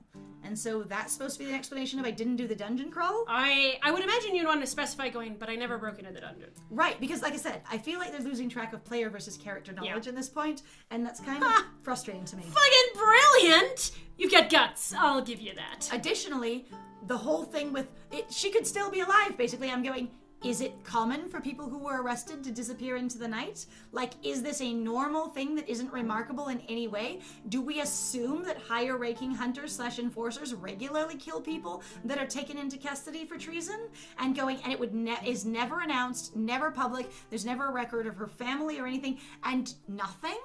I like the fact that you like that, but we also wanted to have it all be different. So. Yeah, a lot of them have different accents, including, unless I've pulled it off wrong, Omen having an American accent and the MC having Uwu having British. Yeah. So we've got a British for Alcar, British for Uwu. Mm-hmm. We've got American for both, obviously because I'm largely just using my voice for Piper, and then also my friend is doing Omen, basically with an American accent. And then, so August coming through the writing. Yes. A little bit more ridiculous. They actually do. They actually do write accents into the writing, and it's a lot of fun. Yeah, she does actually have that. We didn't have access to the accents when we picked up the experience, when we picked up the characters because we had to talk to them immediately. Right. But the writers did actually do some differences in some of their speech, and it's kind of fun. Yeah, it is. I shrug, brushing it off, grateful that the mood has shifted to something that feels a little lighter. I feel like the whole death not death thing needs to be addressed more. I am confusion. Like a good personality conveyance in regards, I think, to Piper, honestly. We expect it hit the floor. August regrets how everything happened. They seemed wistful. I think they miss your friendship. She frowns deeply, fiddling with the edge of her tunic. They hurt me, and I think it will take a while to get over that. It wasn't even about the punishment. It was that they didn't believe me. The trust was broken. God, you work for someone all that time, but when it comes down to it, they think I've gone mad. Why would I make up such a thing? Right. Everyone jokes about us and our instincts, but they don't understand. When we feel something, we really feel it. You know? Yeah, we know. Actually, having been in this canon character's head, there is a sense. Time to beg. That's what I said. There is a hunter sense that is above and beyond the standard 5. And you feel things. I nod, because I do know. Whatever lies within us that grant us our abilities is something we cannot shake or ignore. Yes, as hunters. Yes, that's a hunter. There is a hunter sense. That thing where we're looking at people's auras and we're sensing their motives. It's actually an extra sense that the hunters seem to have magically. Though, honestly, it doesn't... Though it hasn't been described very well and it is inconsistent. No, I was going to say that it almost seems like other characters also don't really know what the hell it is. You seem to be, uniquely positioned to, postulate this experience to everyone else. It is actually, I was going to say, it's not, horribly inconsistent. It's really there. I was going to say, but we just don't seem to use it on humans. Yeah. I was going to say, it's really, a sense for, to exposit speciesism. I was going to say, but there's this really, strong experience of going, nobody outside of being a hunter seems to understand what hunters are like and being a hunter. Right. On the other hand, having her say that in reference to August, who is a hunter, and saying they don't seem to understand, which I assume you mean they outside, but you never know. If we sense someone is in pain or they're scared, we feel it in kind. If we love fully. If we can feel that someone feels off, it usually is. They employ us to do what we do for a reason. I wish they'd have a better understanding of what or how we feel. Which is interesting, why? Because you have enforcers are not hunters, except for our enforcer is a hunter and used to be, and also Harry, our leader, was an enforcer, a hunter and used to be. So going, who's they that doesn't understand? Because they're all hunters or have been. I'm also just kind of is it a magical thing that you're just sort of gifted with when you're a hunter? And then magically, when you age out of it, basically, when you get promoted out of it, you lose it. It's position specific. You can't multi-class to a higher, to a higher rank. Right? She scoffs a quiet laugh, rolling her eyes. Yeah, drink. Rolling her eyes and offering me a smile. There is a level of repetitiveness in this game that starts to get to me. If only. If August wishes to make amends, I welcome their apology, but it will take me a while to trust them again. I was humiliated and betrayed by one of my only friends. They've got some begging to do. And some begging. There it is. And some begging. So nodding here, August understands. Yeah, you had great timing. Yes. My man. It was really good. That was excellent. On the other hand, it suggests that August really does understand Piper well as a friend, because they understand that begging would be in order, essentially, in whatever way it is. And she's also, begging would be in order, essentially. So they're on the same wavelength. Good friendship exposition of characters interacting with each other, and I love that. Yeah, it's pretty nice. All right. Now that I'd like to see. I didn't get to see them bend over their desk, but I'd love to see them beg. Ah, shit. Me too. Ah, yes! Yeah! I'll get you a front row seat if it ever happens, alright? Lovely. Deal. Now, I have a proposition. I'm going to proposition you. Oh. I have a proposition. Flirt. We're going to do this together! We're going into the dungeons. We're doing this together. Flirt! Come then. What? Oh, sorry. Me. Wrong one. Wrong one. Come then. What's this proposition, dear General? We're going to the dungeons. You and me. Yes! Yes! You're going to the flirt, yes! I love it so good. We've got it. You what? Wait. We're going to the dungeons. You what? Is that really what that said? Yes. All right. Like, I can even go back and look But at that it. sounds weird, though. We're going into the dungeons. You what? Okay, it's fine. All right. She bursts into laughter, her shoulders shaking. Then a pause, and she registers that I might not be joking. Wait, you're serious? I can't help but laugh at her furious expression. Okay, for me, honestly, in reference to these kinds of experiences, I would just ask for permission to go to the dungeon. Because, like, I've asked for access to all kinds of freaking places in, my various experiences in working at jobs. And if they often will just freaking give it to you. Like, I mean, we've already asked August. August said no. I know, but I'm just like, ask higher, but it's fine. Right. I can't help but laugh at her furious expression. You're a real idiot, Are you jealous of my shameful demotion or something? You want your own shameful demotion? Excuse me? Sus. August said no to the dungeon thing. August He said yes to our plan. They- They said yes to our plan to break in, but they said no, I can't give you access. Yes. So that one? Yes. Yeah, you got it right. They gave us permission to break into the dungeon, but not permission to go to the dungeon. Yes. Ah. Being a major isn't that exciting, you ass. Aha. Why are you grinning like that?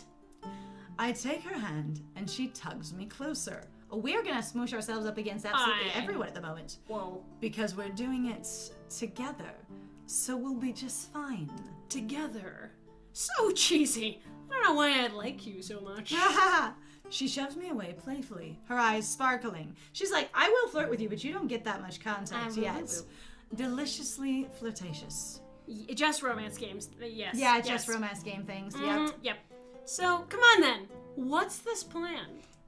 Well, I'm still putting the pieces together. You inspired me, though. Let me say that you were the muse for my plan. Good to know some good comes out of my suffering, I suppose. Right, thanks. Shove her away. Flirt. Yes. Do you have any tips? Any kinks you encountered on your journey?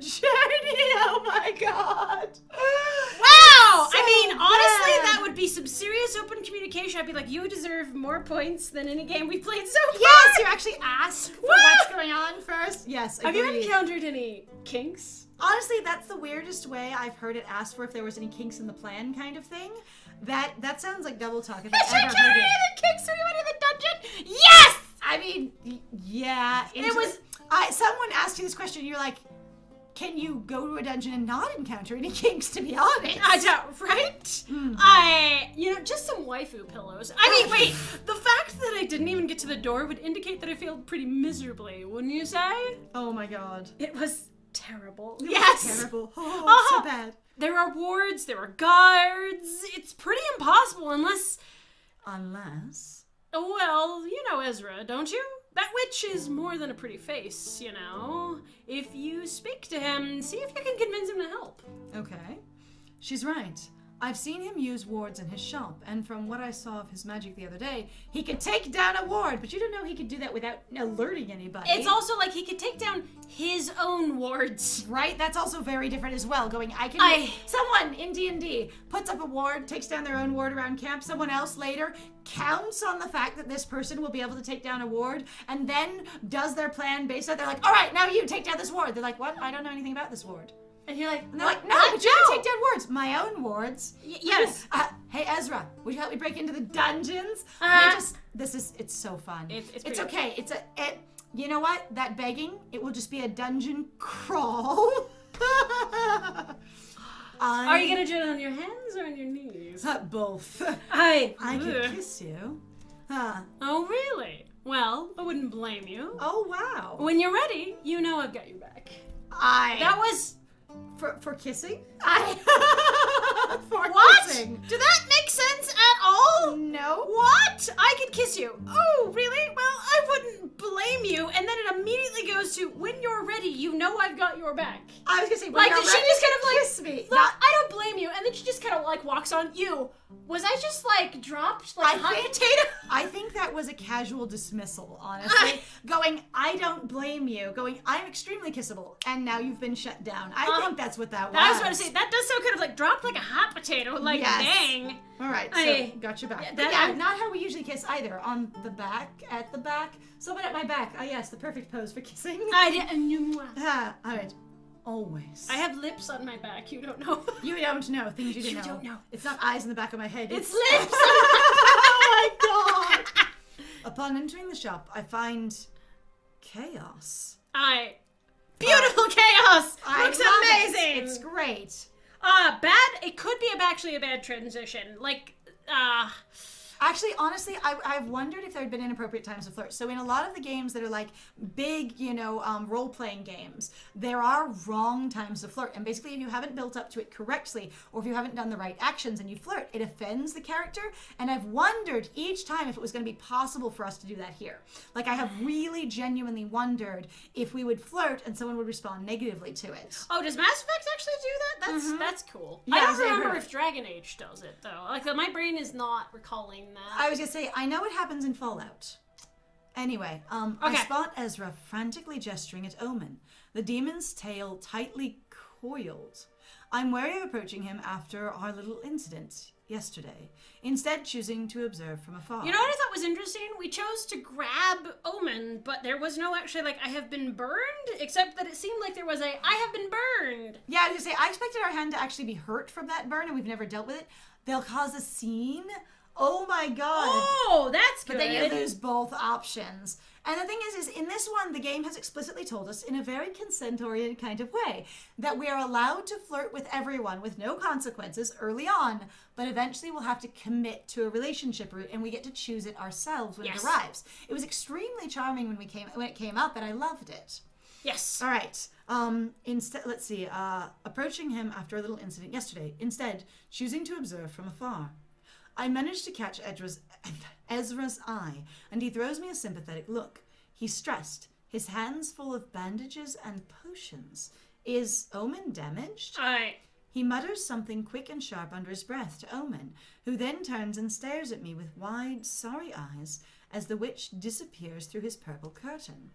If I ask you what's going on, what will you give me? Will you give me an answer?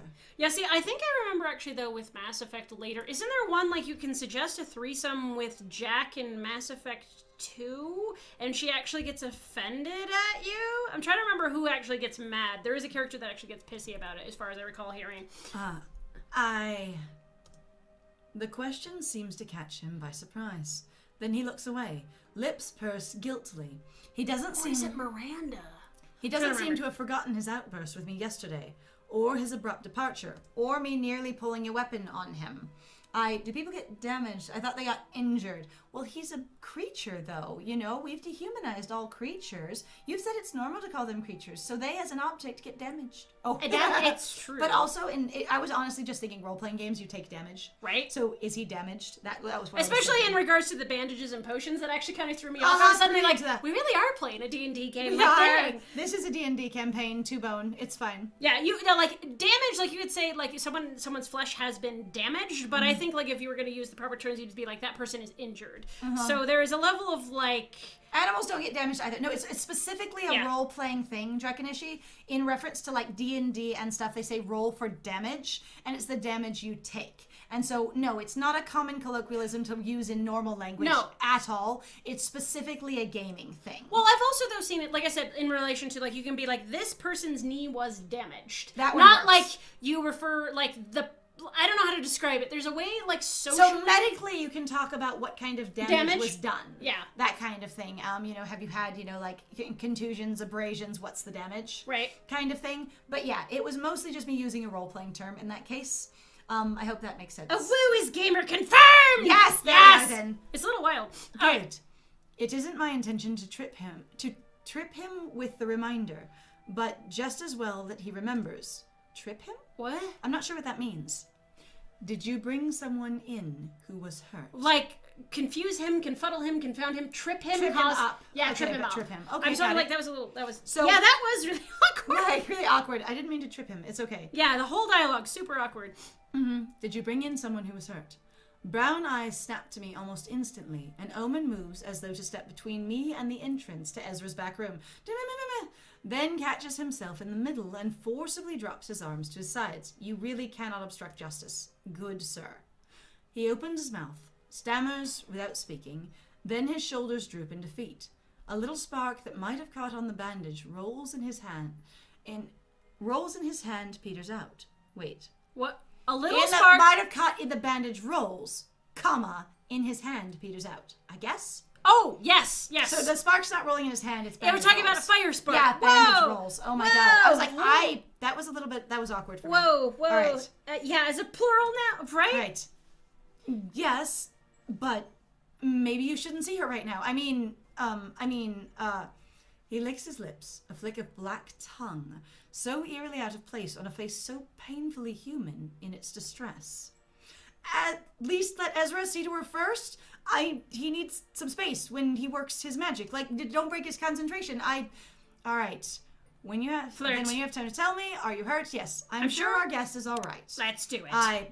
I haven't seen Omen this nervous before, and he's been nervous a lot, so this is a lot. In the admittedly brief time we've known each other, and his fear sets me on edge. Painfully human, except for the fangs and pointy ear. I know, Yeah, right? And the tail? No, face, only face. Oh, just for the face. Fine. I was like, yes, it's not painfully human. Only the expression is very human. It's freaking hilarious. Yes. I haven't seen Omen this nervous before. Okay, sets me on edge. Carefully and deliberately, so as not to spook him. Yesterday's almost burn. Almost burn? It said it burned us. What? You said it burned us. It burned us. Is still... I almost caught the tail too, I know, right? We also don't know what his feet look like, but we're pretty sure... But we've heard claws. I have no idea.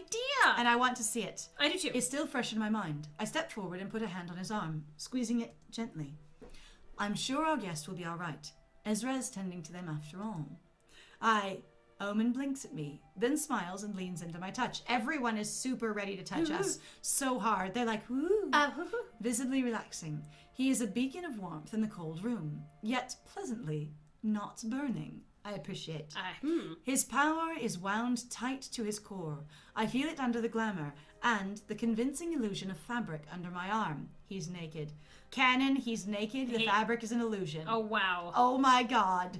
Canon, naked nude. Demon. I love it with demon nudes. Talk to Omen and flirt with Ezra. Yes! I know, right? It kind of feels like that. It's alright. But he will not let it loose. Will not let it hurt me. Yes, you're right. Whoever they are. Despite my gentle prod, he still presses his lips tightly together. For a moment, I fear it's hard to press your lips tightly together around that much tusk, but it's okay. I fear I have caused him to clamp down again, after all. But he takes a deep breath and very gently shakes me off. Another deep breath. Okay, 2 deep breaths here, guys. Oh, we're gonna die. Everyone relax. 1.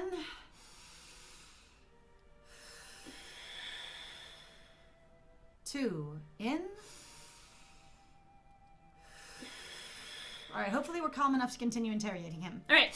Owen is steeling himself for something, I can see it. I decide to back off as well, giving him some space. He shoots me a graceful glance. Graceful? Graceful? What? Isn't it grateful?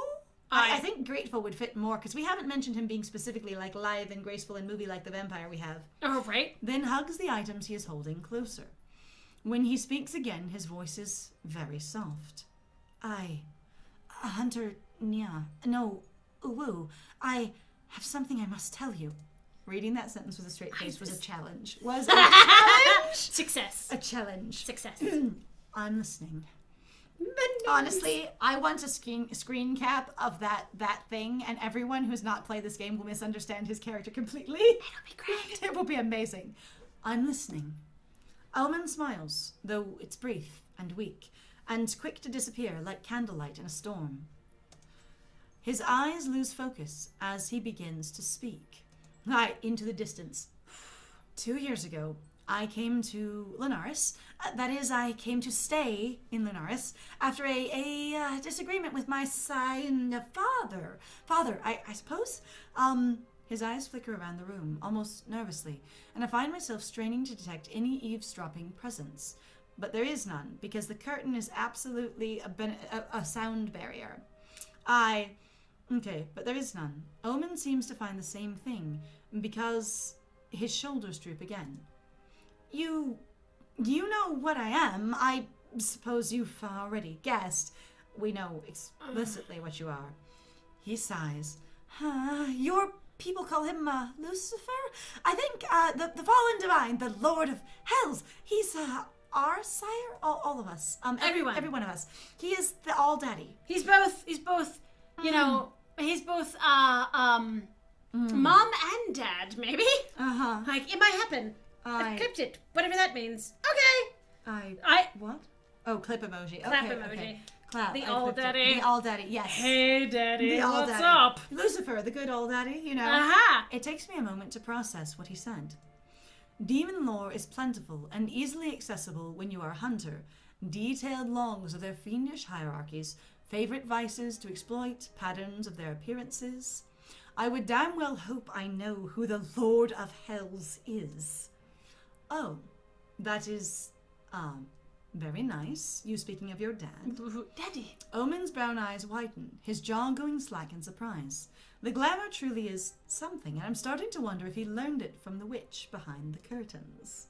The man behind the curtains. The man. It's, is it nice? It's nice. You think that's nice? He coughs. That was sarcasm. Wasn't it? Was that the sarcasm? I've heard about and seen some of the sarcasm. Yes, it was. That was not sarcasm. No, it was not. Something else also hits me. Our sire. Omen bites his lip and looks away. Then he nods curtly, eyes flicking to the door leading to the shop. There's another demon back there. There he is. Well, then, does your father know that you're here in the mortal realm? Can he find you? I know, we're getting late. I was kind of wanting to wrap up this conversation. So for anyone who's only here for the scheduled stream, we usually go a tiny bit late. But yeah, I am getting to the hungry and various things, which usually happens at the end of this. So I was figuring we would wrap up this conversation to get ourselves, so we wouldn't come back in the middle of something next week. Right. And then wrap up the stream. So if anyone does have a time crunch and they can't stay for a couple more minutes, you feel free to let us know, but we are almost there. Yes. All right, find you. A terrible thought crosses my mind. The burned bodies. The hunters targeted. All-Daddy trying to protect him? Is that what this is? Brief theory flashes through our head. No? The vehemence of his denial. Vehemence? Vehemence. Thank you. Is startling. I quickly hold up my hands for peace. But Omen isn't paying attention. He's shaking his head vigorously, trembling, his long bangs fooshing back and forth. No, it cannot be him. Him or any of his minions. I would have known. I would have stopped them. I would have done something. His brown eyes are glowing with fire as he stares at me pleadingly. They've turned red, dear. Yes. My dear MC, last time they flashed red and then they turned amber. And this time they have turned red. You should just mention it because you're obsessed with eye color. In fact, because we have obsessively talked about everyone's eye color to a fault in this game. Yes. Therefore, I feel you need to say red based on your own canon. Yep. Literal simmering flames. I can feel the fire in his core standing here. Far enough away, the bandages should ignite. And now that I know where it comes from, the familiarity makes sense. That's one hell of a secret to hold on to. And who is that in the back, then? The bandages should be on fire. He's holding bandages and he's burning up the fire? Everything on fire. One hell of a secret. Just one hell of a secret. One more colossal fact to add to the messy little mountain of information I have been gathering since stepping foot into this mad town. What else is new by now? So are we saying no one can recognize the smell of demon blood and that's the weird smell on things? No idea. I believe you, Omen. And he goes back to being a mess. Omen's shoulders droop in relief, and I feel something tense inside myself unclench as well. It needs not end badly. It will not. Besides, this case would have closed far faster if it were run-of-the-mill demons messing about. Because all we would have to do is just murder them. You know, the people that we just murdered. That's what you do. You just kill the demons. That's fine. Oh, right. Omen closes his eyes and says something too quiet for me to hear. Then he breathes in, breathes out, and slowly makes his way to the counter. He sets all the items in his arms that are now scorched down there with sufficient deliberateness. I know he is doing so to calm his nerves. Organizing things when you're stressed out, that's me. Right. Something sneaks through. Still, I see a flicker of flame about his hair and an intensity to his aura. But only briefly. The pressure fades as Omen raises his head. He doesn't look at me as he speaks. Talking to the floor, except for he does look at us. He has literally like 6 expressions where he doesn't look at us, so he should not be looking at us.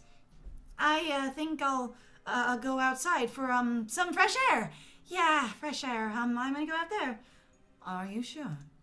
Omen smiles at me over his shoulder, the curve of his mouth tense. That looks like a very chill smile, my bro. I think it's for the best. I don't want her to see me like this. You know, rattled, angry. She's my dear sister. She doesn't deserve. You just told us who she was. He trails off, staring into the distance for a moment. Then he shakes his head and makes for the door, only adding one last thing before he steps outside. Won't you go and say hello to her? I'm sure Elaine would find you lovely.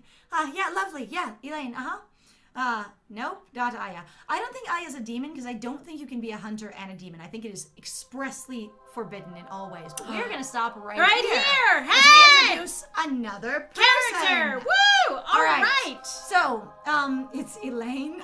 Okay. So at any rate, as usual, we'll be wrapping up with a YouTube wrap-up. But the second I lay my eyes on her, it's more than a little obvious that she truly is related to Omen.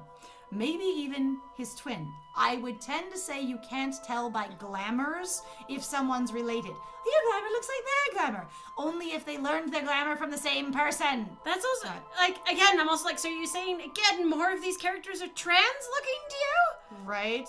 Like, we're not saying identical twin, just twin. Yeah, that's fair. As if being a twin that is, basically, as if being a fraternal twin makes you look more like someone than basically just a sibling. Right.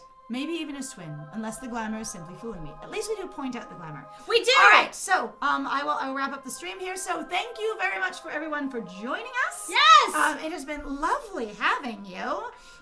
Yes, if you like what we do. Yes, please feel free to like, comment, subscribe, and also share our videos if you are having a good time with us. Please also feel free to go check out our Ko-Fi and our Patreon. We have some links in the description down below, and it would be super awesome if you did so. We actually have some goals that we would like to achieve for this year, and it would be great if we had your support. And then I have been Scandal. And I have been Lies. And it was great playing with you. Bye!